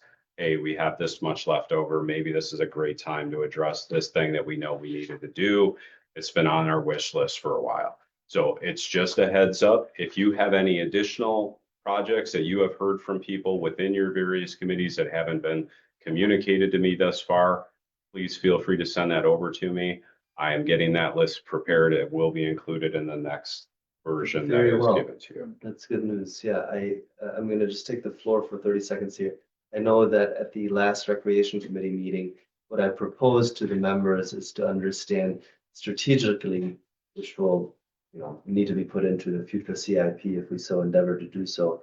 What wants to happen with the ice rink in a really future long state, the fact that we have unpredictable weather patterns, the likelihood of ice coming into fruition every single time or every single winter season, it's unlikely. What are other opportunities, alternatives? And so a vehicle like that, or your list of things, once we get through our work, sounds very promising. Thank you for it. Mark. So Brian, what are you saying that in addition to providing the draft updated CIP 2026 through 2030, there will be an accompanying list that will say, here's all the projects that didn't make the cut. They're not on the CIP, but they're things that the village, that the residents have expressed an interest in, and the board should review the list and decide whether it wants to put one of those projects on the CIP and take something else off, or how. Yeah, I think that's great. Thank you.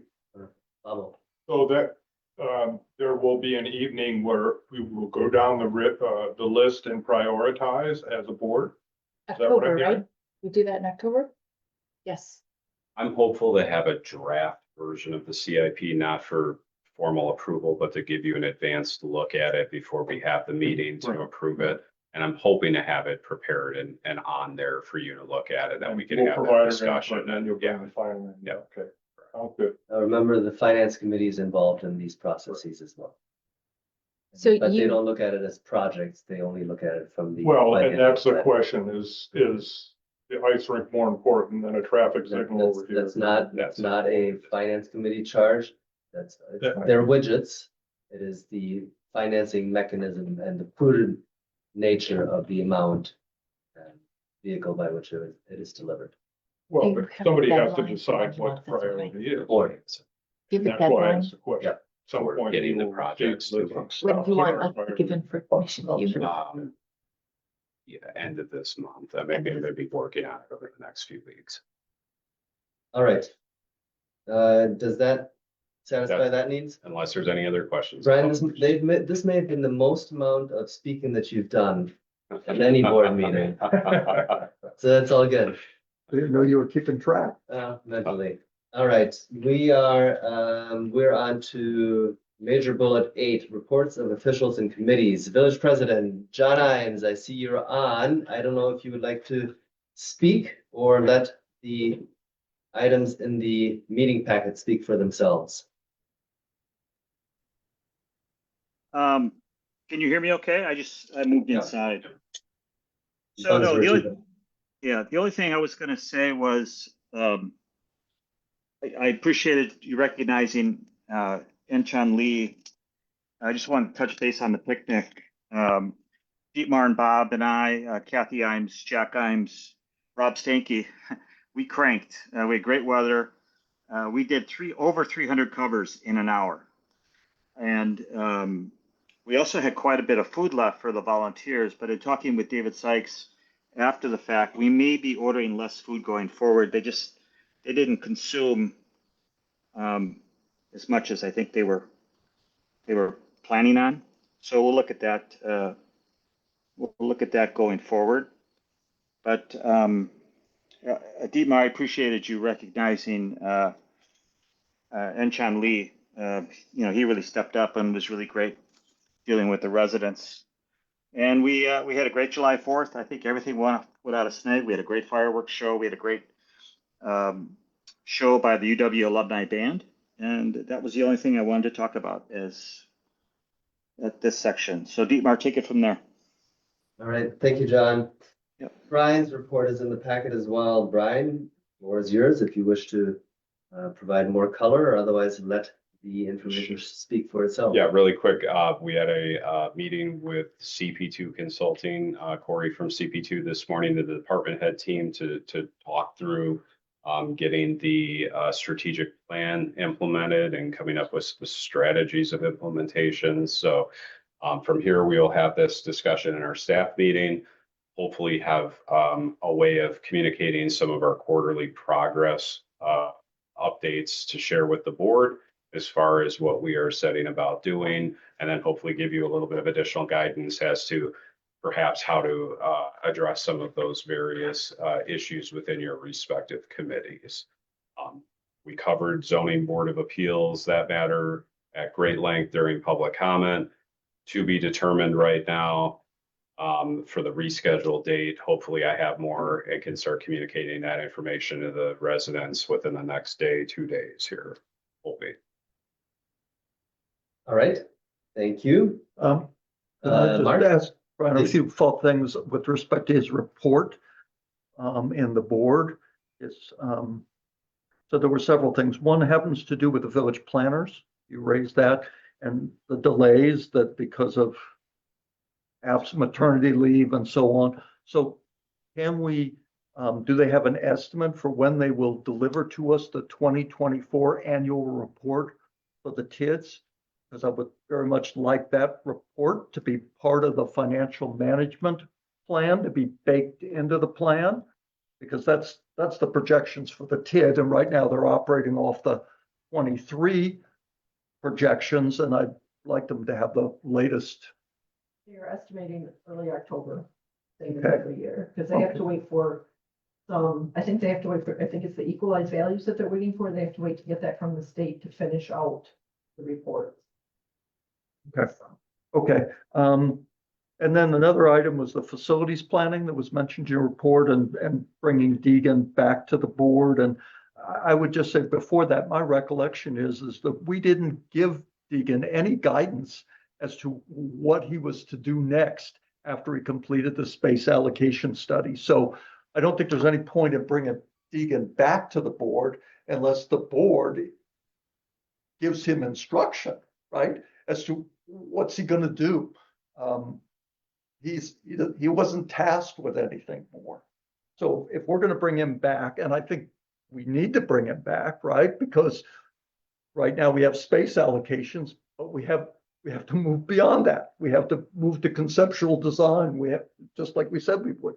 So I think the board needs to give Deegan some new marching orders. Yeah, phase 2 was not implemented. Was not authorized. Yeah, it was not authorized at the. So my own point is I'm just pointing out that there's no point in bringing Deegan back to the board in August if we haven't figured out what he's supposed to do next. He'll just come to the board and say, well, tell me what's my next step, and we haven't told him. Precisely. So we need to figure that out. Can we approve phase 2 so that we have information regarding costs to be able to make decisions going forward? I've been always waiting on costs. I guess I will add that my recollection is that our last debrief with Mr. Deegan was that the board was unsure on which avenue or which option to choose and chase down. And there were 4. There are ostensibly 4, all with variations thereof. Yep. And we weren't even settled on what to do. And the task is just too arduous to figure it out until we set a more concrete direction. So this is as we had talked about, the chicken and egg, it's an iterative process still. So you know, you just kind of jogged my memory where we seem to want to do a renovation because it would cost better, but we can't get it to fit. We can't get that, drive through the bay to fit. And we're looking for, I think that's where we're stuck at. yeah, I think that we will talk about facilities at a future date. Again, I don't know that we're really solving this right now. You brought up an issue pertaining to Brian's memo that at a future date, we want to talk about facilities, but it's not necessarily a function of Mr. Dean coming back with more deliverables because we don't have any deliverables for him. And I think your point is that, well, the board still isn't at a consensus as to what we want to do with facilities. So we are more or less back where we were earlier in the year, but maybe more informed. So, Well, but Bob, I would say Tom Deegan has provided us some very good numbers. yes, And very valuable numbers that will be useful as we are useful now and as we move forward. But I agree that we have to sort out what direction we're going to take here in facilities and then if we go in that direction with Tom's ideas, and we have to let him know what you need from him. But I'm not sure that's right now. and I'm gonna get off topic because this really isn't on the agenda per se. It's just a memo conversation. So let's sail on here to our next agenda items here. Chief Weitzel. See her? Police memo report is in the meeting packet. I assume there are no other questions. Kate, Quick one thing. Kate Elsvik, the floor is Yeah, yours. I just wanted to state, I don't think she's in the room there, but I really appreciated her including her additional letter in the packet and reviewing the emergency response plan that she has with her team. So I just wanted to note that for the record, and I appreciated it. Now, when you say noted for the record, do you actually want to go on record stating that, or is this just I mean, how official? A public acknowledgement of it. I appreciate that she heard us in the meeting and that she did the due diligence. Got it. I just wanted to be clear about your intentions of your statement. All right, very well. Treasurer's report, C packet. Questions, comments? Julie, would you like to add any color to this? No, I was hoping to have more information for you, but I haven't had a chance to revise these reports yet. I will say that thank you for including them at the end of the packet, and giving more information than less is always good at times. Okay. All right. That gets us through 8D. Committee reports. I think we don't do those anymore formally. So if somebody wants to share something out from their committee level, now would be an opportunity to do so. I ask you to be brief. The time is 11:36. We only have about 2 more hours to go. So anybody want to share anything? Please. I've already shared where we are in Raymaker on the pool, and so that's done. With respect to the finance committee, as you reported earlier, Dietmar, the role of the finance committee is not to pick the projects that are going to get done, but is to figure out how to pay for them. And that's going to be our focus. So once the staff delivers the CIP, so that we have a notion of what the magnitude of the projects are and the timing, and we will start to work on a financing plan to go with that. And with respect to the operating budget, again, we do not pick winners and losers in terms of projects, revenues, and expenses. Our focus is on the levy, okay, and what the levy should be. So again, finance committee is how we pay for things, not what things we should pay for.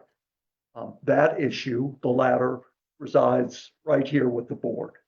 And so we're trying to maintain that clean separation. That's it. Okay. Any other committee reports? Everybody's shaking their head. We'll move on. All right, we are on to line item 9, closed session. So I'm going to read this formally.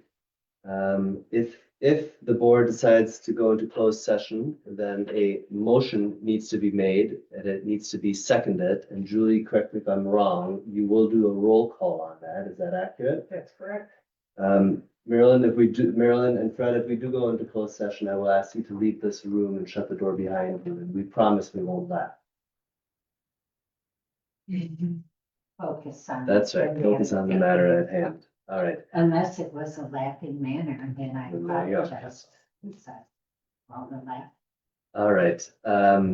Please take note that the board, the Village of Sherwood Hills Board, may meet in closed session pursuant to section 19.85 in parentheses 1 parentheses E of the Wisconsin statute, when deliberating or negotiating the purchasing of public properties, the investing of public funds, or conducting other specified public business, whenever competitive or bargaining reasons require a closed session regarding the acquisition of lands for public facilities.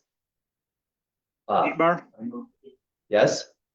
I'm Oh. sorry, I have an additional paragraph that has to go with that, and I'll take this opportunity to state that, if that's all right. Please do so. Okay, completing what Dietmar said regarding the acquisition of lands for public facilities. The item for closed session pertains to the possible purchase of real estate by the village for public facilities. I believe it necessary for the board to consider this matter in closed session in order that we can discuss the village's bargaining position with respect to its negotiations with the property owner in a manner so that the owner is not privy to the village board's direction to its negotiating team. Does everybody understand what's on the table here? Okay. John, and you'll be so kind to provide that information to Julie? Yes, she provided it to me. Okay. Julie, you're provided. Okay. Bob, you had your hand up. I was gonna move that we go in, the board of the village of Shorewood Hills goes into closed session to Do you want to discuss include the anyone besides the Yeah. board? Who would you like to take? the board plus Julie Fitzgerald plus Brian. Right. All right, that's your motion? That's my motion. Great. Is there a second? Mark? Wonderful. Kate, you're too late. All right, Julie, please call the roll. Carol Barford, Yes. Dietmar Basuna, Yes? Bob Falk, Yes. Mark Lederer, Yes. Robin Watson, No. Kate Elswick, Yes. and President Hines. Yes. All right, we are in closed session. The time is 11:41. Marilyn, I'm gonna ask you to leave. And Julie, we're on Facebook still, so we're gonna have to take that down. Yep, I'm just typing in all the motions right now, and then I will turn that off. But thank you for the reminder. Okay, for our Facebook audience, we are turning off our live stream, but we will restream once the board goes into open session.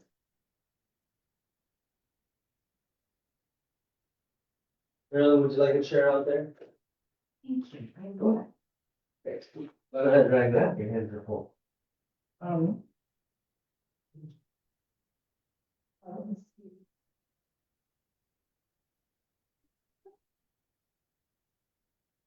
Oh my gosh.